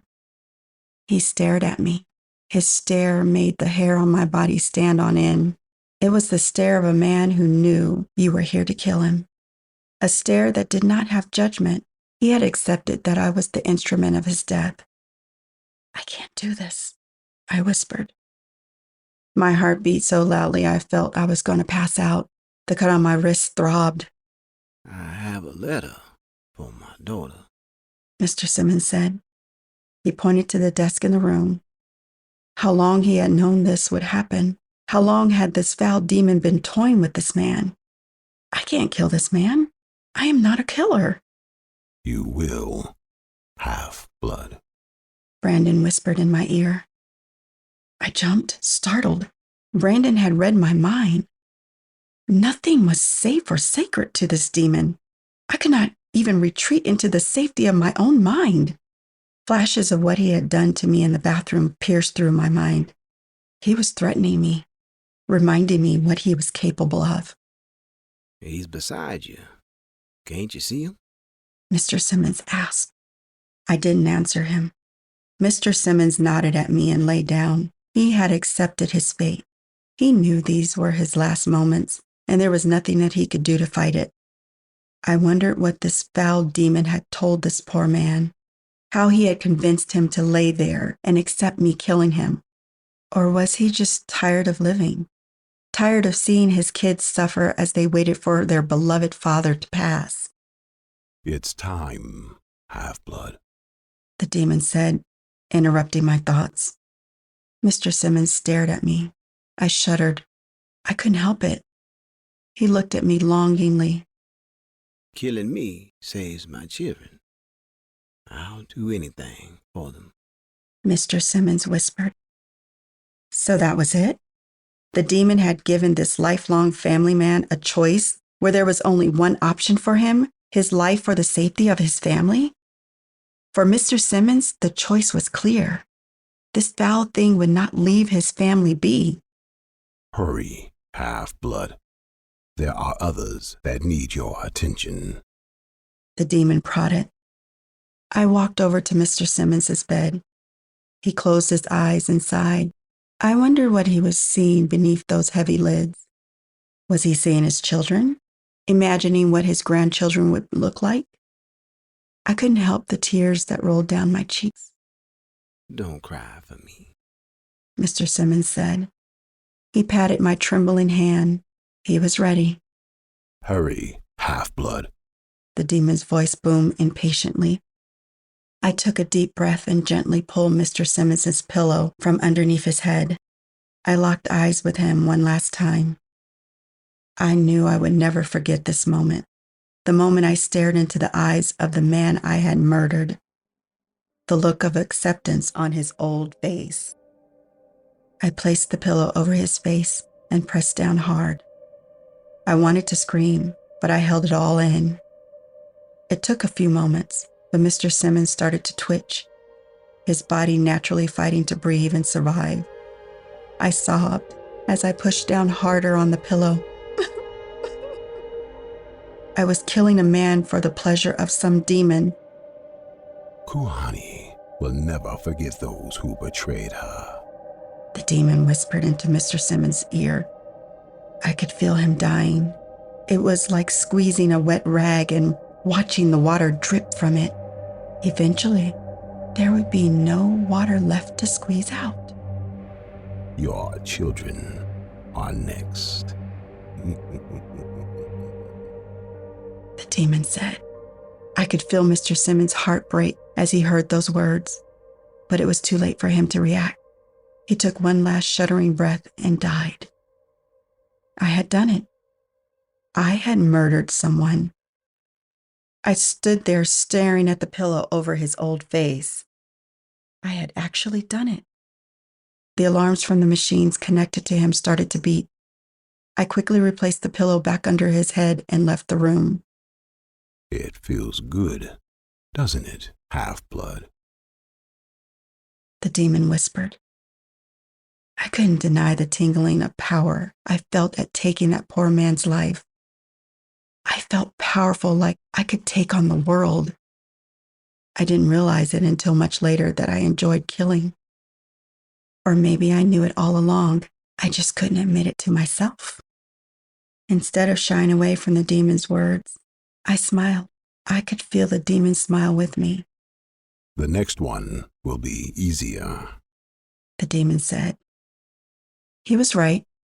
It was much easier. I went from room to room, silently murdering those he instructed me to. Those who were tied to Kahani's pain and rage. Those who were cursed to share the blood of the men who had betrayed that poor woman. The sadness I felt when murdering Mr. Simmons was gone. I started to enjoy it. The power of having the flame of life in your hands and being able to snuff it out at will was exhilarating. I felt powerful, like I was a god, meting out just punishment. I was the master of life and death, and there was nothing those who fell into my blood-stained hands could do about it. I didn't know I was so angry. Years of pushing down the rage of dealing with rude patients and colleagues seemed to resurface all at once. There is one more you must kill. Half-blood. The demon whispered. I was almost sad that my task was done. The fear and dread I had at doing the bidding of this demon had been replaced with excitement. Killing these helpless people had awoken something in me I had no clue was there. Were we all like this, natural killers? Or was there something just wrong with me? I held my breath as I waited for the demon to tell me who I was to kill next. Being a nurse, it was easy to kill people who were dependent on you for their health care. Most were more dead than alive anyway. For it to seem like they passed away in their sleep was something no one would ask questions about. Your mother is the last descendant of one who was cursed by Kuhani. You must destroy her, the demon said. My heart stopped. I loved my mother. She was the only family I had. You are being spared as long as you have no offspring. But your mother must pay for the sins of her ancestors. The demon whispered. He seemed to take pleasure in my pain. Killing random strangers in a hospital was one thing, but having to kill my own mother was not something I thought I could do. Candace paused. She couldn't take the way everyone was staring at her. They looked at her like she was a piece of shit that was stuck on their shoe. Candace didn't wait for permission. She just got up and walked to the bathroom. She needed a strong drink. Something to take the edge off of what she had done. Of all the people she had to kill in order to appease this demon that seemed to torment us all. Most of all, to wash out the foul taste in her mouth from talking about him. Candace had to go back out there and face their judgmental looks. She splashed water on her face, avoiding looking in the mirror. It had been years since she saw Brandon in the mirror of her own bathroom, but he still haunted her. Candace made her way back to her chair and sat back down. The women averted their eyes from her. Candace knew they were disgusted with what she had done, but Candace was a victim just as much as they were. They were beaten and brutalized, and she was forced to kill. The demon they all had in common spared no one. Chapter 11. Sandra. Of course, it was the biracial ones that was the craziest, Sandra thought as she listened to Candace tell her story. She was a stone-cold killer. Sandra wondered how she got away with it. Did the hospital not ask questions? Or were nurses so trusted that their word was all that was needed? It sent shivers down Sandra's spine to think she could be in the hospital and some crazy nurse could kill her and no one would ever question how she died. Candace was just as much of a demon as the actual demon was. But then again, did she have a choice? It was hard for Sandra to see Candace as a victim. There was a fine line between victim and oppressor. To see the longing and sinister pleasure in Candace's eyes as she recounted murdering all those innocent people that she was charged to care for crossed the line from being a victim to just being evil. Sandra sighed deeply. It was her turn again. They were all staring at her, waiting for her to continue. She understood how they felt. Hearing the other women tell their stories was a much-needed break from their own. Sandra rubbed her neck and continued. I didn't stay in the hospital long. I wanted to get out of there as quickly as I could. I wanted to spite this demon by ending my own life, by not allowing it to use me to birth some foul creature into this world, some vile thing that would torture and destroy another poor woman as it had done to me. It's crazy the curveballs life throws at you. A few days ago, I was a lonely woman who had finally convinced myself that marriage and kids were the answer to that loneliness.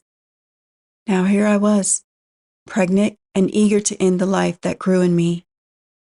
I don't know why I spared the imam. Maybe I was still afraid. He was a devil to me. I did not feel safe from him, even in death. When the police asked me what had happened, I repeated everything that African woman had said. I was hit in the back of my head and woke up like this in the alley behind the mosque. The fear of him would keep me silent even in death. My only hope was that his DNA was already in the system. I let them swab my battered and bruised vagina for DNA. If they did catch him, I wouldn't be here to celebrate it. I'm not even sure I would celebrate it.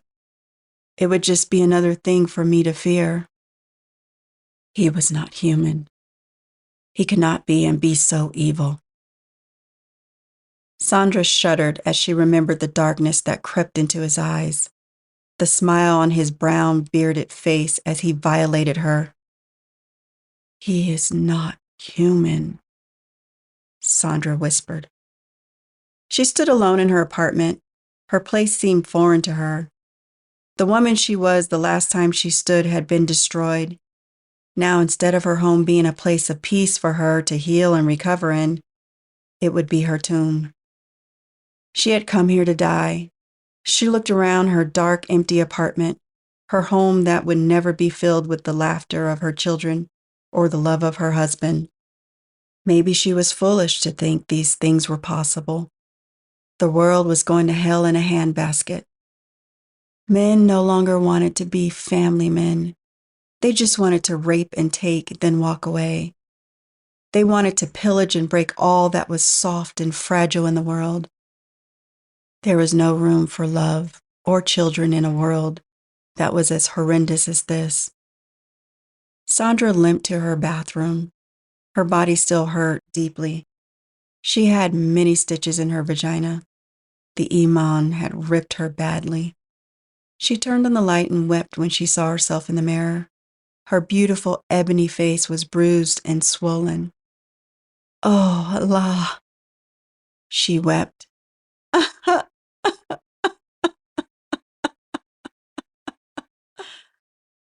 Sandra could not recognize the woman who stared back at her in the mirror.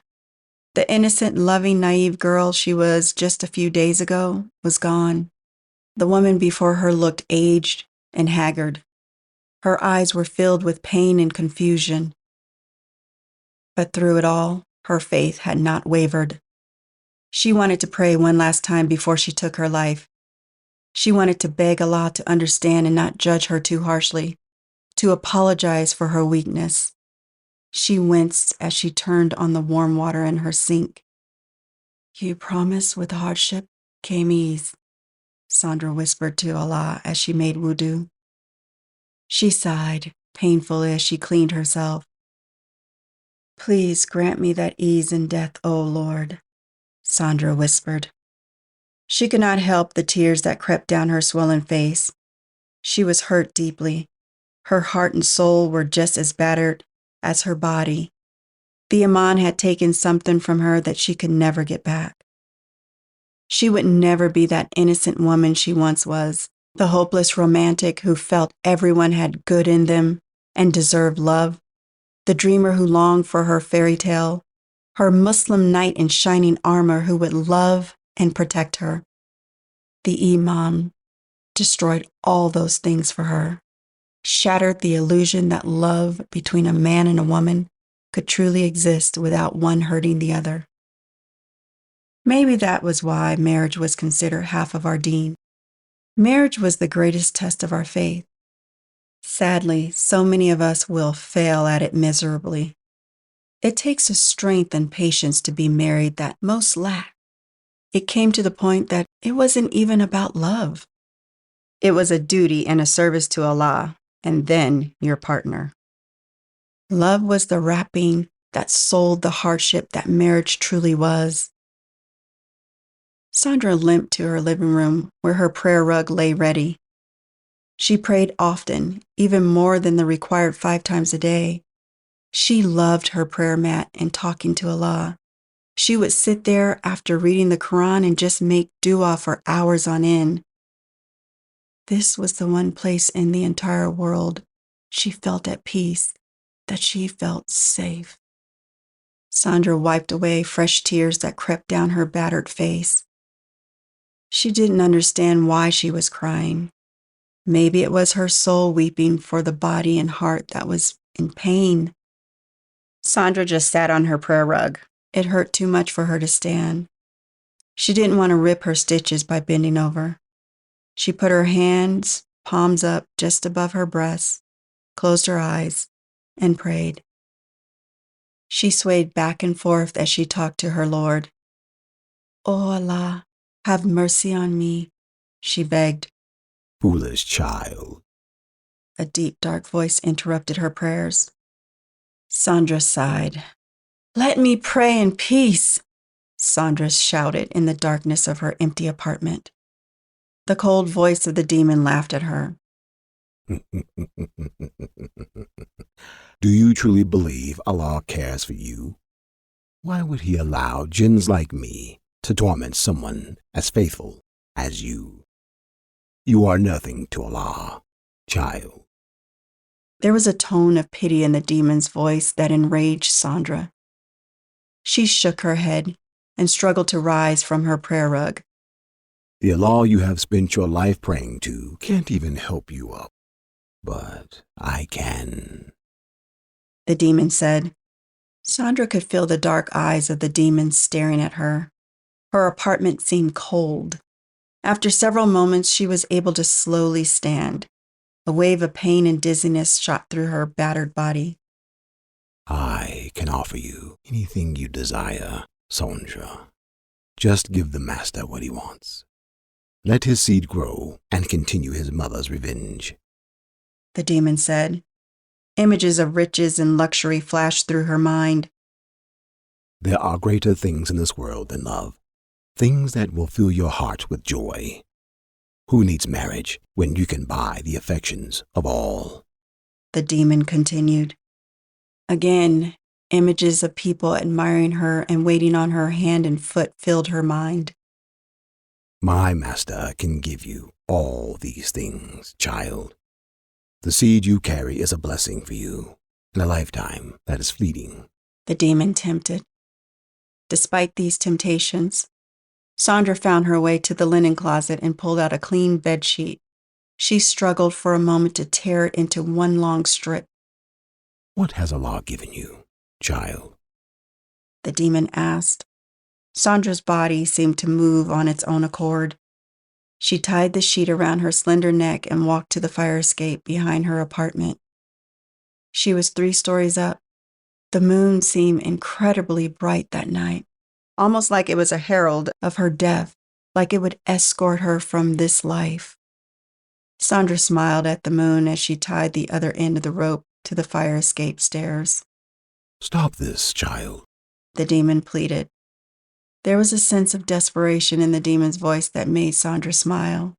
The smug confidence vanished when it realized what she was doing. Sandra's entire being shook as she took a step toward the edge of the fire escape. She never took her eyes off the moon. She started to recite her favorite surah from the Quran. She felt helpless. She didn't want to die, but she didn't want to give birth to a jinn either. If sacrificing her life meant saving countless other women from this foul creature, then so be it. Wasn't this the epitome of being a Muslim? To kill one person is like killing all of mankind, and to save a life is like saving all of mankind. These were the words from Allah revealed to her beloved Prophet Muhammad, peace be upon him.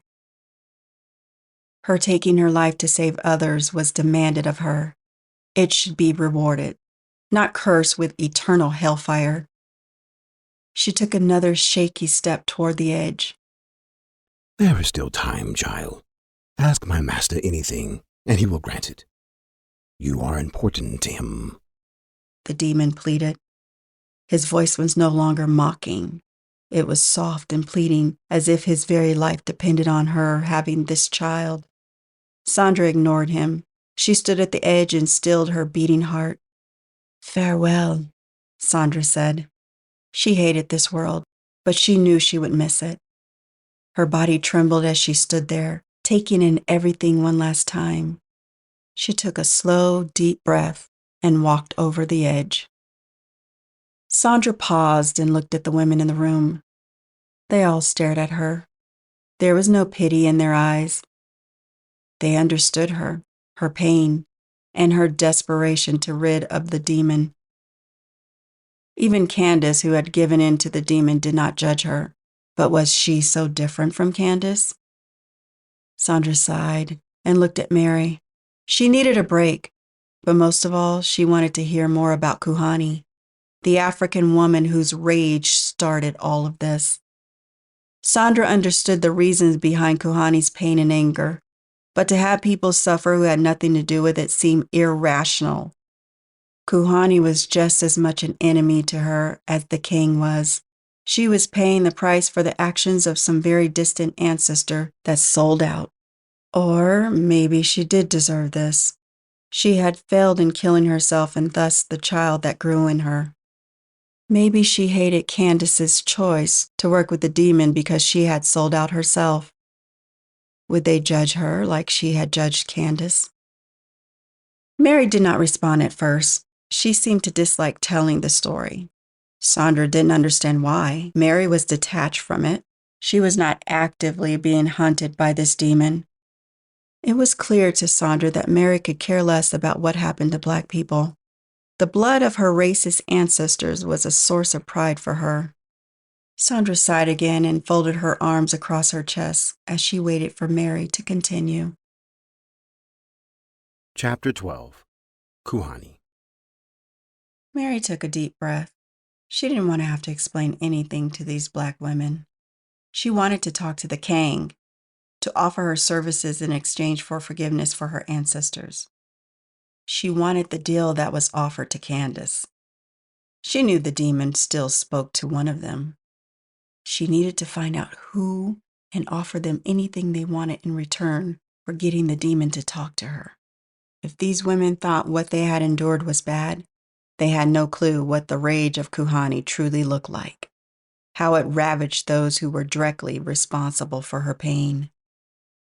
Mary could feel the eyes of the women on her. They wanted to hear more about the woman who was responsible for their torment.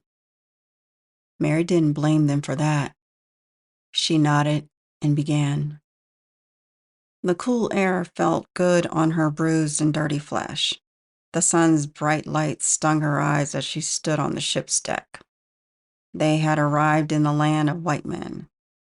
The air felt and tasted different here. It was cold and made her shudder. The air was thick with pain and hate. Everything about this strange white land smelled of death. The people were pale as corpse and looked just as rotten and dirty. She was used to the smell of life and happiness. This land seemed like a living hell. She had to make sure she was still alive and had not died in that tiny cage, that she was still breathing after they had raped and beaten her. As much as she wanted to be dead, the pain in her body was a constant reminder that she was still here, still a slave to the vile white men. She could hardly walk, Yet they chained and shackled her. Despite their brief attempt at cleaning her, blood still dripped down her leg. The captain and his men had abused her repeatedly, and she was badly torn. Her knees buckled as she took a stumbling step forward. Welcome to your new home, A white man shouted. Several white men laughed. There was nothing welcoming about this place. Her people were shackled and tied together in old, rusty, blood-stained chains. They looked haggard and beaten. They marched off the boat like prisoners in some white man's war.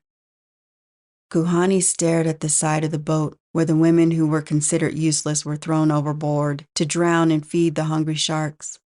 She shuddered in horror. She would be glad to get off this boat, but the prospect of what laid ahead in this land of walking corpses was just as frightening as staying on this boat. Every step was painful.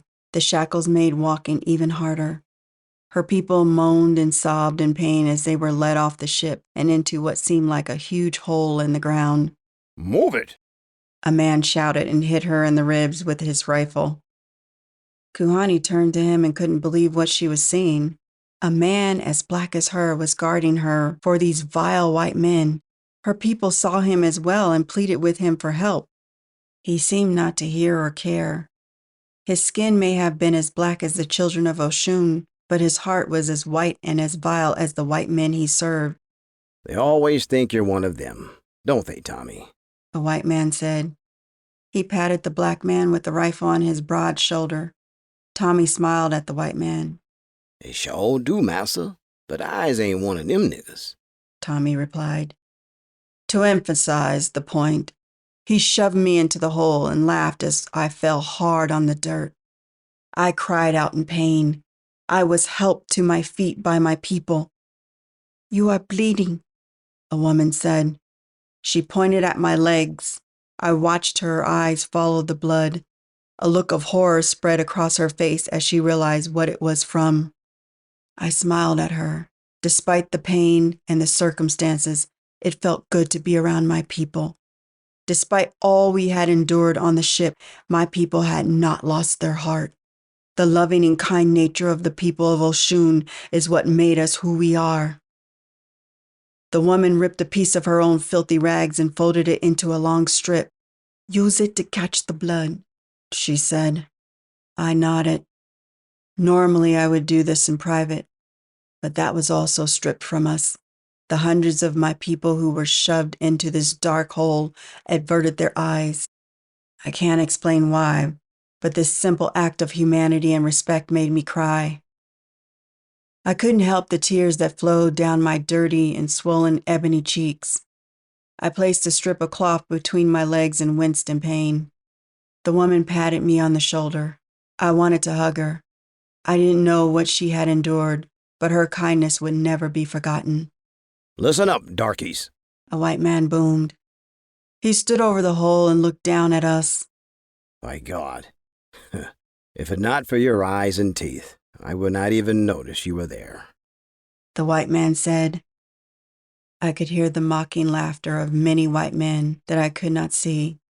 They stood behind the white man with the torch in his hand. He peered over the edge at us. Old Tommy and his boys will get you separated and cleaned up. You will be put into auction in the morning. The white man boomed. He took a deep breath and pulled out a clean white cloth to cover his mouth and nose. There are some rules here. If you don't abide by these rules, you will be shot or hung. The white man said. He pointed off into the distance. An African voice took over and repeated what he said in our language. I was shocked. Why were my people helping these devils? I guess I shouldn't have been. It was the men of my tribe that sold me into this hell. Why would it be any different here? People only had loyalty to themselves. If helping their enemy oppress their own people elevated their status, many would gladly sell their mothers for that little bit of ease, to not be as tortured and mistreated as the rest of those who shared their reflection. The white man gagged and stepped back from the pit. I could only imagine how we smelled. We were battered and broken. Many of us were more dead than alive, and most would not make it until the morning. I wondered how many of my people had died in this vile pit. How much African blood had been shed here. The dirt and bone beneath my bare feet were black. It was as if the soil was fertilized with death and the decay of the black bodies of my people. I didn't notice the smell. I had been in the ship of death with my people in the same state for weeks. I was immune to it at this point. I knew I smelled no better. I reeked of pain and abuse. My many wounds festered and oozed.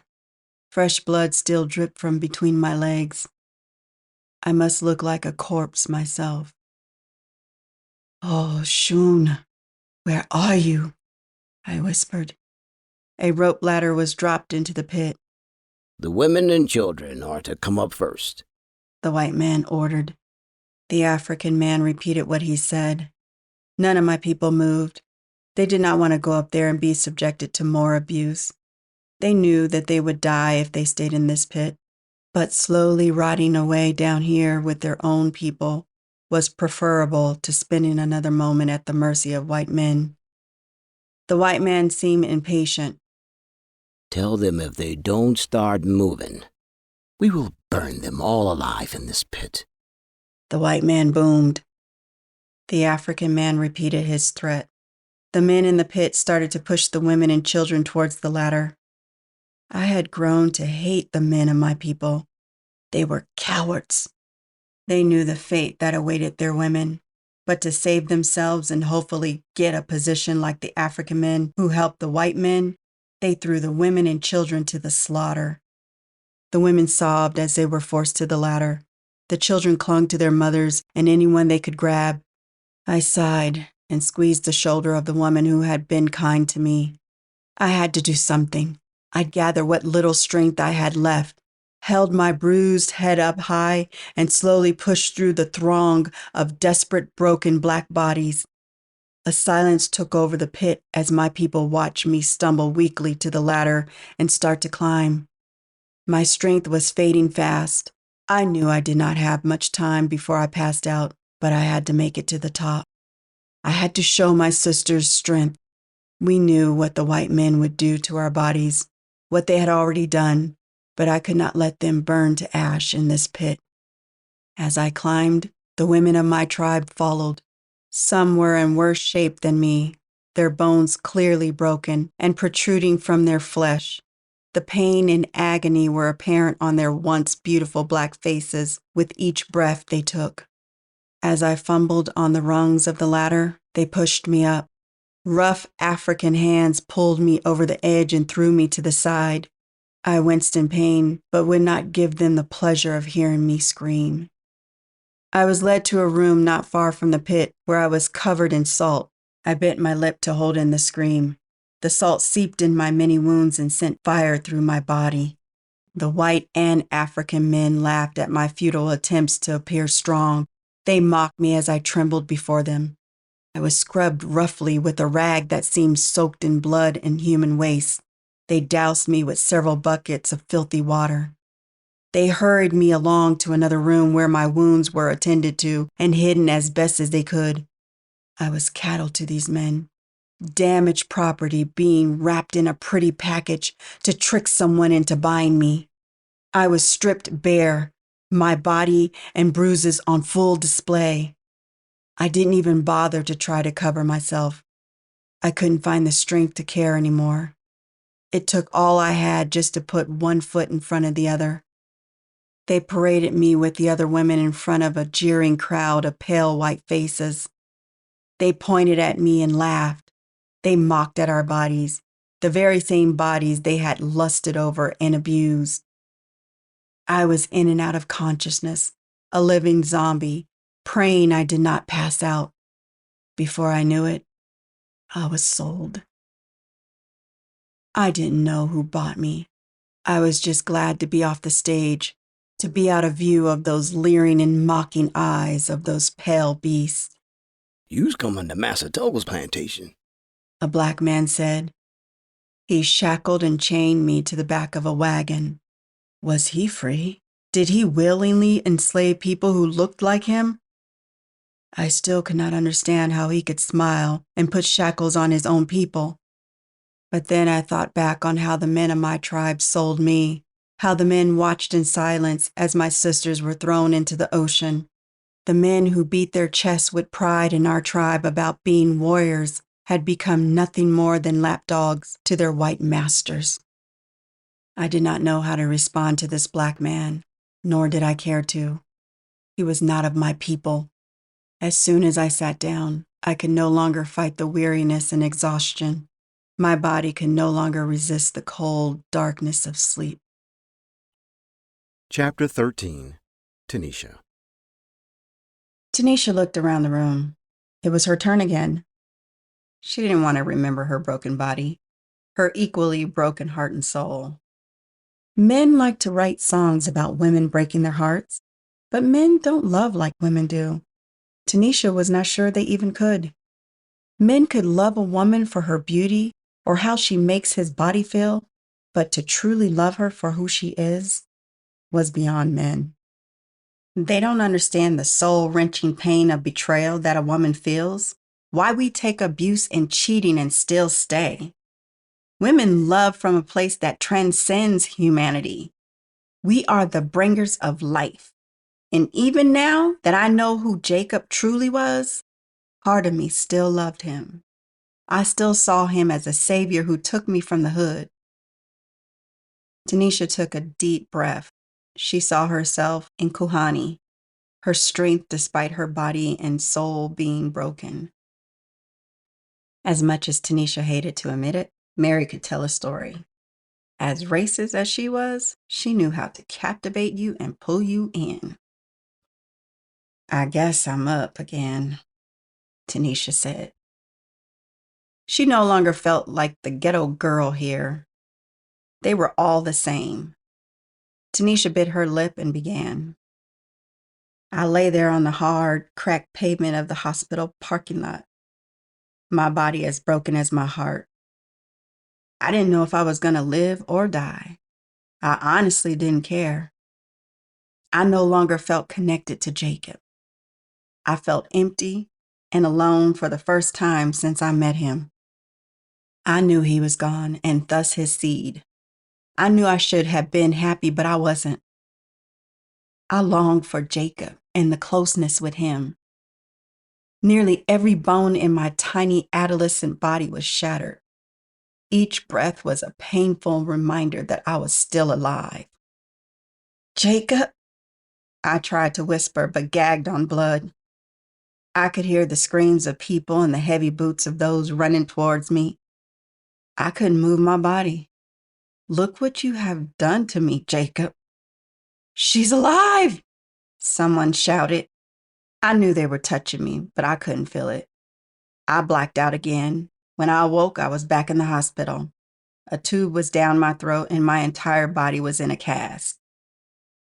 I lay there for what seemed like years as my young body healed. Each night was torture. I prayed for Jacob to come back. I begged and pleaded for him to hold me like he once did, to give me another child so I wouldn't feel this emptiness, this overwhelming loneliness. But he never answered. I never heard from or saw Jacob again. Eventually, my body healed, and I was able to walk again. They put me in a juvenile psychiatric ward for months. The more I told them about Jacob, the crazier they thought I was. I knew I had to change my story. I had to deny the truth and tell them what they wanted to hear. My heart was in no way healing, but I was a survivor and knew what I had to do to get out of here. When I had convinced the psychiatrist that I was sane enough, they released me to a group home. My mother didn't want me back. She never came to see me at the hospital. I think she wished I had died. Maybe I should have. It would have been easier for us both. She could move on knowing her daughter had passed, and I would not feel so empty. Jacob had not only raped my body, he raped my heart and soul. My body healed, but my heart never truly did. Some nights, I would sit by the window and wait for Jacob to appear. I would even go back to my old neighborhood and walk that long, treacherous walk from my school bus stop, praying Jacob would come and save me again. I don't understand the hold this man or thing had on me. He beat me within an inch of my life and hung me upside down from the ceiling of our apartment as he raped me. Yet, still, I loved him and longed for him. I felt like there was a literal hole in my gut. No matter what I did, that hole would not go away. It would not be filled or sated. Holding down a job was nearly impossible for me. Being sober and having to deal with other people was something I struggled with. With sobriety came the pain and the memories. The reminder that not long ago I lay in the hospital parking lot, my entire body shattered in order to kill Jacob's child. I didn't want to live with that memory. If I had to live, I wasn't going to be sober. Being on the street, essentially homeless, was freedom for me. I was no more than a walking corpse anyway. I didn't care how I looked or what people thought of me. If they knew what I had endured, what I had been through, they would not judge me as harshly. Jacob's master still haunted me. The vision of that dark, twisted shadow hanging from the corner like some huge, deformed spider still sent shivers down my spine. Even being drunk and high on whatever I could find didn't keep the memories of him away. I would wake up in some strange man's bed, shivering, and I could swear I saw that demon in the shadows, or hear the deep nothingness of his voice whispering to me as I stared drunkenly into a half-empty bottle. I felt him caress my cheeks as I lay beaten and bloody in some alley. Sometimes I felt tempted to call out to him, ask him what he wanted from me, why he still haunted and tormented me, and most of all, why he took Jacob from me. I couldn't decide if this was real or a delusion brought on by trauma or drugs. Maybe it was a mixture of both. I knew for certain that Jacob was real. That shadow he called master was also real. What he did to me could not be denied, but everything after that was a blur. I stumbled through life from one drunken stupor to the next. Relationship-wise, I was ruined. I was useless to any man who was not Jacob. No one could compare to my ebony knight in shining armor, to my first love and heartache, to the man I gave my virginity to and shattered my entire body over. Men used my body, and in return, they gave me drugs and food. I had nothing. The only currency I had that men valued was what was between my legs. I hated it, but I needed the drugs and alcohol more. I needed to be constantly high or drunk in order to deal with what I had been through. My body constantly ached. You don't survive breaking every bone in your body without some permanent pain. Being high made the pain bearable. It took me years of being a drugged-out zombie to find a little bit of peace that I now have. I'm not entirely sober, but I'm not the same broken girl I was either. I had finally gotten to a place where I was starting to move on from Jacob. The festering wound that he was had closed and scabbed over. I was healing. Then out of the blue, you come and rip that wound wide open again. Tanisha started to shake as she stared at Mary. You came into my life and ruined a decade of progress, Tanisha said weakly. Mary shifted in her seat uncomfortably, but she never took her eyes off Tanisha. You know I wasn't going to come here, but after years of silence from Jacob and his master, he finally came back to me, Tanisha said. She paused for a long moment. Her chest heaved as she spoke. She was fighting a wave of pain. The thought of Jacob made her once shattered bones ache and made her wound feel like it was on fire. Tanisha took a deep, shuddering breath. He spoke to me in my dreams and told me to come here, that I needed to do this for him, Tanisha said. She stared at the floor as she spoke, her jaw clenched. There was more, much more. Jacob had given her an address and a key. She needed the money for this session to go where Jacob had instructed her. After all these years of pain and trying to forget, just a single word from him, and she was right back in the palm of his ebony hand. Mary studied her intently. Maybe this was what she was looking for. The demon had reached out. "Is that all he said?" Mary asked. Tanisha hesitated a moment and nodded her head. She would not betray Jacob again. He had forgiven her and given her a second chance. She was no longer the weak little girl that she once was. She would not fail him again. Chapter 14. Candace. Candace could feel the stares of the other women as they waited for her to speak. She shifted uneasily in her chair. They already thought she was a monster, no better than the demon that she seemed to serve. They could not fathom that she was a prisoner, a slave, if you will, with no choice but to do the bidding of her master. Candace sighed. She was a coward, and she knew it. She was too afraid to die, so she submitted. She murdered in the name of the foul creature. Tears ran down Candace's light brown cheeks. She took a deep breath and stilled herself and began. I invited my mother over to my apartment. I knew my mother was a neat freak, so I made sure my little space was as tidy as it could be. I never knew my father, but I figured I inherited his comfortability in being junky. The slightest thing out of place drove my mother nuts. Her house was spotless. If I had to eat in any bathroom, it would be hers, bar none.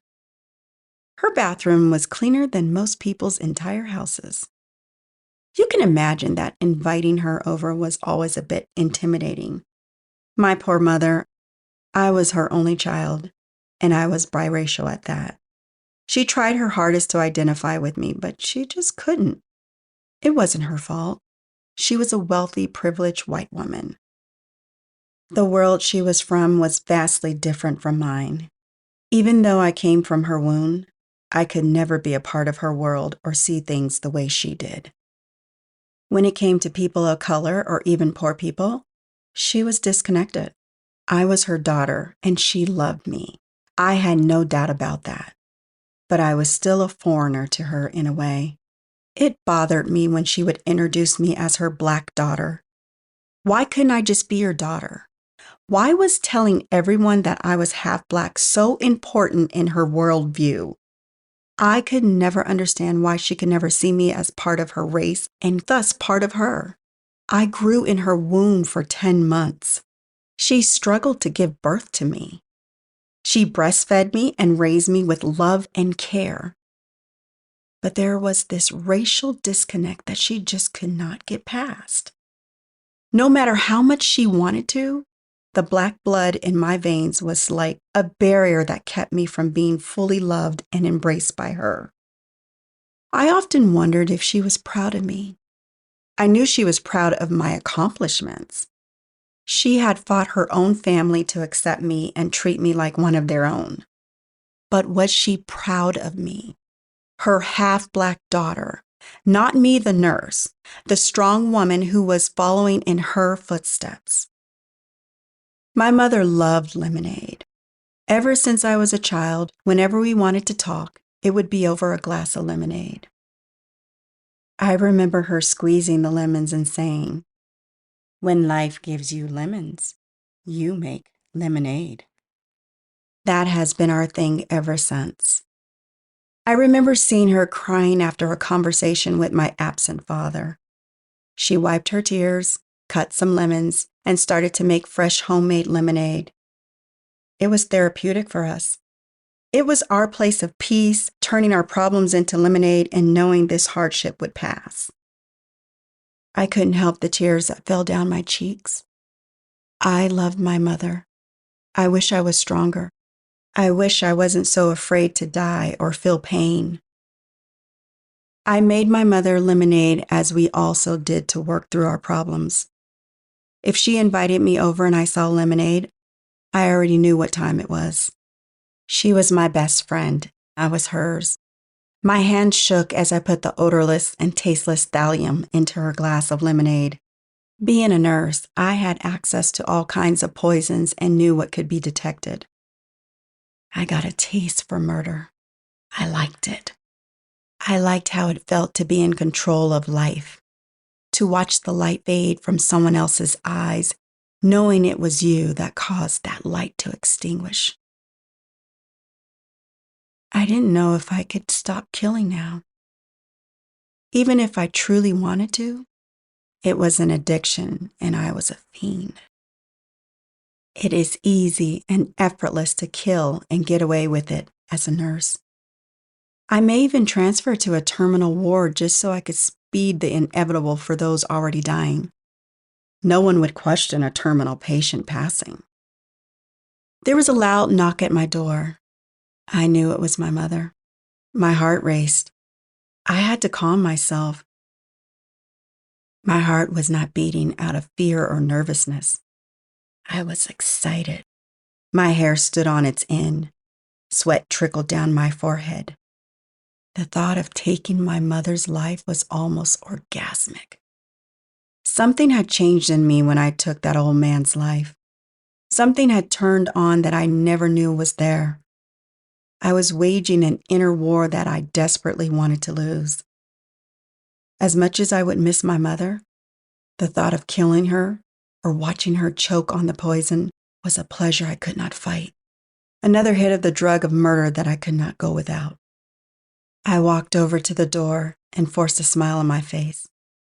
I took another deep breath and opened it. "Hey, Candy girl," my mother said. She beamed and hugged me deeply. She looked tired, like she had just finished up a long shift. If I was in need, I knew she would come. My poor mother had never let me down when it came to that. She walked into my house and looked around. I could tell her OCD was kicking in, and she did not approve of the state of my house. She entered the kitchen and saw the lemonade. She smiled and immediately walked over to it and started drinking. "I have been looking forward to some lemonade time with you," my mother said in between swallows. I pulled out a chair and sat across from her. I didn't say anything. I just stared at her. My heart was pounding so hard I was surprised she couldn't hear it. I took a sip of my own lemonade and forced a tight smile. I was really doing it. I was murdering my mother. I couldn't turn back now. She had already drunk half of her lemonade laced with thallium. I put massive amounts in her drink. I knew it would not take long. I reached and grabbed my mother's hand. I knew this would be the last time I saw the love she had for me in her eyes. The last time I would touch her while she was breathing. "What's wrong, Candy?" my mother asked. She noticed how my hand trembled, how pale I looked. She took another swallow of her lemonade and tried to stand. She put both of her hands on the table to balance herself. "I have murdered you, Mother," I said. My voice shook with excitement. She looked at me confused. "What are you talking about, Candace? I'm just tired.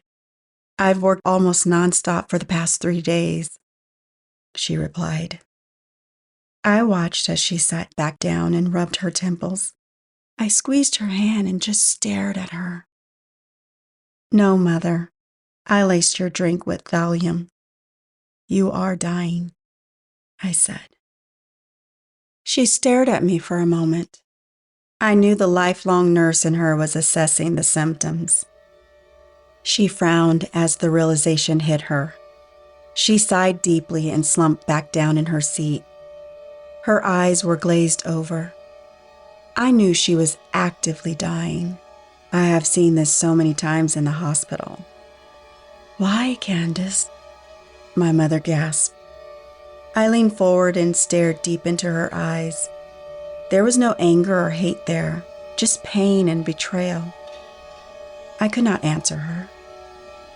I didn't know what to say. I just watched and waited for that moment when the light would fade, when she would slump forward and die, when my mother, my best friend, the woman I had idolized my entire life, would fade away, her heart broken by her only daughter. Was I insane? How could I enjoy this so much? How could I sit here and wait for that hit of dopamine that I would get when her life vanished? My mother gasped for breath. She used the last of her strength to squeeze my hand. I broke then. Tears streamed down my cheeks. She still loved me. I had murdered her, and yet she still loved me. I could not understand it. She did not hate me.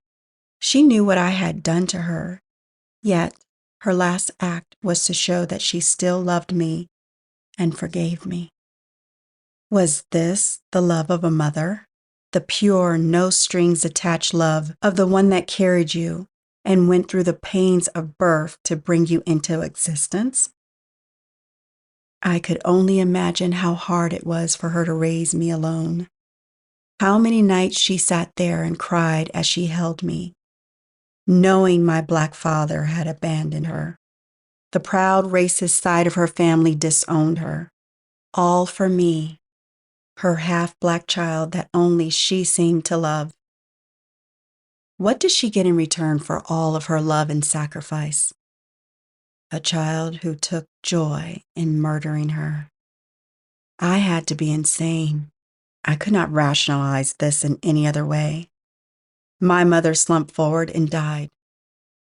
For a moment, I could not move. I just stared at the lifelessness in her light blue eyes. I killed my mother, I whispered to myself. I stared at the little remaining lemonade in her cup and thought about drinking it so I could die with her and tell her how sorry I was on the other side. If there was another side, I probably would not see her. She was a saint, and I was a devil. I did not deserve a mother like her. My hand shook as I caressed her long, neatly kept blonde hair. I love you, Mother, I said. My voice was filled with emotion. I hugged her tightly and dumped her cup of lemonade, replacing it with mine. I threw it out and smashed it into pieces, scattering the glass everywhere. And when I returned, my apartment smelt like death. I called 911. It was easy for me to explain how my mother had died. I was a nurse, after all. I had seen and dealt with death almost on a daily basis over the years. My heart was broken. I knew part of my humanity was gone. I watched as they loaded my mother's corpse onto a stretcher and took her away. After all the police and paramedics left, I sat alone in my apartment and stared at where my mother had sat a few moments ago. I had killed my mother. I had murdered the only person who loved me unconditionally for the sake of an ancient slave woman whose anger was still alive today. I did it, Brandon, I said. I looked around, half hoping he would appear. I felt empty and alone. I thought I would be happy that Brandon was gone, that the foul demon no longer stalked and controlled me. But I wasn't. Part of me wished he would come back. I was his prisoner, and now that I was free from him, all I wanted was to be back in his prison. At least I was not alone there. Now I had this hunger to kill and no one to blame it on. He was no longer the monster that was beyond all my actions. Now it's just me. I could not hide from the fact that I was a murderer, and I enjoyed it. I killed several more people over the years. I had to force myself to stop. I knew I would eventually get caught. Believe it or not, I went to Alcoholics Anonymous to control my addiction to kill. One addiction was no different than the other. I still get the itch and the craving to kill. Candace paused a moment. She could feel the eyes of the other women boring into her. She knew she must sound like a mad woman. She took a deep breath. And now I am here. she continued. She had nothing left to say. There was nothing she wanted to say. She nodded at Mary, indicating she was done. Mary didn't respond at first. She seemed lost in some memory or thought. Sandra cleared her throat. She seemed as eager as the rest of us to get this over with. Mary seemed to come out of wherever her mind had wandered to and nodded at Sandra. Chapter 15. Sandra. A cold chill crept slowly down Sandra's spine as she listened to Candace talk about killing her mother. The glow in her eyes as she relived it, she enjoyed and relished that memory. Candace was sick. She needed to be in a mental ward, strapped to a bed. She was a serial killer. Her trophies were her memories. Sandra did not understand why the other women acted though everything was okay, like they did not hear what she had done. That woman murdered her own mother and enjoyed it. Candace was a demon. It took the prodding of another demon to reveal who she truly was. But she was a demon nonetheless. Sandra could not even look at Candace. She did not feel safe being in the same room as her. She was bigger than Candace. But that did not matter. Candace was not a normal person. Psychopaths are abnormally strong. Sandra glanced at Candace from the corner of her eye. "Oh Allah, protect me from the wiles of the devil," Sandra prayed in Arabic. The other women were staring at her. She could feel Candace's cold eyes studying her. Sandra was at a point in her life where she did not know if she believed in God anymore.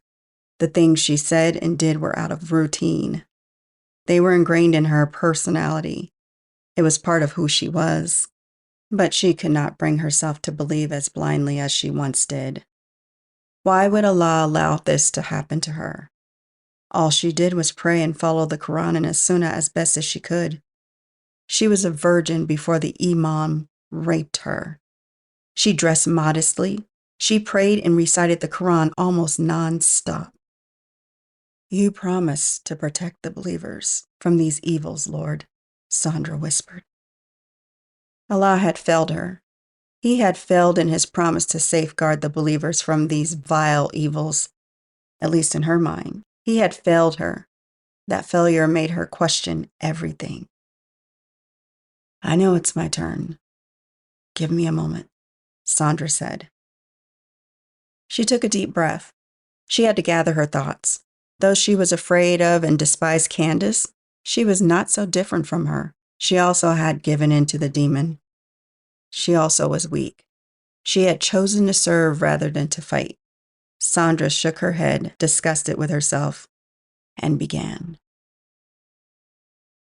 The sheet went taut, and I began to choke.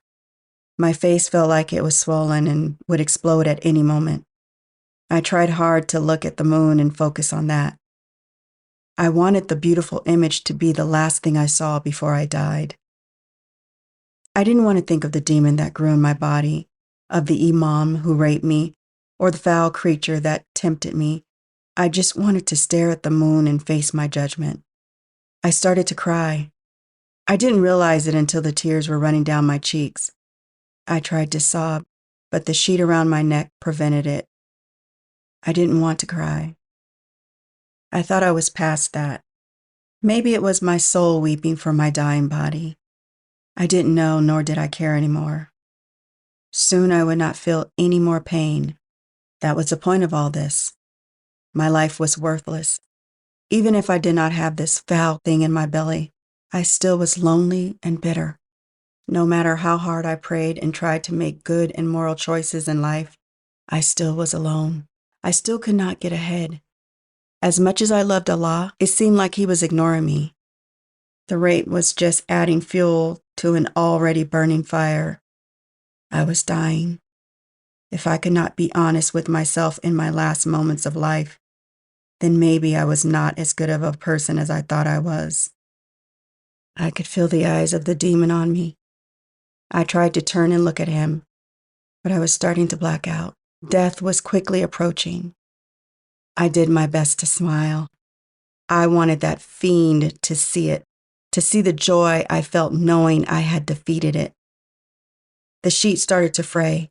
I couldn't look up at it. I was seconds away from death. Please, let me die, Allah, I prayed. The sheet ripped, and I fell 3 stories down, hitting the paved alleyway hard. I heard the bones in my body break. I wanted to scream in pain, but I couldn't. I tried to move my arms, but they would not respond. No matter how hard I told them to move, they lay there dead and lifeless. I was still going to die, be it hanging from my apartment balcony or lying here bloody and broken on the pavement. I heard footsteps approach me. I tried to turn and see who was coming, but like my arms, my neck would not respond. I had to just lay there and wait for whoever it was to come into view. I didn't want help. I didn't want to be saved. I just wanted to die. The figure approached but stayed out of my vision. It just stood over me and stared at me. Poor pitiful creature, The voice of the demon boomed. I sighed in relief. I was happy it was the demon and not some person who would try to save me. you could not even kill yourself. The demon mocked. I couldn't respond even if I wanted to. Nothing in my body seemed to work. Your body is now useless. Just a broken paperweight. The demon said. He was right.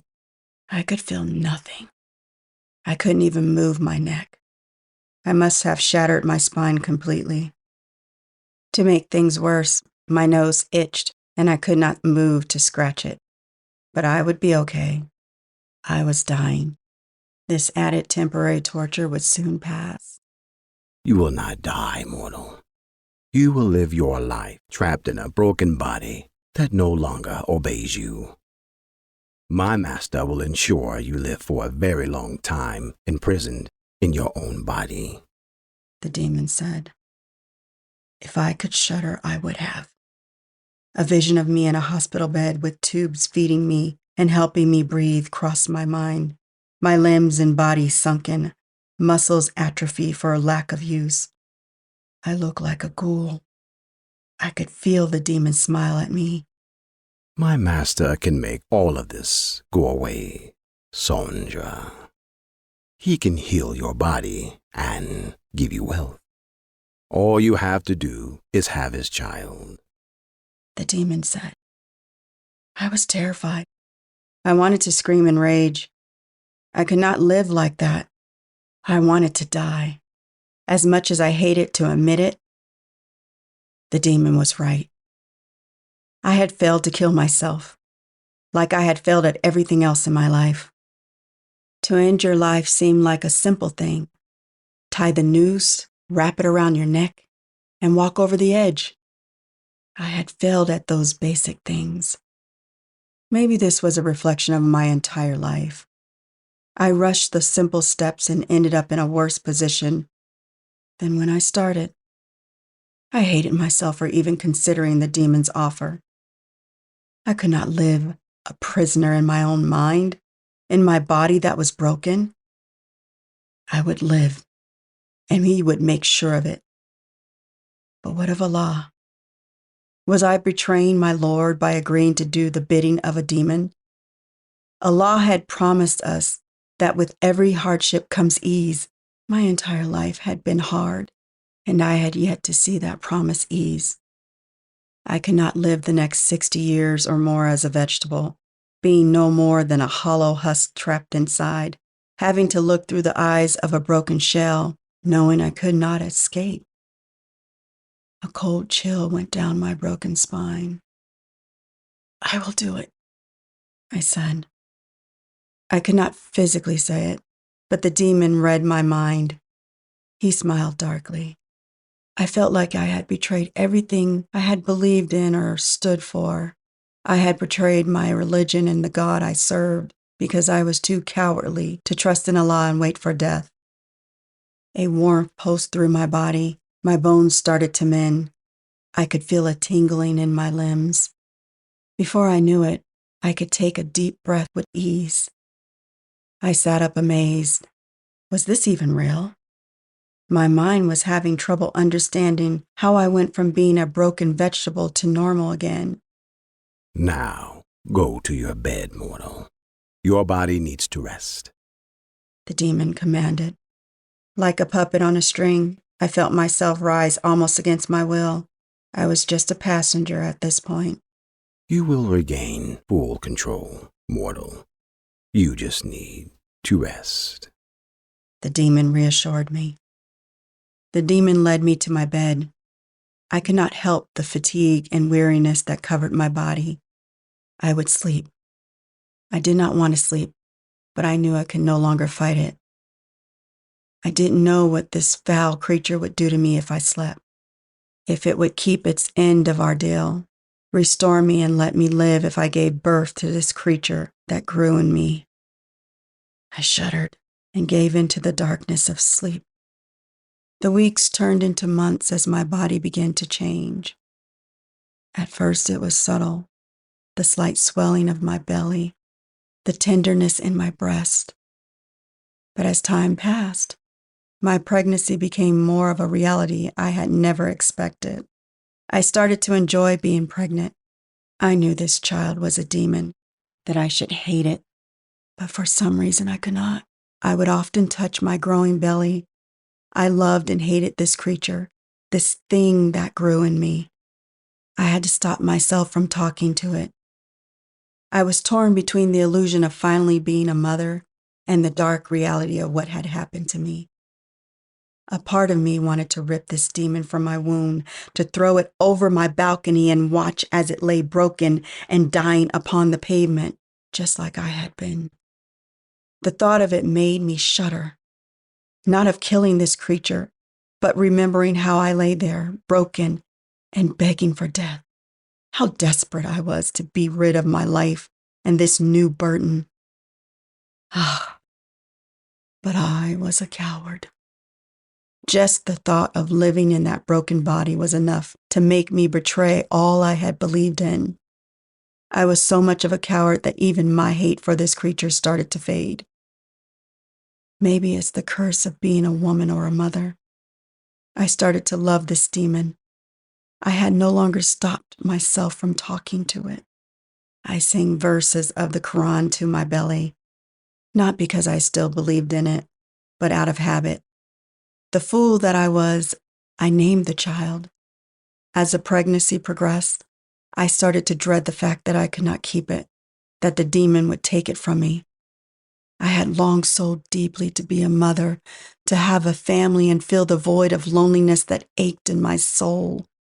I had cried and begged Allah countless times to bless me with a husband so I could have a child. Allah had ignored my pleas. My cries and prayers fell on his deaf ears. Maybe Allah hated me.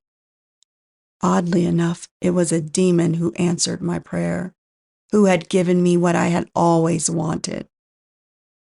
It was the same demon that would snatch it from me. Oh, how I wished I would have died. To be a mother was an amazing feeling, even though the circumstances in which this demon child was conceived. As the months passed, I could not help but love it, to bond with it, to get close to it. Those brief moments that I had life in me, I would never forget. The demon kept his word. I was given wealth. My bank account swelled. Food and everything I needed were delivered to me. During the entire pregnancy, I never left my home. I quit my job, and I no longer had a need for it. I had more money than I knew what to do with. I knew the day was coming. The day that I would give birth to this creature that I had grown to love, that I wanted to mother and raise. I was not sure if the demon would allow me to.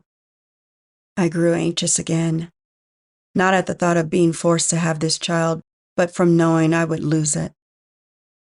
I knew the night before I would give birth. I could feel it. I'm not sure if this is something all women experience. I knew it was time for my child to come. I wanted to meet this creature so badly. I knew I would love it no matter how it looked. I stayed up all night, rubbing my belly and talking to it. I felt it move and kick. Each time it moved, my heart melted. I was in love and smiling. For once in my life, I was happy. I don't know when I fell asleep, but I eventually did. When I woke, I placed my hand on my belly to connect with my baby. But this time, my swollen belly was not there. My heart raced in fear. I sat up to get a better look, and my stomach was flat and empty. It almost seemed like all those months of hating and loving this creature in me was an illusion, a dream that I was stuck in. But I knew it wasn't. I ached for the loss of the life that was once in me. I felt a void where it once was. I screamed as loud as I could. The loss hurt more than lying on that hard, cold pavement broken. The demon had taken my baby, my child, and my heart was broken. For days I did not move. Depression overtook me. I constantly wondered where my child was. In fact, I still do. I wondered if it's a boy or a girl, if it eats, if it's warm. Most of all, if it's happy. Sandra paused a moment. She was openly weeping. She rubbed her stomach and stared off into the distance, lost in the memory of the life that once filled her with hate and joy. It took my baby, Sandra said. Chapter 16. Kuhani. Mary was confused as she stared at Sandra. She, too, was a woman who could deeply feel the longing to be a mother and the loss of a child. She remembered the ache in her soul and womb after she had given birth to a stillborn. She blamed the Kang and the curse of Kuhani for that. By all accounts, her baby boy was doing well. He was healthy and fine. Then on the day she gave birth, her child was dead, his life snatched away by Kuhani's rage. Another part of her scoffed at the suffering of a Black Muslim woman, thinking her people always exaggerated things and tried to play the victim. Mary was torn. She wanted to hug and comfort Sandra as a woman who understood the pain, but the hate she bore for Black people kept her from it. Mary didn't want to think too much about her pain and her loss. She preferred to stay focused on her task. She pushed away her painful memories of her son and drove back into Kuhani's tale. Plantation life was not easy for Kuhani. She hated being a slave. She missed her freedom, her country, and her people. No matter how hard she tried, she could not bond with the people who looked like her here. They were not her people. They were born slaves, so broken and defeated that any hope of freedom had long been beaten out of them. Some were happy as slaves. Kuhani could not understand it, but she did not blame them. This was all most of them knew. She was one of the few who could remember what it was like to be free. Kuhani sighed as she remembered her country, the life that emanated from everything. The beautiful sunsets and how her people would wake up praising Oshun as the sun rose, singing songs to start their day. This new world seemed dead to her. The people were lifeless, no more than corpses simply existing when they should not be. Most of the slaves were not as dark as her. Their skin and proud African bloodline had been diluted by the vile white men, forcing their corrupted blood into them. Some of the slaves were essentially white men with nappy hair and appropriated African features. The men were just as defeated and broken as the women. She could not tell who had it worse, the women who were taken to the big house at night to please the white men who ruled there, or the men who were brutally beaten and raped in front of everyone. Every big, strong, dark-skinned male warrior was tied in the middle of the plantation like a dog tied to a pole. They bent him over a tree stump and tied his arms and legs to pulleys so he could not fight or move. They stretched his arms nearly to the breaking point. They made everyone watch as they sodomized him. The screams and cries from these men broke everyone. They raped the fight and pride out of every male they thought was a threat. The once proud African men were never the same afterward. All defiance was gone. They became docile and submissive. The few who couldn't bear the rape killed themselves. Even in death, they could not escape the vileness of the white men. The white men would hang their corpses from trees as a reminder that there was no escape from them. They owned us, and there was nothing we could do about it. "You were free once?" a woman asked. Kuhani sat up in her bed. She, like most of the women slaves, found it hard to sleep. They dreaded the drunken footsteps and knocks on their doors. The white men came every night to take a few of them to the big house. Sometimes the women never came back. They would hear screams and strange sounds coming from the big house in the darkest hours of the night. "Yes," Kuhani answered. She had grown fond of the women she shared a home with. She was not sure if she could call these run-down shacks a home, but it was all she had. The women tried to keep it as clean as possible, but it was difficult. The women who did make it back from the big house were beaten and bloody. Their blood would seep into the rotten wood and stay there. No amount of scrubbing could get rid of it. "What is freedom like?" the woman asked. She was a younger woman. Her skin was several shades lighter than Kuhani's. She was born a slave and was the daughter of a white man. Kuhani sighed. She had no idea how to describe freedom. It was like trying to describe the brilliance of the sun to a blind person or the beauty of music to someone who was deaf. It was something you had to experience and have taken from you in order to know what it is. "I don't want to think about it. It is something I will never have again," Kuhani replied. The younger woman sighed. She had hope. She dreamed of a life outside of slavery. Maybe it was the white blood that mixed with her African blood in her veins that gave her such foolish notions. But hope as a slave was dangerous, even more so as a slave woman. The best you could hope for is a white man falling in love with you and moving you into his home to be his personal whore. There was no freedom or hope of it ever. The best you got was better meals and the opportunity to bathe a little more often than the rest of us.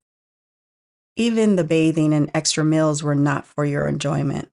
They were given to you purely to make you more appealing to the white man who was raping you. "Did you hear that?" one of the women asked. We all held our breath and strained our ears. Our hearts pounded in our chests. They beat so loudly it was almost deafening. There was a faint scream and a growl not so far away from our shack. I shuddered.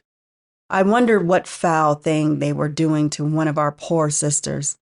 I wanted to care more, to be more invested in the well-being of the women here.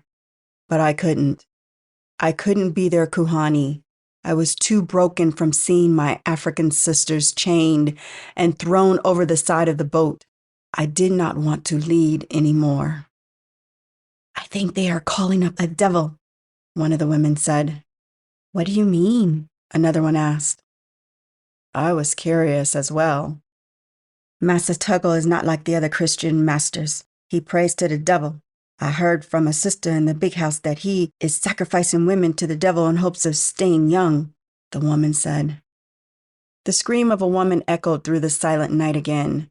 The plantation was always deathly silent, even more so after the sun went down.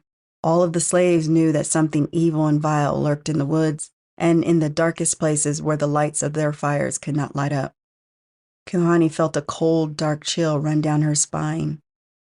"How far along are you, African?" a woman asked. They called Kuhani this because she was different from the rest of them. They were all born slaves and their blood was tainted. She was one of the few pure Africans left on the plantation. "What do you mean?" Kuhani replied. The other women scoffed at her. "You may have once been free, but we are still women. We know that you have been hiding your pregnancy. We are not the fools you think we are," the woman replied. The other women nodded in agreement. Kuhani sighed. She had worn bigger rags and tried everything she could to hide her pregnancy. She felt ashamed to be pregnant by these demons. She had no doubt it was one of the white men that had raped her on the ship months ago. She did not want to have a child tainted with such evil blood, nor did she want to give birth to yet another slave for these men to exploit and use. They took strong, brave African women and broke them, then bred them to create even more subservient slaves. People like the women who shared a shack with her, people who had never known freedom. The whip and slavery was their birthright and only existence. There was no fight in these women or any born into this. Why would there be? They knew nothing else. They had no other life to compare their existence to.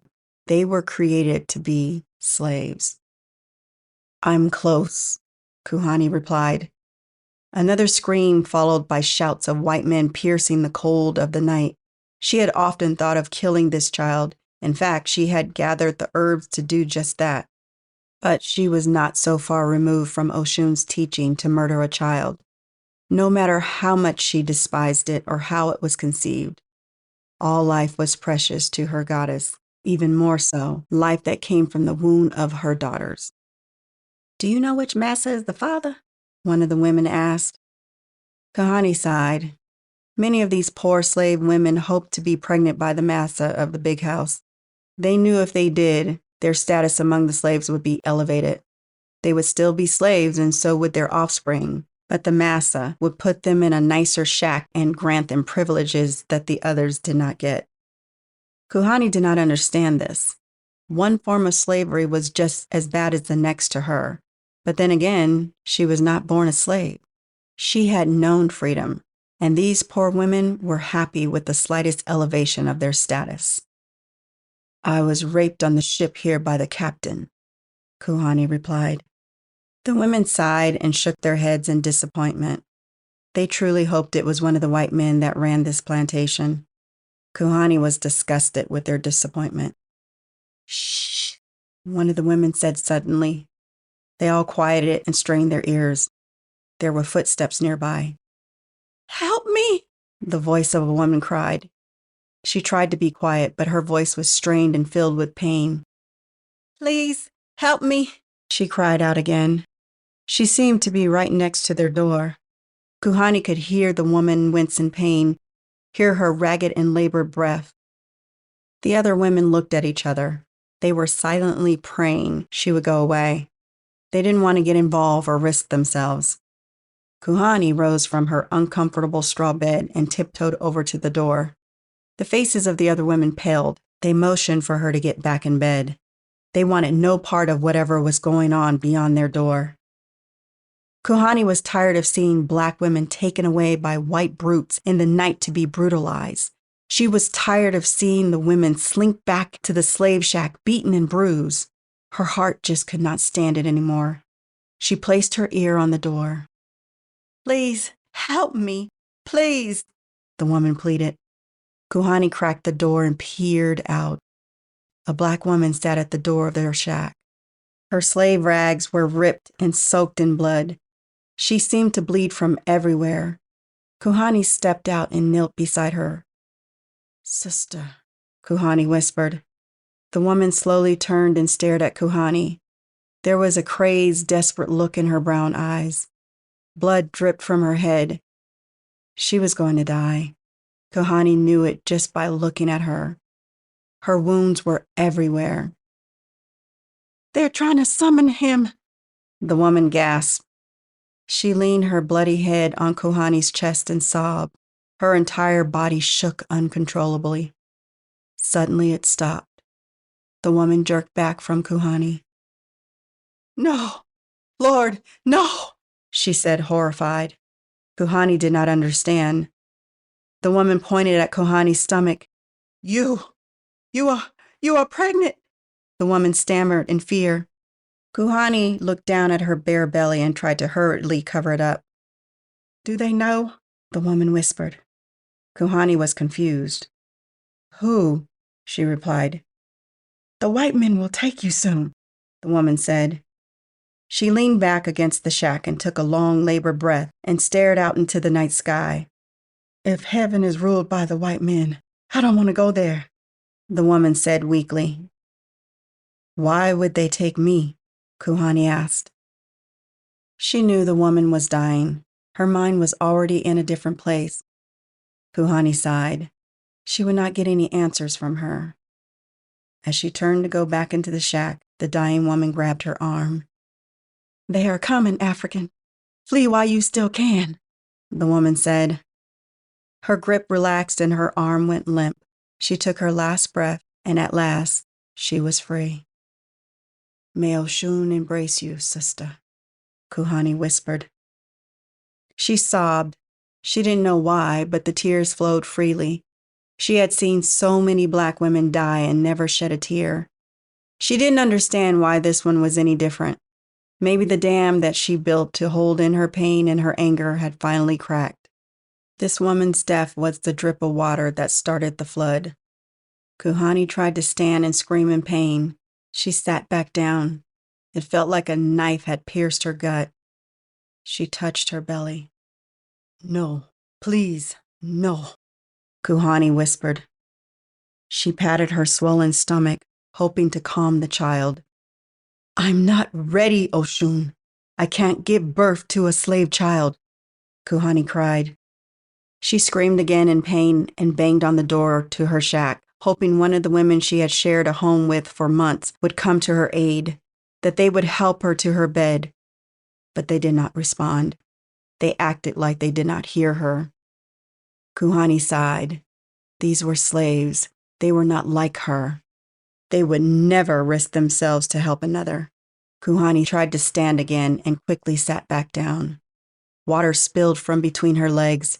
Her child was coming, and there was nothing she could do about it. What's all this ruckus here? A man's voice came from the darkness. Kuhani's heart raced as she saw several white men step out of the shadows. They had torches in their hands. One of them stared at the dead, beaten, and bloody woman who leaned against the shack and shook his blonde head. Pity. She was a fun one, The man said. This one's having a baby, Another white man said. He pointed at Kuhani, clutching her swollen belly and breathing rapidly. Oh, is she now? The man said. He leaned down and studied Kuhani for a moment.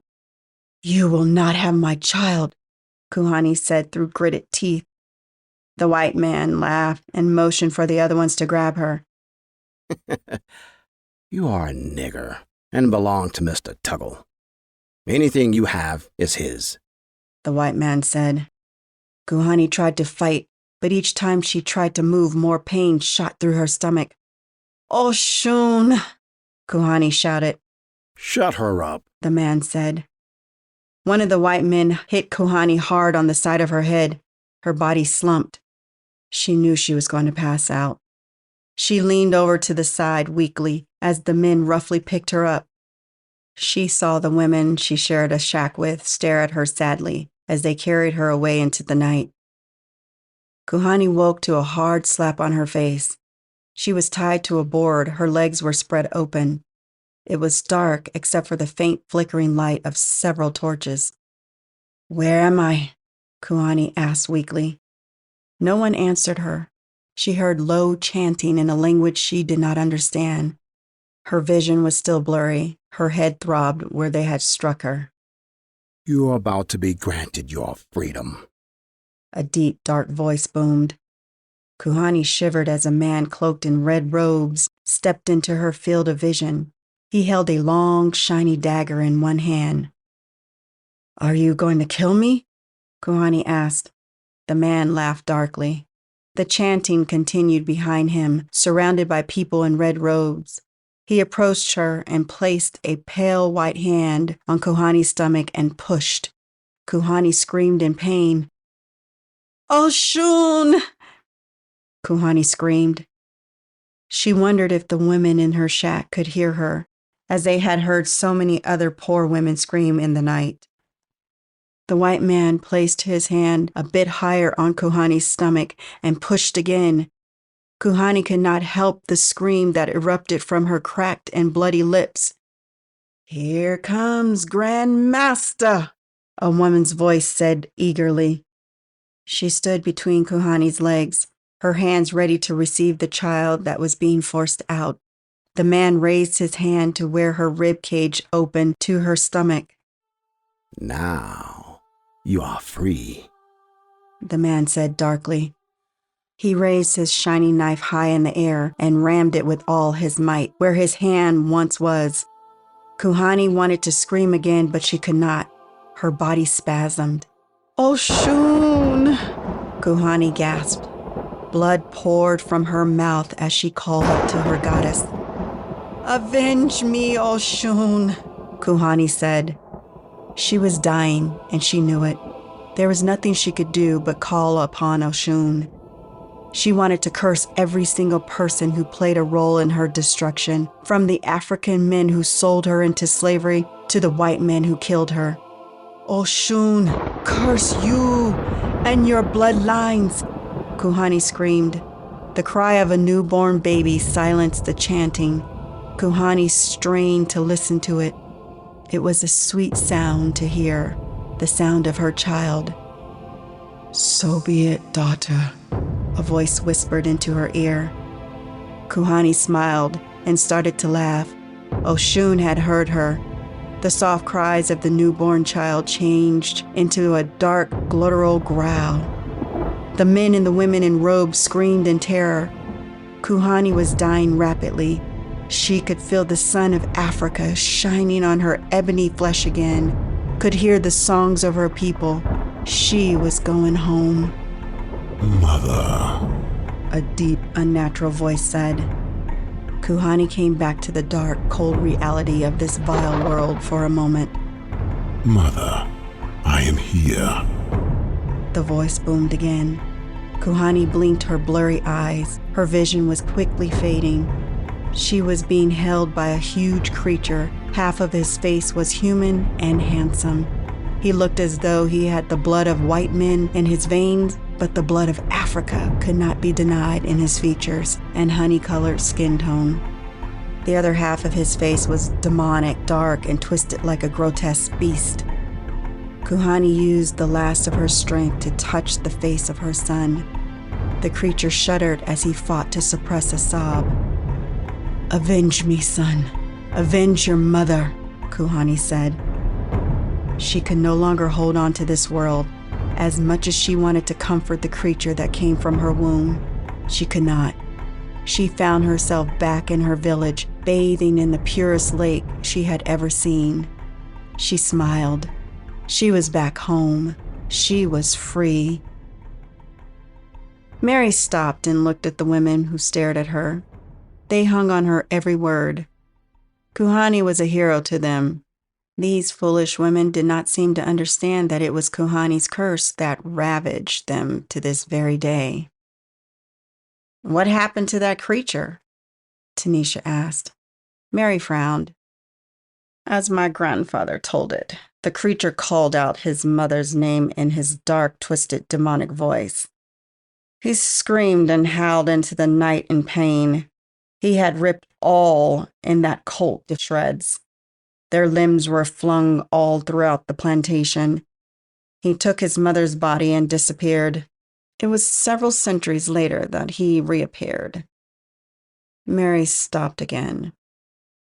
There was more, much more, but Mary was tired. They had been in this room for nearly 10 hours. She needed a break. She was certain the others would agree to that. Mary motioned to the men who sat in the shadows throughout the entire session. Pay them, Mary instructed. Are we finished? Tanisha asked. It's your choice if you choose to come back tomorrow, but we are finished for today, Mary responded. The men handed each of the women a huge envelope with the money they were promised. Mary sat lost in thought as the women left. Chapter 17. Tanisha. Tanisha smiled as she snatched the envelope from the man. It was thick. She wanted to hurry out of there with the money. She didn't want to give them a chance to change their minds. It was the promised $10,000. She didn't need to count it. It just felt right in her hand. Her entire body shook with excitement as she ran out of the room. She had grown to hate that tiny room, the place where she was forced to relive the worst parts of her life. She knew Jacob didn't really mean what he did to her. He was forced to do it. That same shadowy creature that did all those horrible things to the other women forced Jacob to do those things to her. How could such a good man who saved her from the streets all those years ago be bad? He didn't have to take her in. He didn't have to take care of her like he did. He did it because he loved her. Tanisha sighed in pain as her body ached. She had never truly recovered from jumping out of that window. Every bone in her body was shattered. It was a miracle that she lived, an even greater one that she made what seemed like a full recovery. The doctors could not explain how she could walk and function like nothing had happened. Tanisha knew it had to be Jacob who saved her yet again. He saved her because he still loved her. Tanisha's hand shook as she held the envelope tightly. "I'm coming, Jacob," Tanisha whispered. Part of her felt strange for taking a dream she had so seriously. The dream was so real, and it was of Jacob. She had never had a dream where she was given a direct address and the key to that address was in the spot where she dreamed. It had to be real. It had to be Jacob. He said he would be there, that he was waiting for her. She longed to see Jacob again. Decades had passed since she last saw him. Would he still love me? Tanisha thought. She was still pretty, but her body and mind had endured a lot, and it showed. Her mind was clearly fractured. She could not walk for very long without having to stop and rest. She took pain medication like it was candy. She jumped at every shadow like it was that creature in Jacob's bathroom. Any normal person who saw her on the street limping and talking to herself would assume she was mentally ill and homeless. She didn't care anymore what people thought about her. They didn't experience what she did. They were not tortured by a demon. They didn't jump from several stories, shattering every bone in their body to kill a demon. She lived through something that would kill most people. After surviving what she had, she could care less what others thought about her. Her stuff was already packed. She was going to Nigeria, the birthplace of Kuhani. There was an almost forgotten village deep in the Nigerian forest, a place that seemed lost in time. It was Kuhani's village. There, Jacob was waiting for her. There, she would find the key. Tanisha did not need to pack anything. She didn't own much. She had a hairbrush that she loved. Combing her now thin and wispy hair was painful for her, but she still kept this brush. It was a relic from her childhood, from her innocence, from a time before Jacob, a time when she knew who she was. This was her anchor, her hold on a reality that seemed long lost. It reminded her that she was Tanisha, the once little girl who feared walking home from her bus stop. She had a change of clothes and her phone charger. She needed nothing else. She had no apartment, no children, and nothing tying her to this life. She was a nobody in this world. No one would miss her or even know she was gone. She had always been a nobody. Even her mother didn't care that she had left home at 13 and never returned. She made her way to the airport. She was going to the one person she was somebody to, the one person who loved and cared about her. Despite it all, she was going home to Jacob. Chapter 18. Candace. Candace sat all alone in the therapy room, watching as everyone else left. She held the envelope filled with money in her hand, staring at it before sighing. She didn't need the money. She had been a nurse for many years now, was single and childless, and all she did was work. She had nearly $500,000 in her savings account. Yet, she didn't know what to do with her life. She was forever changed by the demon Brandon. She was a killer, a serial killer at that. She had killed hundreds of people over the years and didn't know if she could stop. She didn't want to stop. She loved to kill, to watch the light fade from someone's eyes. She stalked hospitals and elderly homes just to find people to kill. The people she targeted were elderly and terminal, so it was no great shock when they died.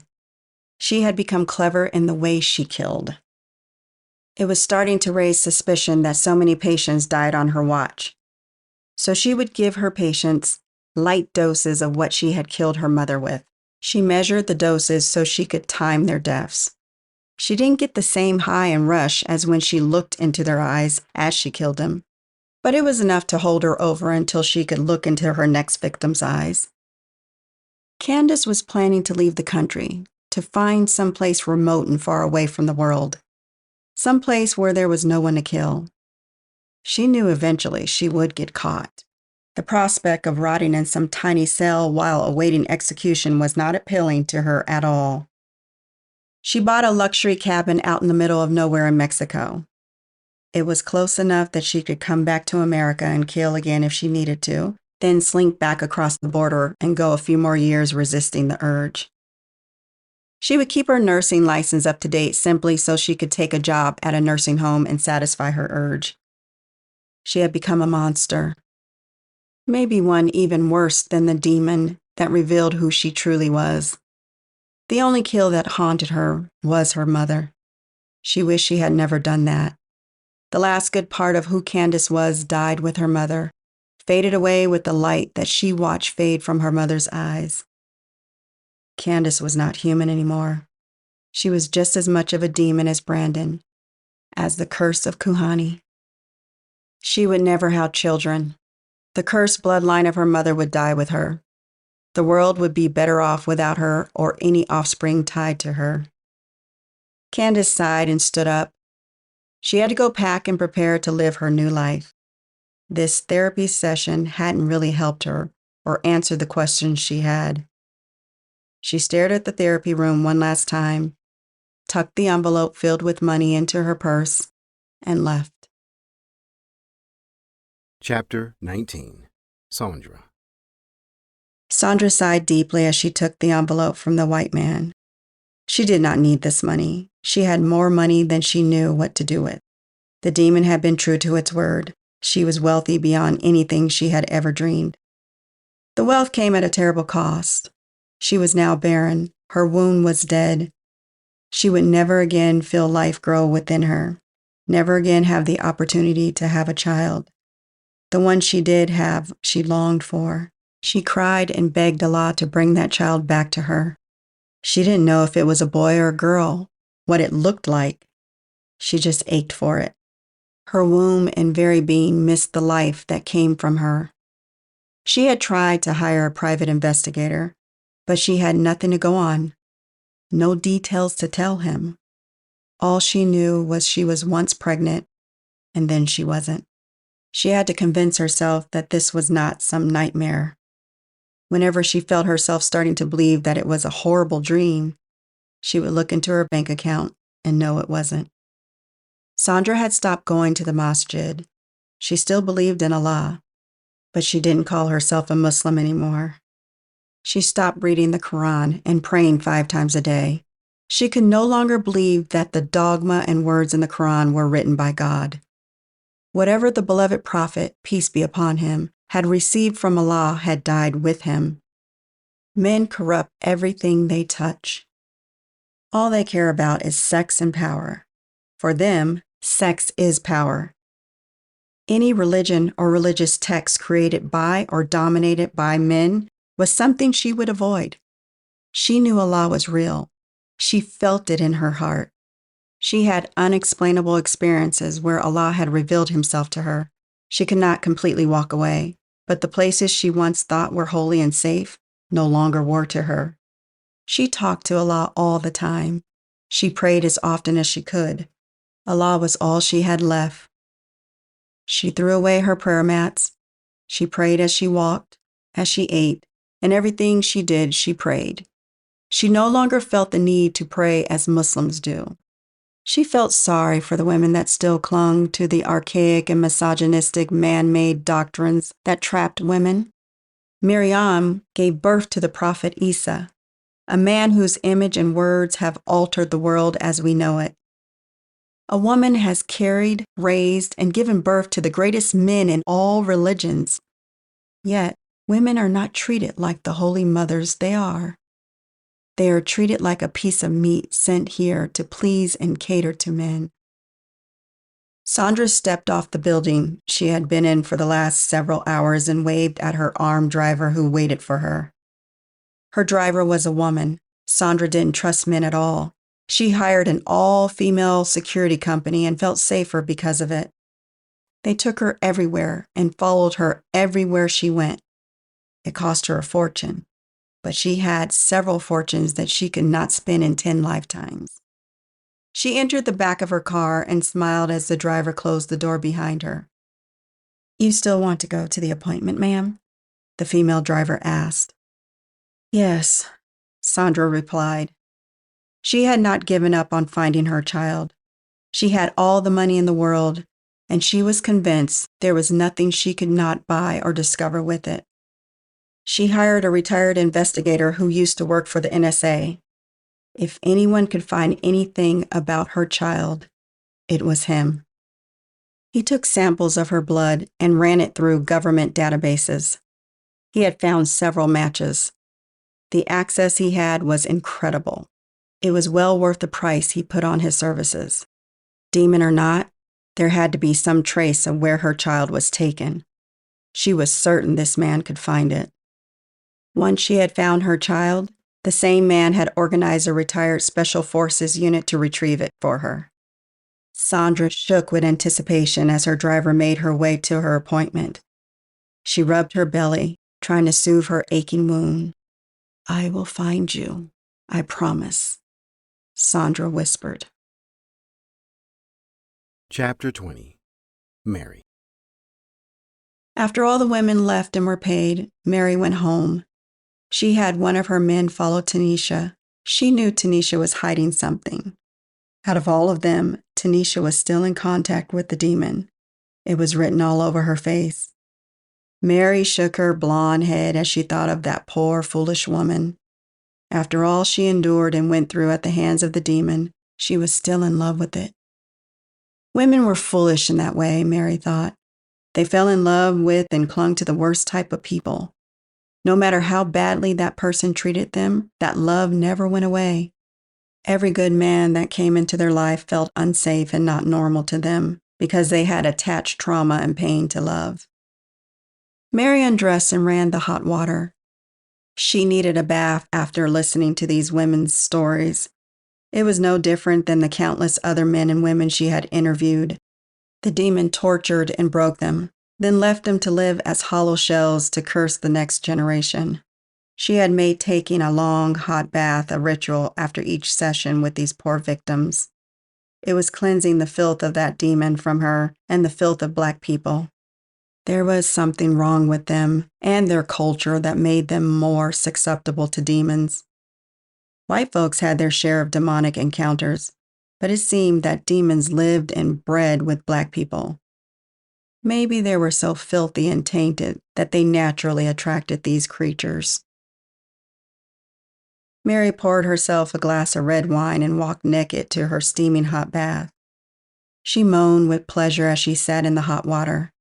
Her pale skin reddened. She took a long, deep drink from her wine glass.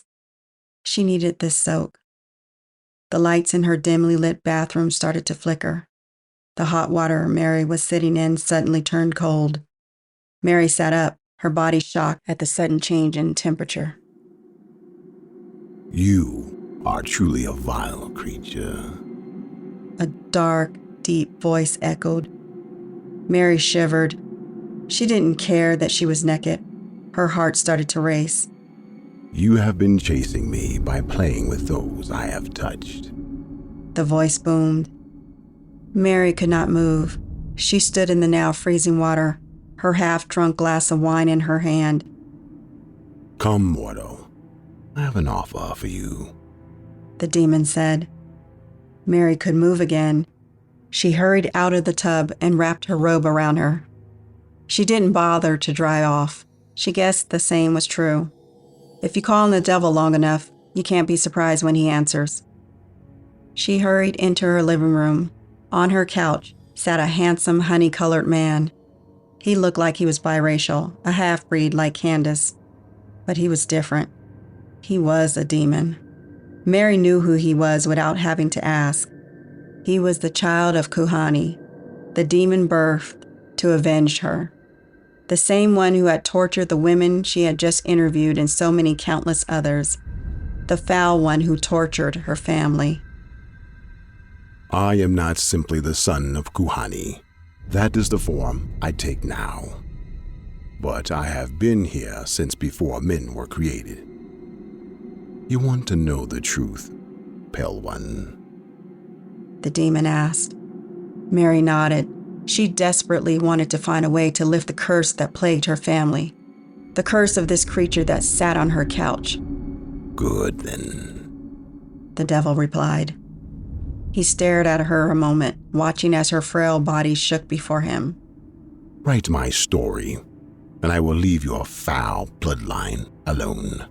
The demon said. All Mary could do was nod. She was transfixed by him. He was beautiful. He looked more like an angel than a demon.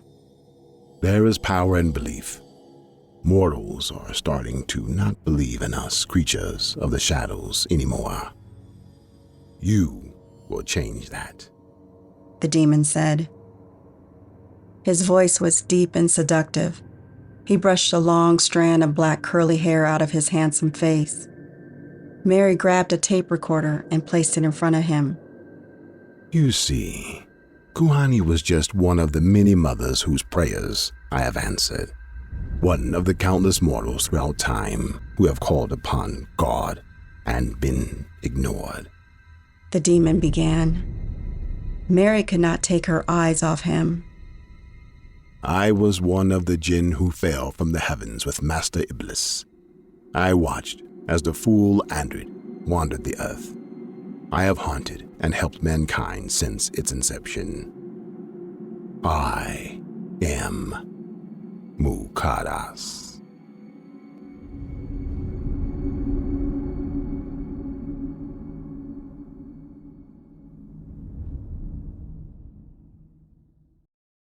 This has been The Burden of Blood, A Generational Curse. Written by Jesse Macbeth. Narrated by Tajio X and Ladios Muhammad. Copyright 2024 by Jesse Macbeth. Production copyright by Jesse Macbeth.